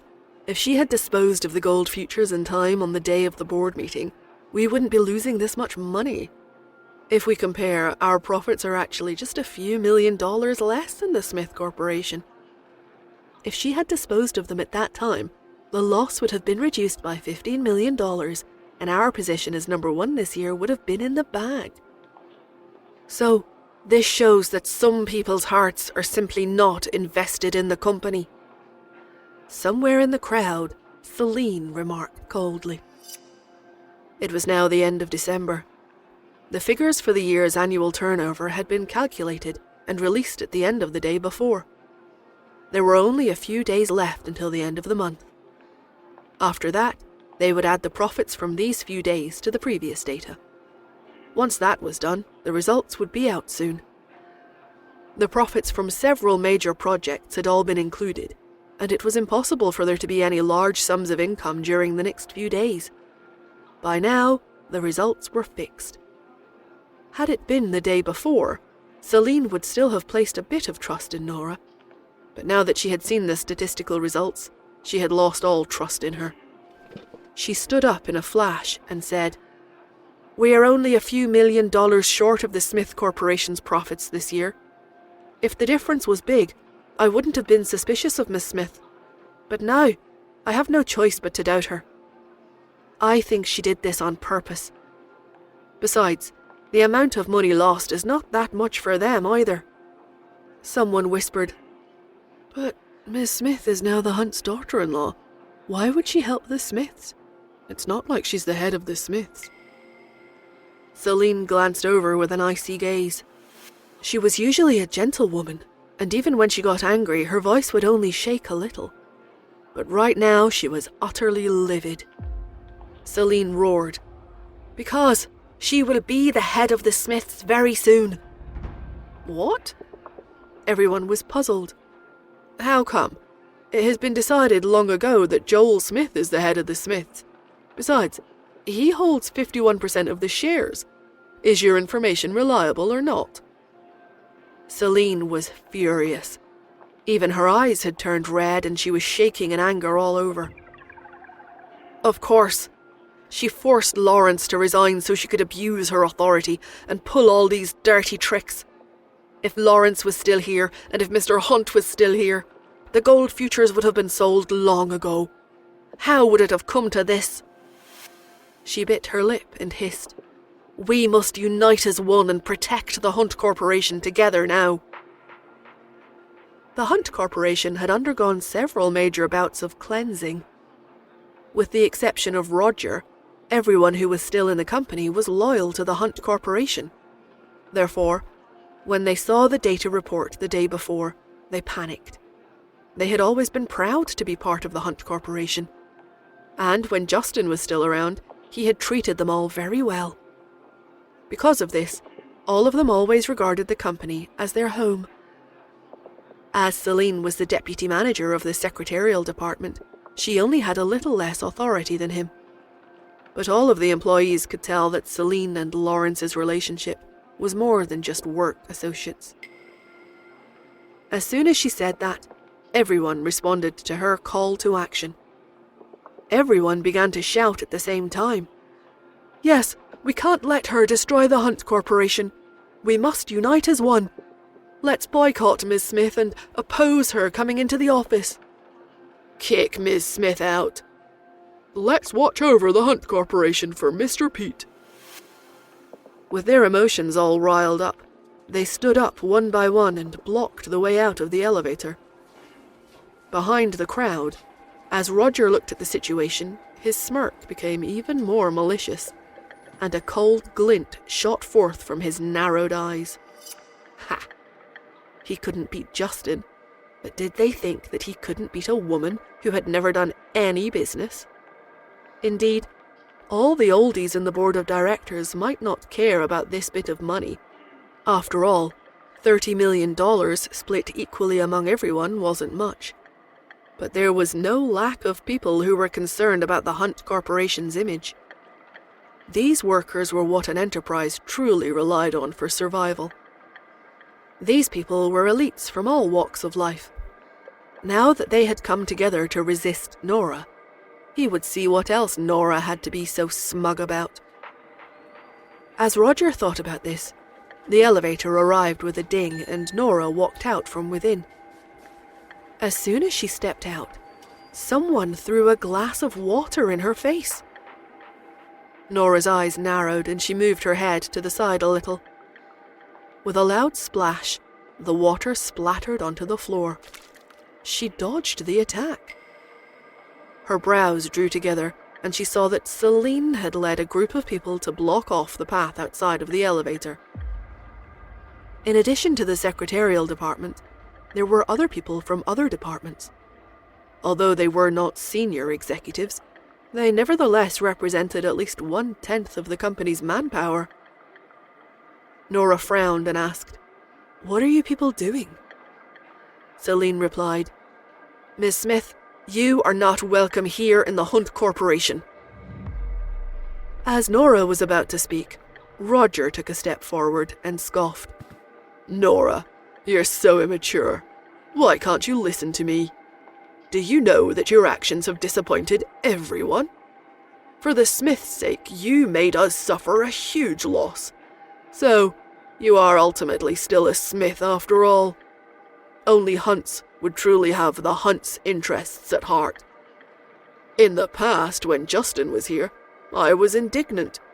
But now that he's gone, it is time for me to step up to the challenge and take on the burden. Nora, I think you should go back. From now on, I will take care of the Hunt's affairs instead.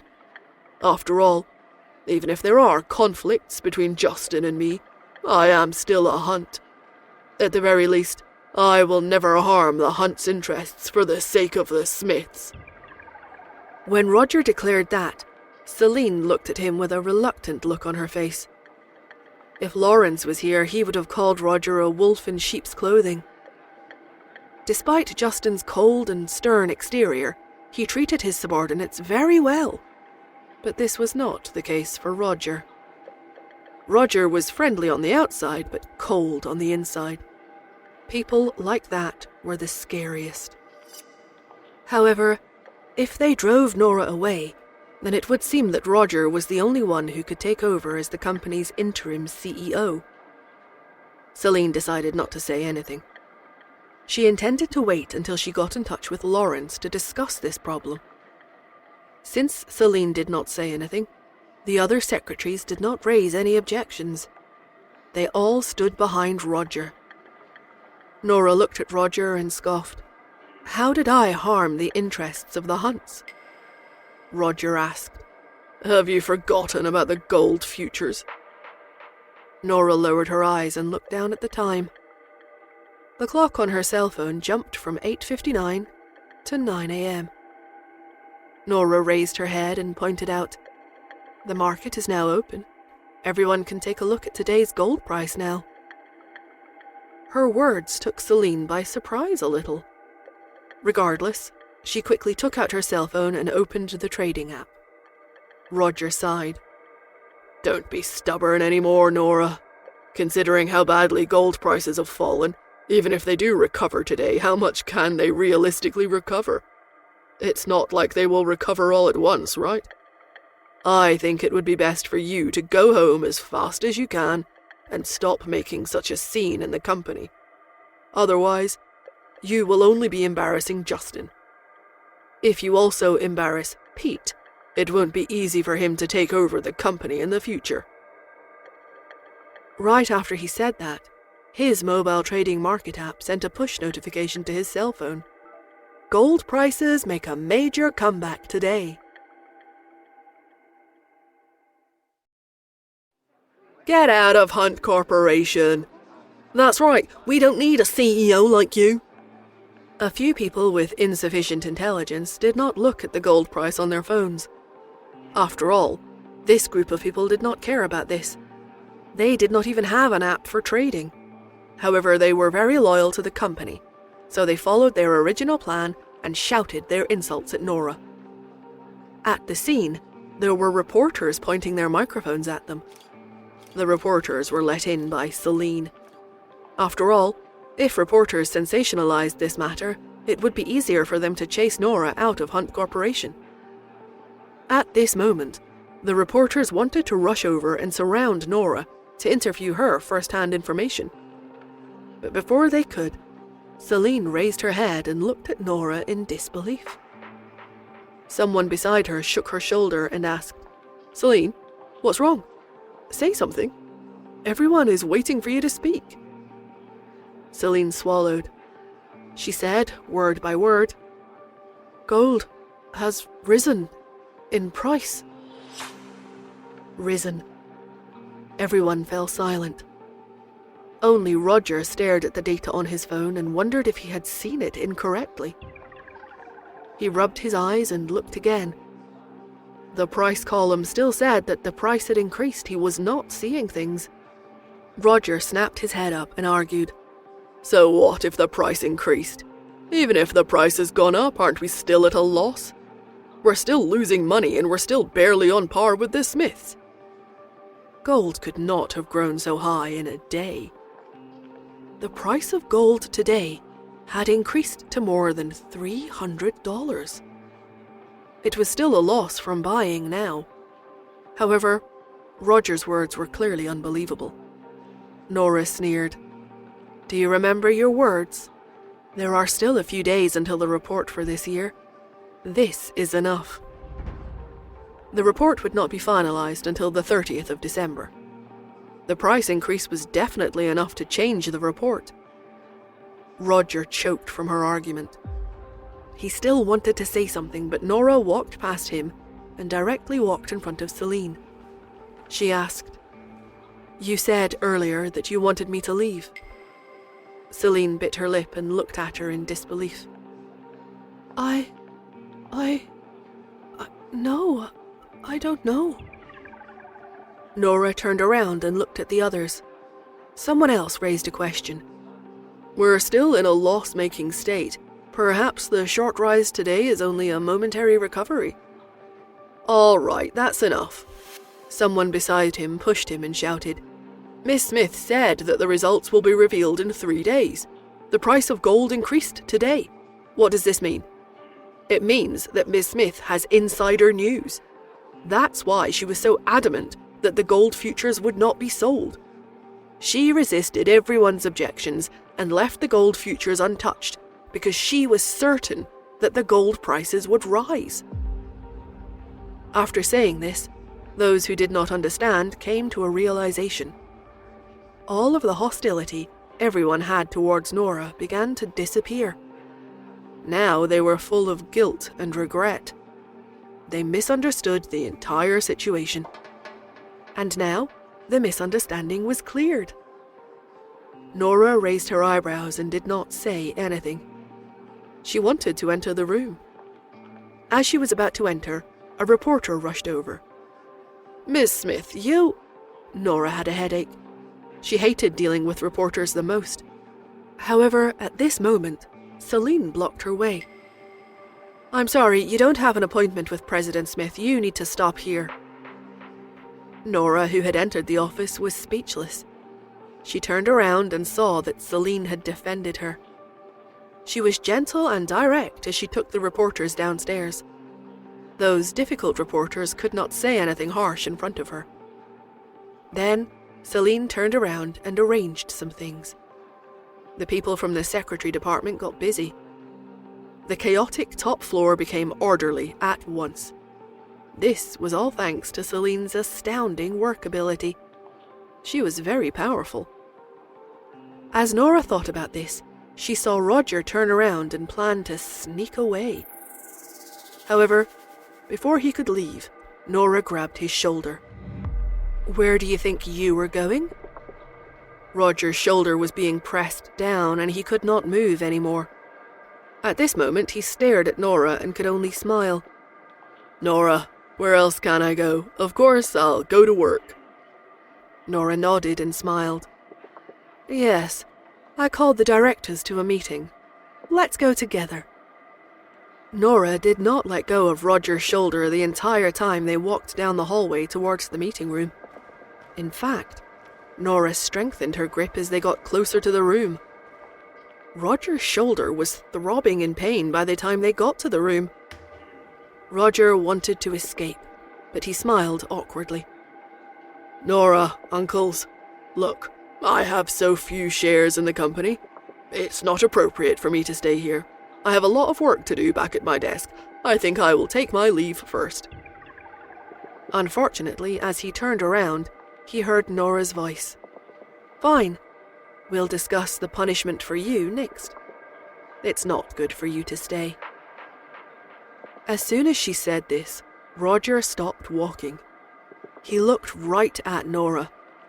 A cold light flashed across his smiling eyes before he growled, "Nora, what are you talking about? My punishment? What have I done? I was doing everything for the good of the company. The gold futures had fallen so badly back then. Furthermore, even though it increased a little today, you shouldn't be too confident. What if it's the end of the world? No one knows how much money you can earn. You haven't brought any profits to the company yet. Isn't it inappropriate for you to start flipping out here?" Nora narrowed her eyes. Roger continued to sigh. "I know, in the past I didn't get along with Justin and you had a problem with me. But now that Justin isn't around, I can't bully you two.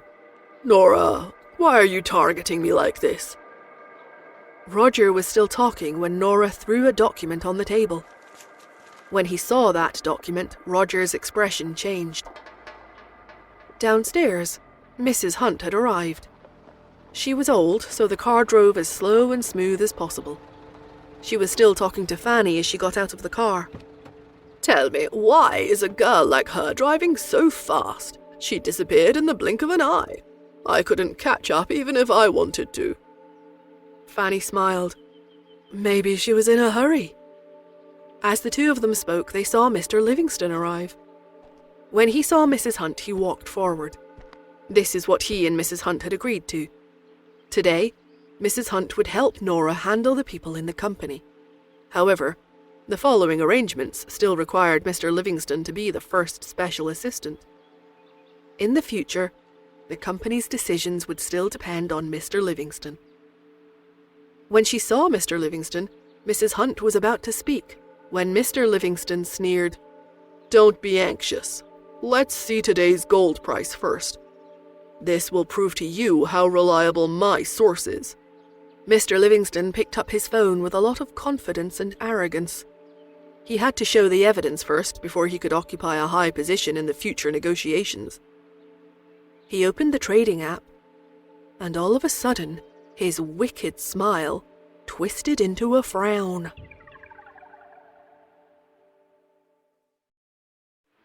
Mr. Livingston's mouth almost fell to the floor in shock. But Mrs. Hunt sighed and did not notice the change in Mr. Livingston's expression. She continued, "If you doubt someone, don't use them. If you use them, don't doubt them. Besides, doing business comes with losses and wins, so it's normal for Nora to occasionally suffer losses in projects. After all, it's her first time managing a company. Don't think you can look down on her. Her old friends might be unreliable, but with me around, her future friends will definitely be reliable." However, Mr. Livingston was still staring at the phone. When he saw the price on it, he was stunned. His eyes widened as he stared at the phone in disbelief, thinking that he must have seen it wrong. It was fine if it did not drop. After all, it could not keep falling. But how could it have increased? Moreover, the price was still fluctuating. Was it going to increase again after a while? Mr. Livingston swallowed and looked up. Mrs. Hunt continued to speak. "So, when you see Nora later, don't mention this matter anymore. Just treat it as something that happened in the past. Let's go." When Mrs. Hunt was talking to Mr. Livingston, she entered the president's elevator. The elevator reached the top floor. As soon as Mrs. Hunt finished speaking, the door opened. Celine stood outside. When she saw Mrs. Hunt, she revealed a respectful expression. "Mrs. Hunt." Mrs. Hunt nodded and asked, "Where's Nora?" Celine reported, "She's at the board of directors meeting." "Board of directors meeting? Are those people really going to make things difficult for her?" When Mrs. Hunt heard this, she became anxious. She turned around and walked to the meeting room. "Let's go and take a look. Nora is so stupid and has never experienced such things. She will definitely be frightened by others. Don't embarrass our family again." Her words were unpleasant, but her footsteps were fast. It was as if she was afraid that if she was a step slower, Nora would only suffer more at the hands of the directors. Celine followed close behind her. "Mrs. Hunt, what are you talking about? Everyone in the company is very happy now. They can't wait to praise President Smith. President Smith has seen all kinds of things. It's okay to have minor hiccups."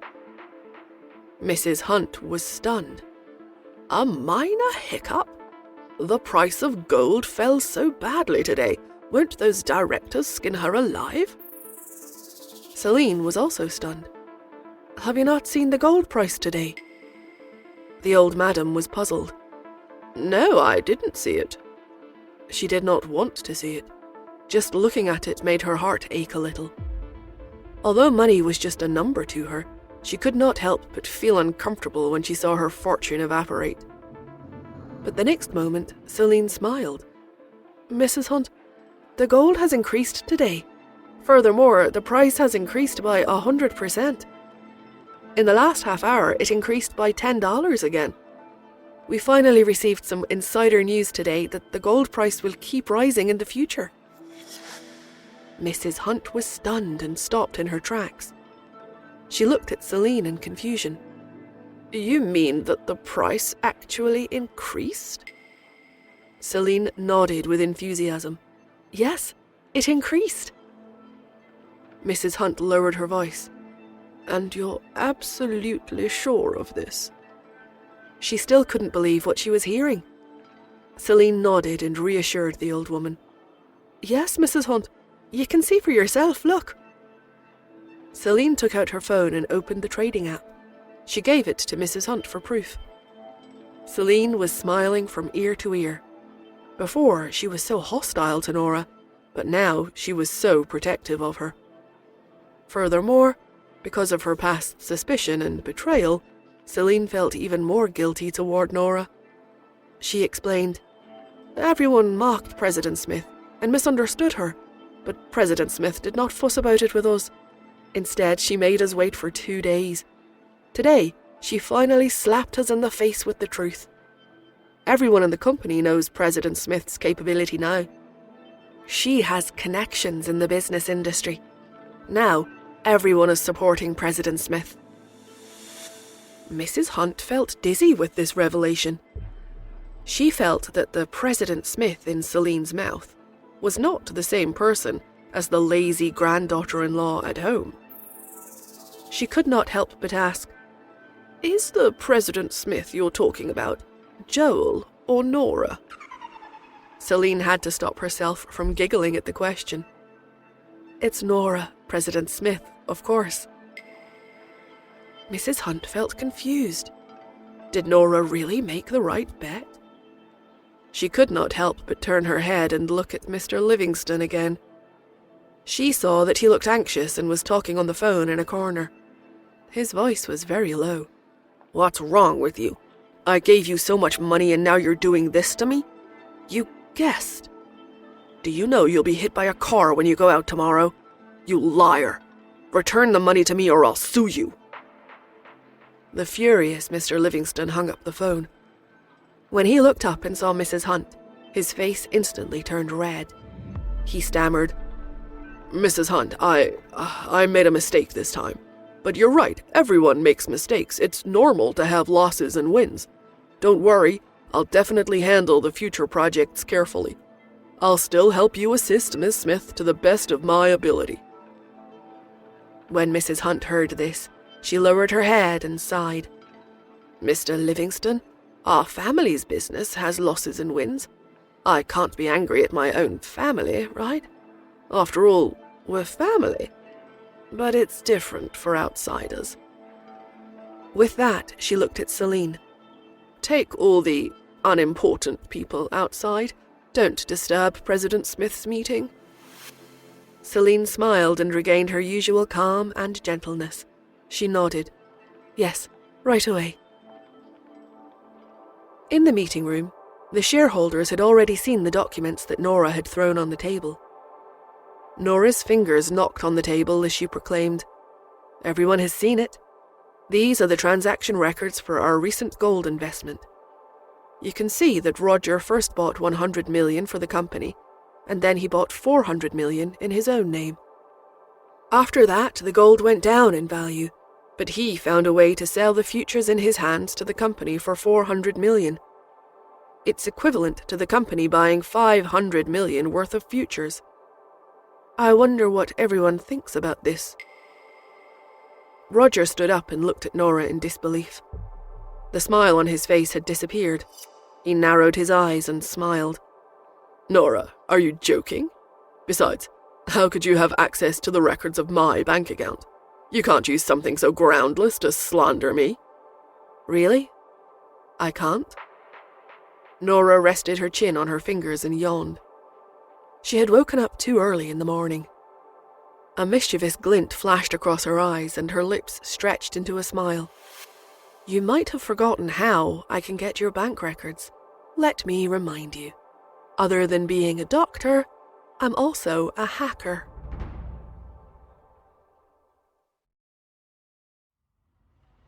Roger's eyes shrunk. You hacked into the banking system. You're breaking the law. I'm going to sue you." Nora sneered. "Sue me? You still have to wait for me to deal with you first, right?" With that, she stood up and declared, "Roger is fired from the board of directors for compromising the company for his personal gain. Furthermore, the price you paid for the gold was 400, but when you sold it to the company, it had already dropped to 280. However, you still sold the gold to the company at 400. Now, you have to make up for this difference. Otherwise, I'll see you in court." If the difference was made up, then it would be over 100 million. Although Roger could gather that bit of money, he still felt his heart ache. However, if Nora sued him, then that could jeopardize his retirement plans. He should take out the money to resolve this trouble first. He looked at Nora, his fists shaking with anger. "Okay, I agree to everything, but don't forget that I can still sue you." Nora raised her eyebrows. What are you going to sue me for? Roger sneered. For hacking into the banking system. Really? Nora picked up the bank records. Her milky hand held the few pieces of paper and threw them into the shredder beside her. Then she bluffed. When did I do that? Instead, you have admitted in front of everyone that you stole the company assets, so we can ask the bank to investigate your account now. Roger's eyes widened. He stared at Nora in disbelief. She's lying. Did you all hear that? Roger looked at the other directors and saw that everyone had turned their heads away, looking like they had not heard anything. Seeing their expressions, Roger understood that these people were Justin's trusted subordinates. He could do nothing except accept this loss. Roger clenched his fists. He was speechless for the first time in his entire life. Last time, when Justin was around, he only fired Roger's father, who was the second son of the Hunt family, from the board of directors. After all, Raymond had admitted his mistakes and left behind a seemingly innocent Roger. But now, Roger was also being chased out. In the entire company, even the flies that Justin had hated were gone in the end. This matter quickly spread in the circle. Downstairs at Hunt Corporation, Joel had arrived just when he received a call from his secretary. After informing him of the news, he smiled bitterly and looked at Tanya. All right, we came for nothing. Let's go back. Tanya was stunned and asked what was going on. When she heard Joel's words, she replied, Nora has her own connections.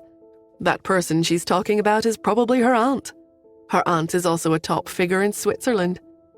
Even the aristocrats in Switzerland have to respect her aunt. How can Nora have any bad friends? Joel nodded. Yes, I'm overthinking. Besides, Nora will be better in the future because she's about to get the world's best source of information. Tanya tilted her head in confusion. She looked at Joel, not understanding what he meant. What do you mean? Joel smiled. It's nothing. Don't worry about it. He turned the car around and was about to leave Hunt Corporation when he saw Logan leave in a sports car. Joel chuckled. It looks like we're not the only ones who care about Nora. In the Andersons' car, Simon was urging the driver to drive faster. Melissa was angry with a cold expression. Simon tried to calm her. All right, please don't be angry. I know you're not a petty person. Let's treat this money as a loan to Nora, okay? Melissa became even angrier. When she had said those words at home, Simon thought that she was reluctant to pay and had even expressed his understanding. However, the more he said, the angrier she became. Was she the kind of person who only cared about her family and not Nora? She gritted her teeth and stared at Simon. Am I that kind of person to you? Simon shook his head. No, honey. If giving away the money was not the issue, then why did you say we didn't need to come over? Melissa was furious. She looked at the sullen man in front of her and sighed. You're really... I mean, Nora probably doesn't need our help. Simon lowered his head. I know. The Smiths are stronger than us, but we're family after all. We have to help. Melissa gave up and took her phone out in anger. When she realized that it was 9 o'clock, she opened the trading app. When she saw the gold price, she threw the phone at him. See for yourself. Simon was speechless. Nora didn't need their help after all. She was fully capable of handling business matters on her own. Melissa was right. For the next half-month, Simon slept on the sofa. People concerned about Nora and the business came and went outside Hunt Corporation. However, Nora, who was working upstairs, did not know that these people had been there. She had instructed Celine that she did not want to be disturbed. She had work matters to deal with that were much more important than nosy people or reporters. She did not let them stop her from working. Pete's work was done very well and many projects were approved. Nora was responsible for throwing those things to Celine before coming to Justin's office to sit. Half an hour later, there was a knock on the door. Nora looked up and saw Celine walking in. She lowered her head and twisted her fingers as if she had done something wrong. She whispered, "President Smith, I'm sorry. I have just contacted Lawrence. He said that he left on his own and it has nothing to do with you." When Nora heard that she had contacted Lawrence, she asked in surprise, "Where is he?" Celine said, "He said he's taken a breather in Switzerland. He asked me not to tell anyone." Nora was right. It seemed like Justin had really gone off to Switzerland. But why couldn't he tell her? She frowned, unhappy. As she was deep in thought, Celine all of a sudden added, "President Smith, I have something to report to you. The person closest to you had told me." Nora's eyes narrowed. She looked at Celine. "Yes, who was it?" Celine bit her lip and finally uttered a name. "Joel." It took every ounce of self-control Nora had not to gasp out loud. Joel? Her own family member? How could this be? Joel sent Tanya back home, and after he went into the Smith Corporation. As soon as he entered the top floor, his special assistant came to him. "President Smith, this is your itinerary for today." Joel nodded. After taking the itinerary, he glanced at it, and all of a sudden he stopped in his tracks. He turned back to look at his executive assistant, Mindy. She was a capable woman. Her hair was neatly tied behind her head, and she was wearing a black suit. Her eyes were always very serious. Joel lowered his head and muttered, "We're having a meeting." When Mindy heard this, she was stunned. The meeting Joel was talking about was not a normal meeting, but a private one with only the most important people of the company. But he had an important appointment at 10 o'clock. She was about to object when she met Joel's eyes, which were always smiling, but were now serious and firm. She lowered her head. "Yes." 2 minutes later, Mindy and 8 senior executives in their 30s appeared in the president's office. Joel stood in front of the French window with his back facing them. Smith Corporation was a 60-story tall building. Standing there, it seemed like the entire state of New York could be seen. This was the proudest thing about Smith Corporation and Hunt Corporation. They were high above, and everyone else seemed to be crawling at their feet. The crowded human life downstairs was as small as an ant in their eyes. He admired the view for a long while and turned around to look at the few people standing respectfully in front of him. These were all the people who had fought with him in the company after Ian handed the company to him. Joel still remembered that when he took over the company back then, the elders in the company with Ian were indignant and had secretly made obstacles for him because he was too young. It was all because of this group of people who had accompanied him through those dark days that he conquered those old executives. It could be said that it was even more difficult for Joel than Justin to become the true successor, because he was not Ian's biological son. He was not the rightful heir. There were many people under Ian who knew his true identity. They were even more dissatisfied with him. Therefore, Joel trusted his subordinates very much. Over the years, Smith Corporation had been getting better and better under their leadership. He sat down on the sofa beside him. The smile on his face disappeared and he became serious. Those people looked at each other, not knowing what was going on. Mindy started to speak. "President Smith, did you call us over to say something?" Joel nodded. "Yes. Last night, Uncle signed a share transfer agreement with me. Now, 51% of the company's shares are mine." These words were meant to reassure everyone. However, the 9 of them did not speak. They continued to stare at Joel as if waiting for him to say something. Joel was silent for a moment before saying, "I rejected that account." This sentence made the 9 of them frown. "President Smith, that account is the most important. How can you not want it?" "Yes, President Smith, you should know that that secret account is the foundation of the Smiths' continued rise." "President Smith, although we don't know what that account is, we all know that many projects in the past were only completed because we got information from that account. Without that account, how would we obtain that precious information in the future?" One of the executives cried out, "President Smith, that account is the foundation of the Smith Corporation. 51% of the shares are not as important as that account. What are you doing?" The people expressed their opinions one after another. They all felt that Joel should keep that account. Without the account, even if he got 51% of the company's shares, he would still be controlled by others in the future. Mindy was indignant as she spoke in a clear voice. "I knew it. Why would old President Smith give you 51% of the shares so easily? After all this, he left his account to his own daughter. From now on, President Smith, you'll always be under her control. No matter how well the Smith Corporation does in the future, it'll still be hers. You've done so much for the company, but in the end, you're only helping her. Old President Smith is using you for his own schemes." Mindy's words made it difficult for the others to calm down. Everyone agreed with Mindy. "Yes, President Smith, you're making us disappointed. President Smith, we can't just let this matter go. Tell me, what should we do next? Can we get the account back?" "President Smith, say it.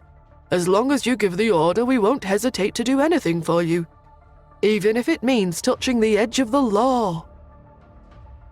Looking at these people, Joel heaved a sigh. "Don't you understand what I just said?" The few of them paused. Joel spoke each word very slowly. "What I'm saying is that I rejected that account. Dad gave me his account, but I was the one that insisted on leaving it to Nora. There's no need to discuss this anymore." Mindy bit her lip. "President Smith, you're too naive. The old master probably gave her his account long ago. When Miss Smith said the gold price would rise, it did. Where do you think she got the information from? President Smith, you are making a huge mistake. Please, listen to us. We beg of you."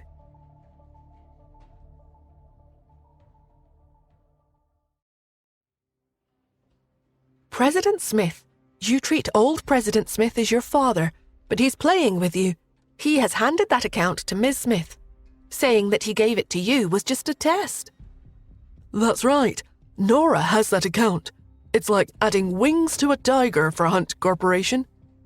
In the future, the gap between us and Hunt Corporation will only grow wider and wider." "Yes, Miss Smith predicted the gold price so accurately, and even said the number of days clearly. She must have known about it long ago." "President Smith, you—" "Enough!" Joel roared angrily and interrupted their conversation. Joel was very famous outside of the company. The few people inside were afraid of him. If not for his ability, why would these people follow him willingly? With that, Joel lowered his head and muttered, "This matter is settled. Even without a source of information, can the Smith Corporation no longer grow? I think you all took the shortcut too generously and have already lost your ambition to fight. Society is developing quickly, and opportunities are everywhere. Why? Others can do well without a source of information, but you lousy bunch of elites can't even compare to them." With that, the group of executives did not dare to speak again. Everyone lowered their heads. Joel's gaze swept past them one by one before he finally declared, "This matter ends here. I hope you don't play any tricks behind my back. Dad taking me in and raising me is already the greatest kindness to me. The entire Smith Corporation should belong to Nora. However, Nora couldn't be bothered to manage it, so Dad handed it to me. I hope you don't forget your conscience. Don't forget who helped you get to where you are now till this day. Without Dad, how could you have gotten where you are today? These words made everyone even more afraid to speak. Everyone, including Mindy, was from a poor family. Some were orphans. It was Ian who had started a fund and paid for their studies. Some who were talented had been allowed to study abroad. They were not bound to enter Smith Corporation after they returned. However, if they wanted to enter, they had to go through an interview with Joel. These were people Ian had nurtured for Joel. He wanted them to support his son. He had never tainted it before and had handed it all to Joel. Only this group of people knew that it was Ian who had paid for everything when they were young. When they grew up, it was Joel who they interacted with. They had handed all their loyalty to Joel. This was the greatest wealth Ian had left for Joel. Therefore, although Mindy's words were reasonable, Joel still did not dare to have any resentment toward Ian. He could not have any. This was the father who had raised him. There was no such thing as contentment in the human heart in this world. Joel had once heard of a story. A tycoon gave a beggar $100 a day. Day after day, year after year, the beggar got used to it. Until one day, the tycoon did not bring extra money and only gave the beggar $1. The beggar was furious. He threw the $1 to the tycoon and shouted, "What do you mean by this? Are you humiliating me?" Joel was that beggar. Since he was young, everything was given to him by Ian. Now, if Ian wanted to take it back, he should not have any resentment. Otherwise, wouldn't he be an ingrate? He could not become the enemy of someone he was indebted to. A few of the executives did not dare to speak anymore. Joel waved his hand. "All right, go out. I won't pursue this matter here, but if I find out that anyone has targeted Nora, don't blame me for not considering our relationship. I'll show you no mercy when I deal with you then." These words made Mindy shiver. She bit her lips and finally lowered her head before leaving the office with the others. After the few of them left, Joel sat on the sofa and reflected on what had just happened. It had all made sense, even though he had treated Ian as his father since he was young. Now that his father's true daughter was back, the entire family was doting on her. Ian's entire heart was on Nora. Actually, to a child like Joel who lacked love, it was impossible for him to not feel uncomfortable at all. Fortunately, Tanya had been by his side lately and had suppressed the dark side of his heart. Joel took off his glasses and rubbed his temples. Now that he had a father, a daughter, and a wife, he had lived enough, right?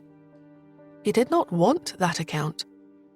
Even if Ian really gave it to Nora, it was only right. After all, Nora was his flesh and blood. He should let her have her way. Furthermore, there was only one girl in the family. It was only right for all the brothers to give in to their younger sister. Joel brainwashed himself like this and finally started a day of work.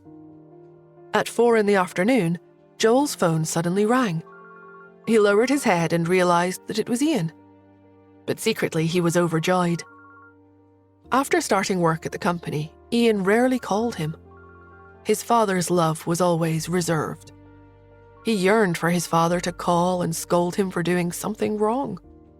This was the normal way a father and son interacted. However, Ian was his uncle in the past and had not done this before. Although he had not done this after he became his father either. He picked up the call and asked in a relaxed tone, "Dad, what's wrong?" "Nora is coming home for dinner tonight. She says she has something to say. Come back early." Ian's words made Joel's heart sink.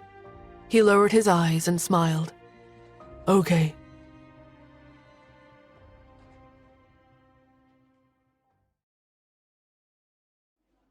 After hanging up the phone with his father, Joel became quiet and sat on the sofa and looked into the distance. His heart felt like a heavy weight in his chest.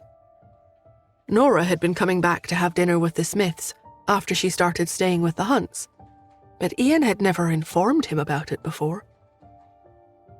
Ian's solemn behavior regarding her coming over this time gave Joel the feeling that he might have found out about what had happened with the accounts. When Mindy handed him his schedule for today, Joel had discovered the problem.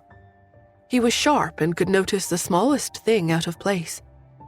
He had stated long ago that he would not be seeking information from that account anymore. Yet, as part of his schedule that day, Mindy had arranged for him a meeting with a certain person. This showed that Mindy hadn't given up trying to convince Joel yet. Joel knew that those few subordinates of his had never given up on the account. After all, an account like that would allow them to create their own legendary era of the Smiths. He could understand his 9 subordinates' feelings. They had been with him since their college days. Even when they went abroad for further studies, it was all for the sake of better assisting him upon their return. They rose and fell together with him. If Joel's authority among the Smiths fell, their status in the company would fall along with his. They were loyal and dedicated to him. This was especially the case for Mindy. Being the lone woman among the 9, she had to be exceptionally capable. Although he had told them not to take any action, it was highly likely that she had gone behind his back and done something to Nora. Joel knew what she had done. Mindy was not like Quentin. She wasn't capable of big moves like assassinating someone. The most she could do was create trouble to annoy Nora. To be honest, Joel knew that Mindy should be dealt with, but he still wanted to protect her. After all, she'd been working for him for so many years. Even if she hadn't contributed anything momentous to the company, nobody could deny the fact that she had done a lot of hard work over the years. Besides, Mindy had never made any mistakes, and even the one time she did, it was for Joel's sake. When it happened, Joel wanted to cover up the incident. But when Ian had asked him to come home for dinner out of the blue, Joel understood at once that he wouldn't be able to cover it up anymore. Besides, he owed Nora an explanation. With that in mind, Joel took a deep breath. At noon, Tanya showed up at the Smith Corporation. Joel had no idea that she was coming. A mildly surprised Joel looked at Tanya. "Why are you here?" Tanya raised the lunchbox in her hand. "To bring you lunch?" Tanya was not a housewife, but a woman who ran her own business. She had opened a dance studio in New York that taught dancing to children. According to her normal schedule, she should have been too busy to eat lunch with him today. Joel watched her lay out the food on the table. While doing so, her actions were too rough and she accidentally spilled a bit of the soup. When she was laying out the food, the bite-sized fried chicken caught her eye and she peeked at him. When he pretended to be reading a document, out the corner of his eye, he saw her secretly take a piece of fried chicken and stuff it into her mouth. Joel shook his head. Why his wife felt she had to act so secretly was beyond him. Over the years, it seemed like she had become much more even-tempered, but that was not true. Her temperament never changed.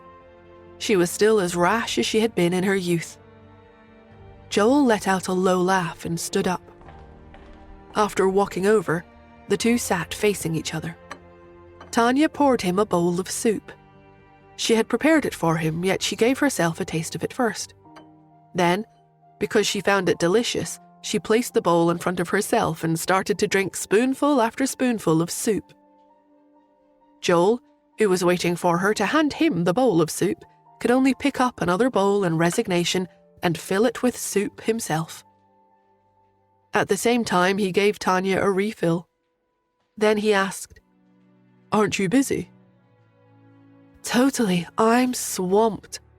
Tanya spoke with contentment as the delicious soup flooded her mouth. Then she looked at him and added, But no matter how busy I am, I should still visit my husband, right? Are you feeling kinda down today? Joel put down the spoon, cast his eyes down and heaved a sigh. His smile disappeared little by little, and he asked, How did you know? Tanya continued to drink her soup and then muttered, I know you too well. The moment you lift your butt, I already know what kind of gas you're gonna fart. The corners of Joel's lips spasmed. Can't you be a little more appropriate in your speech? Tanya pouted. Is it because Mia isn't here right now? I'm close to suffocating to death from acting like a prim and proper lady in front of Mia all the time. Now that there is no one else here, why can't I be a little cruder? Joel held his forehead. All right. He didn't realize that even though his smile was not as bright as the one before, the fake smile on his face was gradually being replaced by a genuine one. So, what happened? Tell me about it, Tanya demanded with a smile on her face. When Joel was about to speak, Tanya waved and continued, If you're going to say it, then tell me the truth. You have always been sensitive, withdrawn, and needy since you were a child. You may look high up in the air, but deep down you are terribly fragile.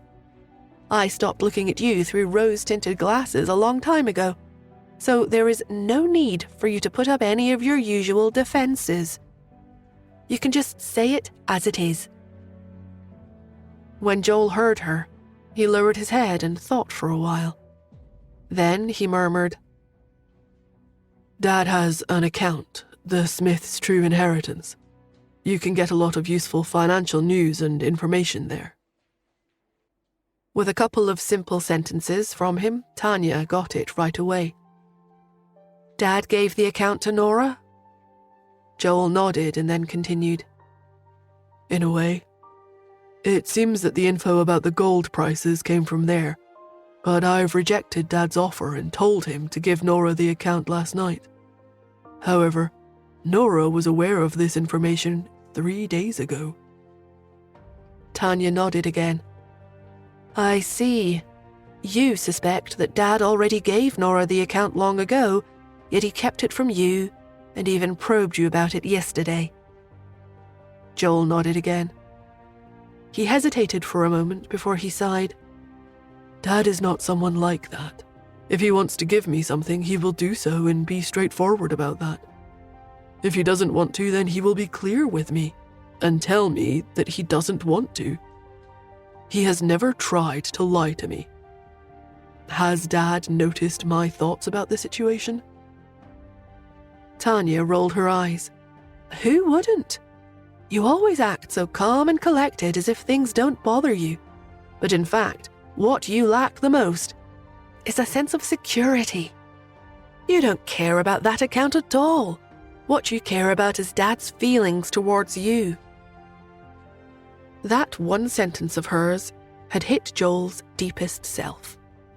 However, Tanya then comforted him. To be honest, this is very normal. Think about it. Children never want a second child in the family because once a second child appears, they will take away part of their parents' love. Joel shifted into listening mode. All of a sudden, he felt like his dark thoughts didn't seem that serious anymore. He asked, And then? Tanya laughed. Then the children cry and kick up a fuss, of course. As they say, the squeaky wheel gets the grease, so those who complain the loudest get the most attention. This is very simple logic. It's normal for you to think like this.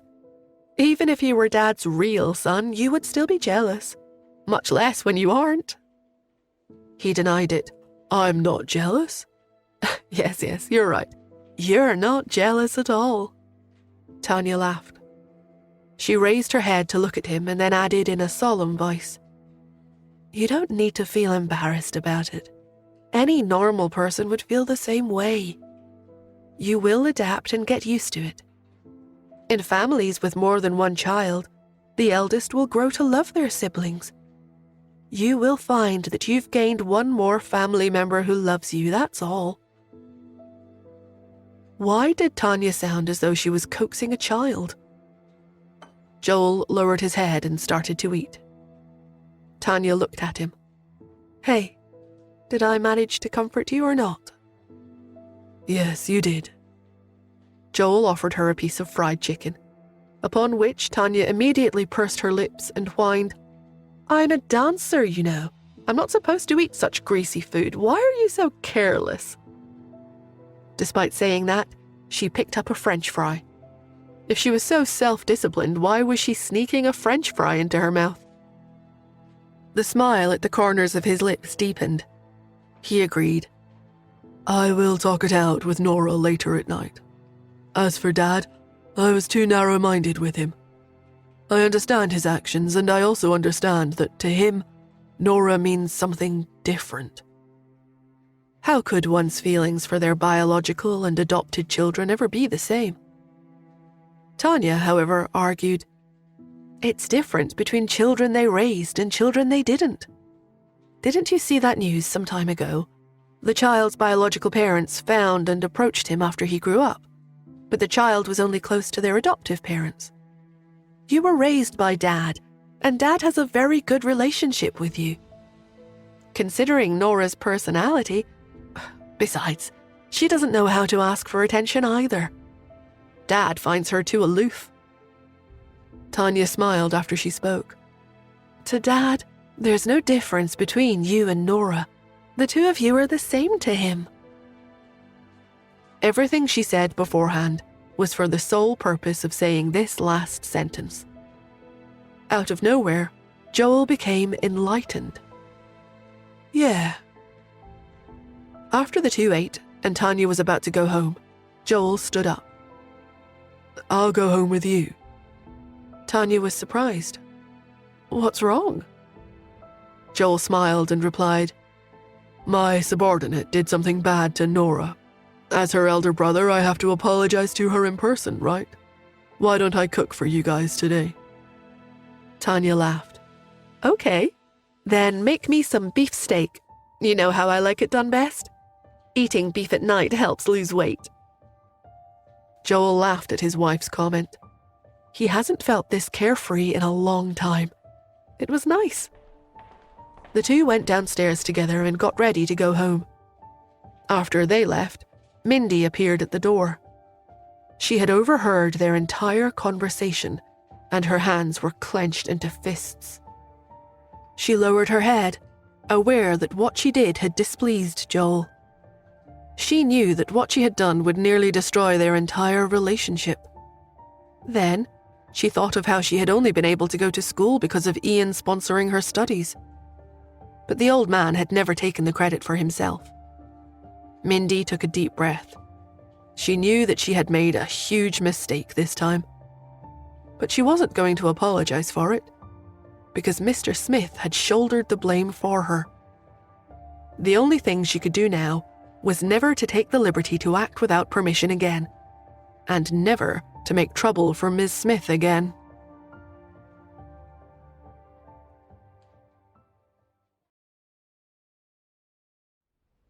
When Joel returned home, Ian was basking in the sun in the living room and staring out the window. He was surprised to see him. Why are you back so early? Joel smiled and replied, Isn't Nora coming for dinner? I'll cook. Ian was dumbfounded. What are you cooking for? It's not like we don't have a chef. Come over and sit with me for a while instead. Joel sat next to Ian. Ian, who was warm and comfortable from the sun, murmured, Joel, I want to thank you. Joel was taken aback. Dad, what's the matter? Ian explained. Do you remember the day when your dad, my brother, hit you, and you ran over and put your arms around my leg? Joel nodded. Ian smiled. That day, I didn't want to live anymore. Joel's expression became serious. Ian continued to speak. The look in your eyes was too pure and innocent. Besides, you looked at me like that and treated me as your last hope to cling to. I had found a reason to live."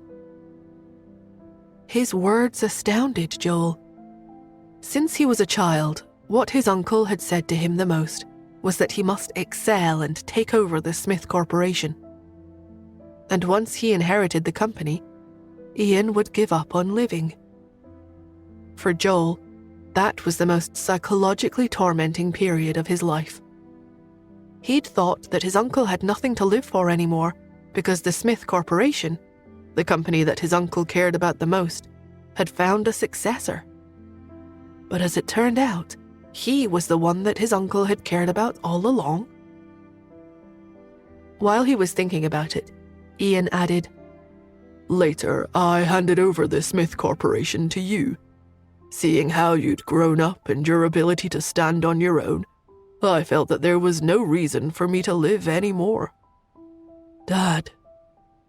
Joel's eyes reddened. Ian was different as he added, "Then Nora came back. It was when she told me that there are a lot of people in her life that wanted to hurt her and she may not have much longer to live anymore, that I found another reason to live. But I still didn't know how to treat her well. I'd never taught her, never watched her grow up. I didn't know what she liked or disliked either." Joel thought of how Ian had accompanied him as he did his homework in the past. When he couldn't complete his tasks, Ian would reprimand the tutor for giving him too much homework. When he was playing, Ian didn't play with him, but he always sat nearby. Sometimes he did work in the study instead, but when Joel glanced over, he would see Ian standing in front of the window looking at him. In the past, he'd felt that his uncle was too cold and aloof and only cared about his work. But in this instant, it was as though he was looking at those memories from a different perspective, allowing Joel to see what was on the other side. He held Ian's hand. Ian whispered, "Joel, I'll ask you one last time. Have you given careful thought to that account? You are a sensitive and introverted child who'd rather make himself suffer just to make me happy. I want to hear the truth from you now." Joel gave a genuine smile. He understood now why Ian hadn't given Nora the account. He might have only told her the information from the group instead. He was clearly among the people whom Ian cared about.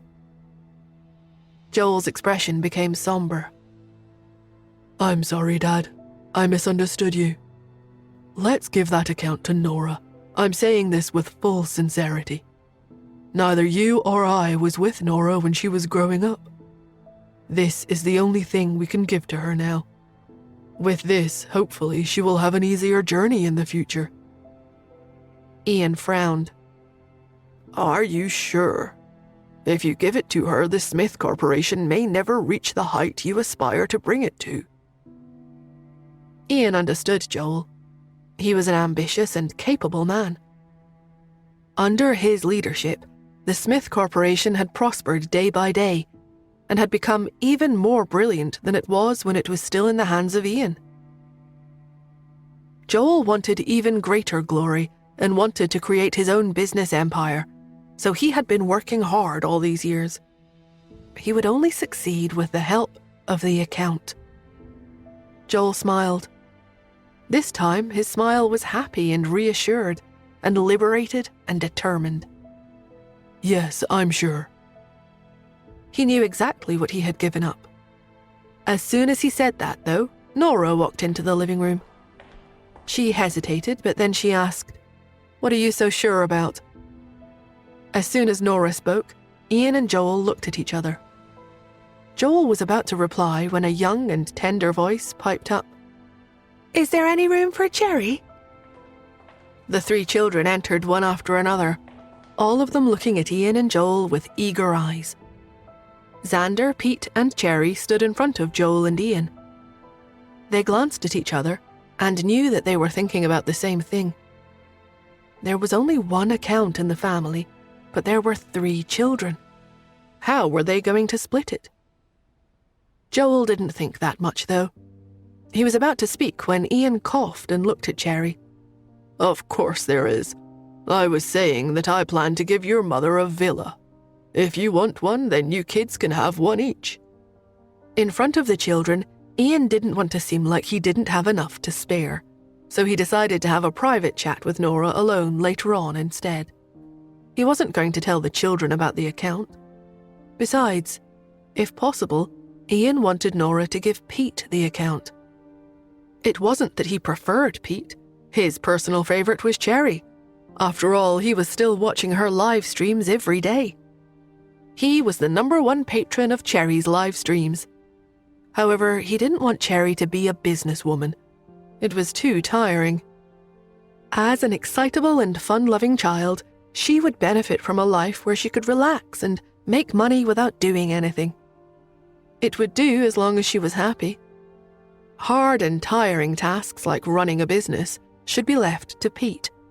After all, Pete was brought up by Justin, so he had the talent to do business. As for Xander, Ian didn't have much of an impression of him yet, so he didn't know what he liked or disliked, or what he was good at. They still had a lot of years to come, though, so he would wait and see.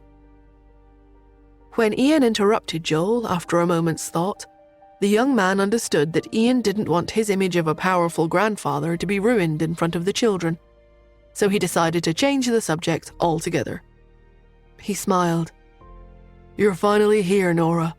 Why don't you spend some time chatting with Dad? I'll go to the kitchen and make you guys my signature beef steak. Nora, how do you like your steak?"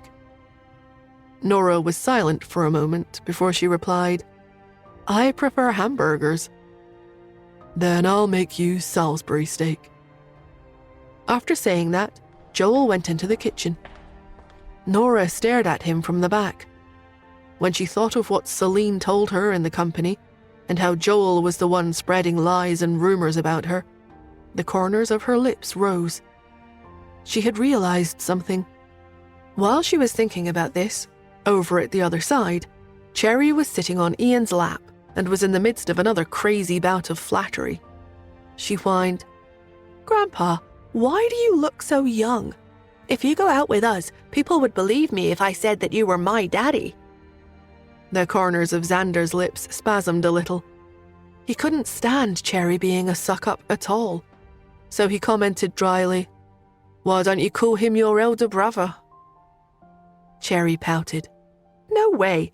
How old would Mummy have to be for her to give birth to someone who's Grandpa's age?" Cherry loved her mum the most, so she must not make Mummy look old just to make her grandfather look young. Xander rolled his eyes. Pete couldn't help but hold his forehead, feeling like his sister was quite an unbearable sight to behold. Ian, however, laughed out loud and patted Cherry's head. He smiled. "I don't need to look as young as your father either. I'm all right with being the youngest-looking grandfather. My little Cherry is so adorable. She will definitely be the belle of the ball when she grows up." Cherry nodded. "Of course, I look a lot like Mummy. Since Mummy is so pretty, I won't look bad either." Nora, who had never participated in their chat, but was constantly a part of it, had nothing to say. Her Cherry was a little attention seeker, but she couldn't help but smile. Nora left the children to pester their grandfather, got up and entered the kitchen. Joel was slicing the beef.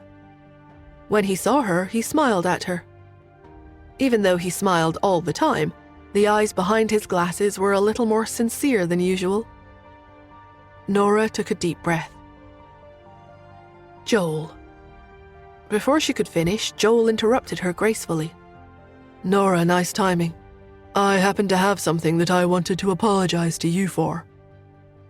He straightened his back and continued, "Mindy, my executive assistant, has created some trouble for you. How much damage did she do?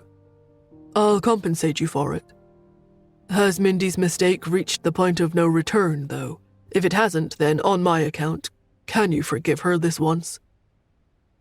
Nora was a little dumbfounded. She had been planning to cautiously and indirectly warn Joel about his subordinates.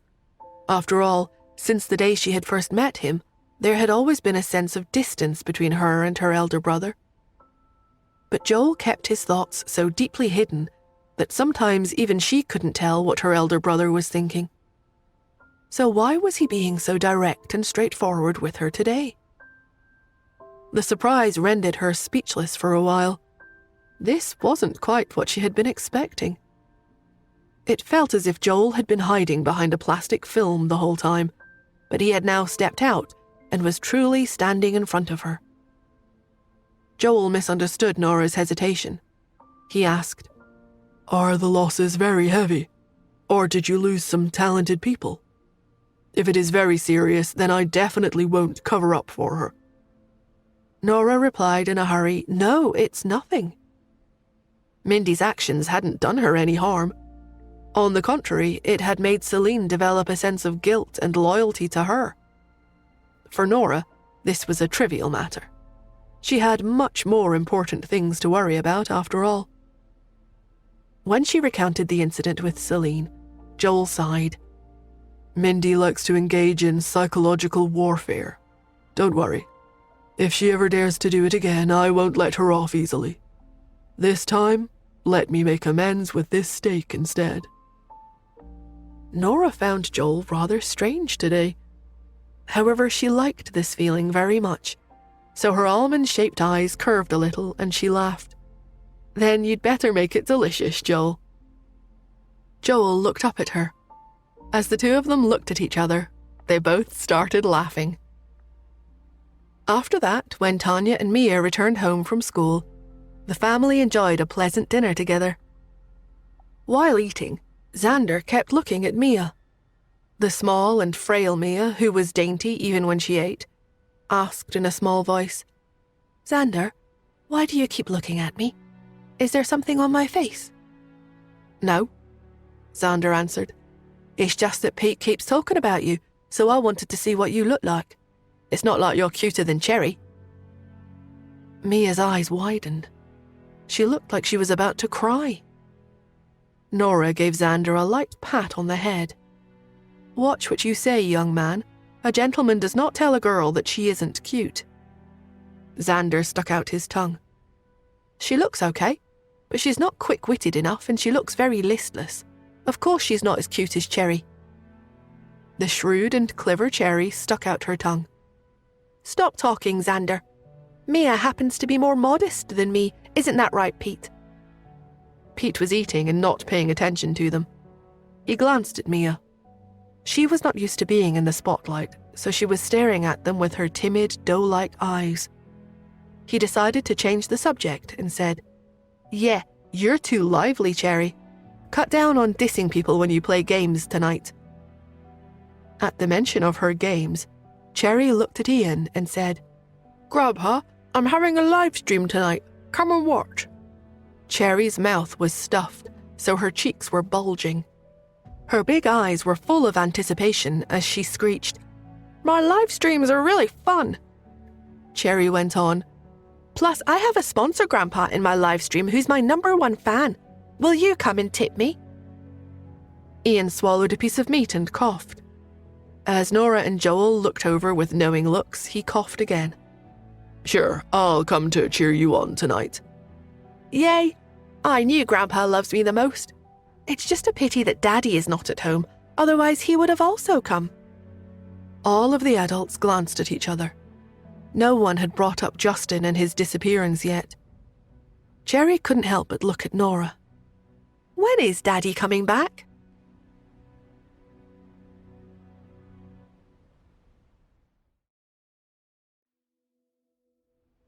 After Cherry uttered that dreaded question, the table fell silent. None of the Smiths dared to say anything. They were afraid that they would make Nora sad. But it was Nora who raised her head and looked at everyone in confusion, not sure what was wrong. Then she lowered her head again and resumed eating. Everyone was speechless. After everyone finished eating, Tanya looked at Nora and whispered, Nora, my condolences. Nora was confused. Huh? Tanya spoke again. About Justin? Only then did Nora realize. Oh, I forgot Justin is dead. No wonder they all looked at her when Cherry mentioned her father just now. She forgot that Justin had faked his death. Nora smacked her forehead. In novels, they never let the heroine know about fake death plots. Why was Justin so unreliable even for something as simple as this? She had to keep in mind that he was dead. Nora sighed. I'm so sad. After saying that, she speared a piece of steak and put it into her mouth. Then she speared another piece and put it on Cherry's plate. Here, have more. Everyone was speechless. Wasn't she sad? Why was she eating so much?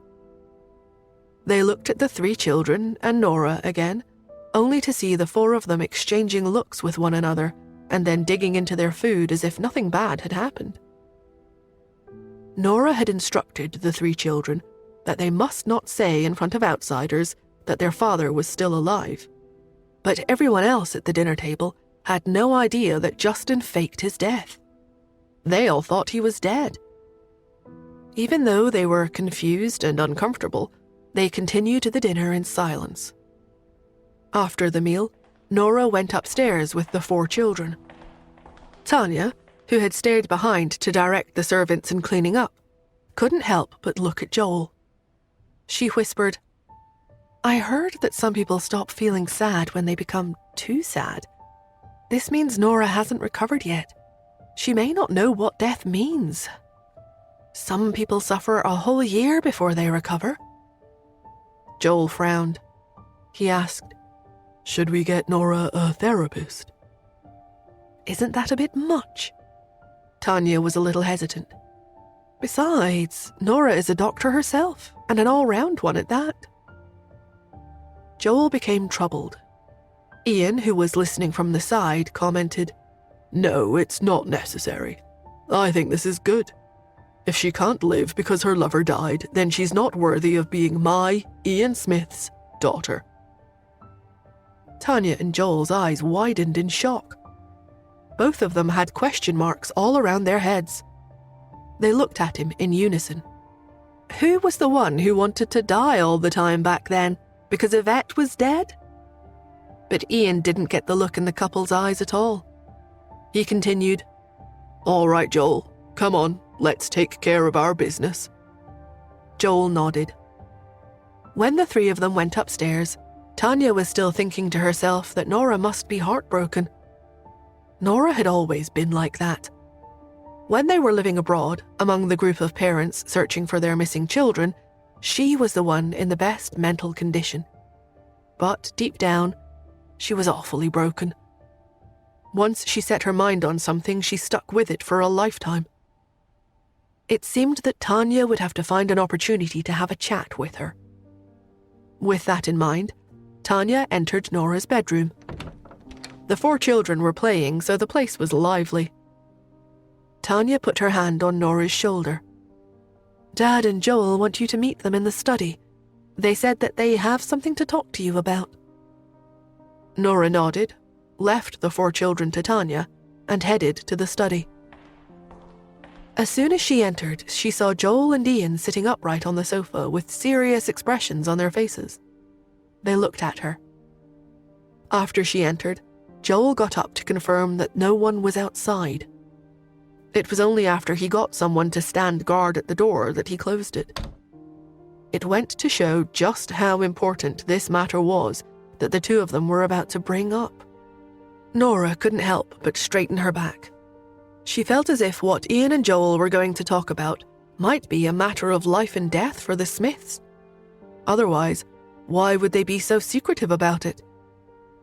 While she was thinking, Ian began to explain. Nora, it's like this. In order to guarantee that Joel has absolute control in the company, I've given 51% of my shares to him. So now there's only less than 20% left for you and the children. Joel feels that you are getting too little. The bland topic made Nora yawn and she started to get tired. What do you mean? That's a lot, and it's not like I'd do any work there. Her words made Ian choke, and he looked at Joel. Joel smiled.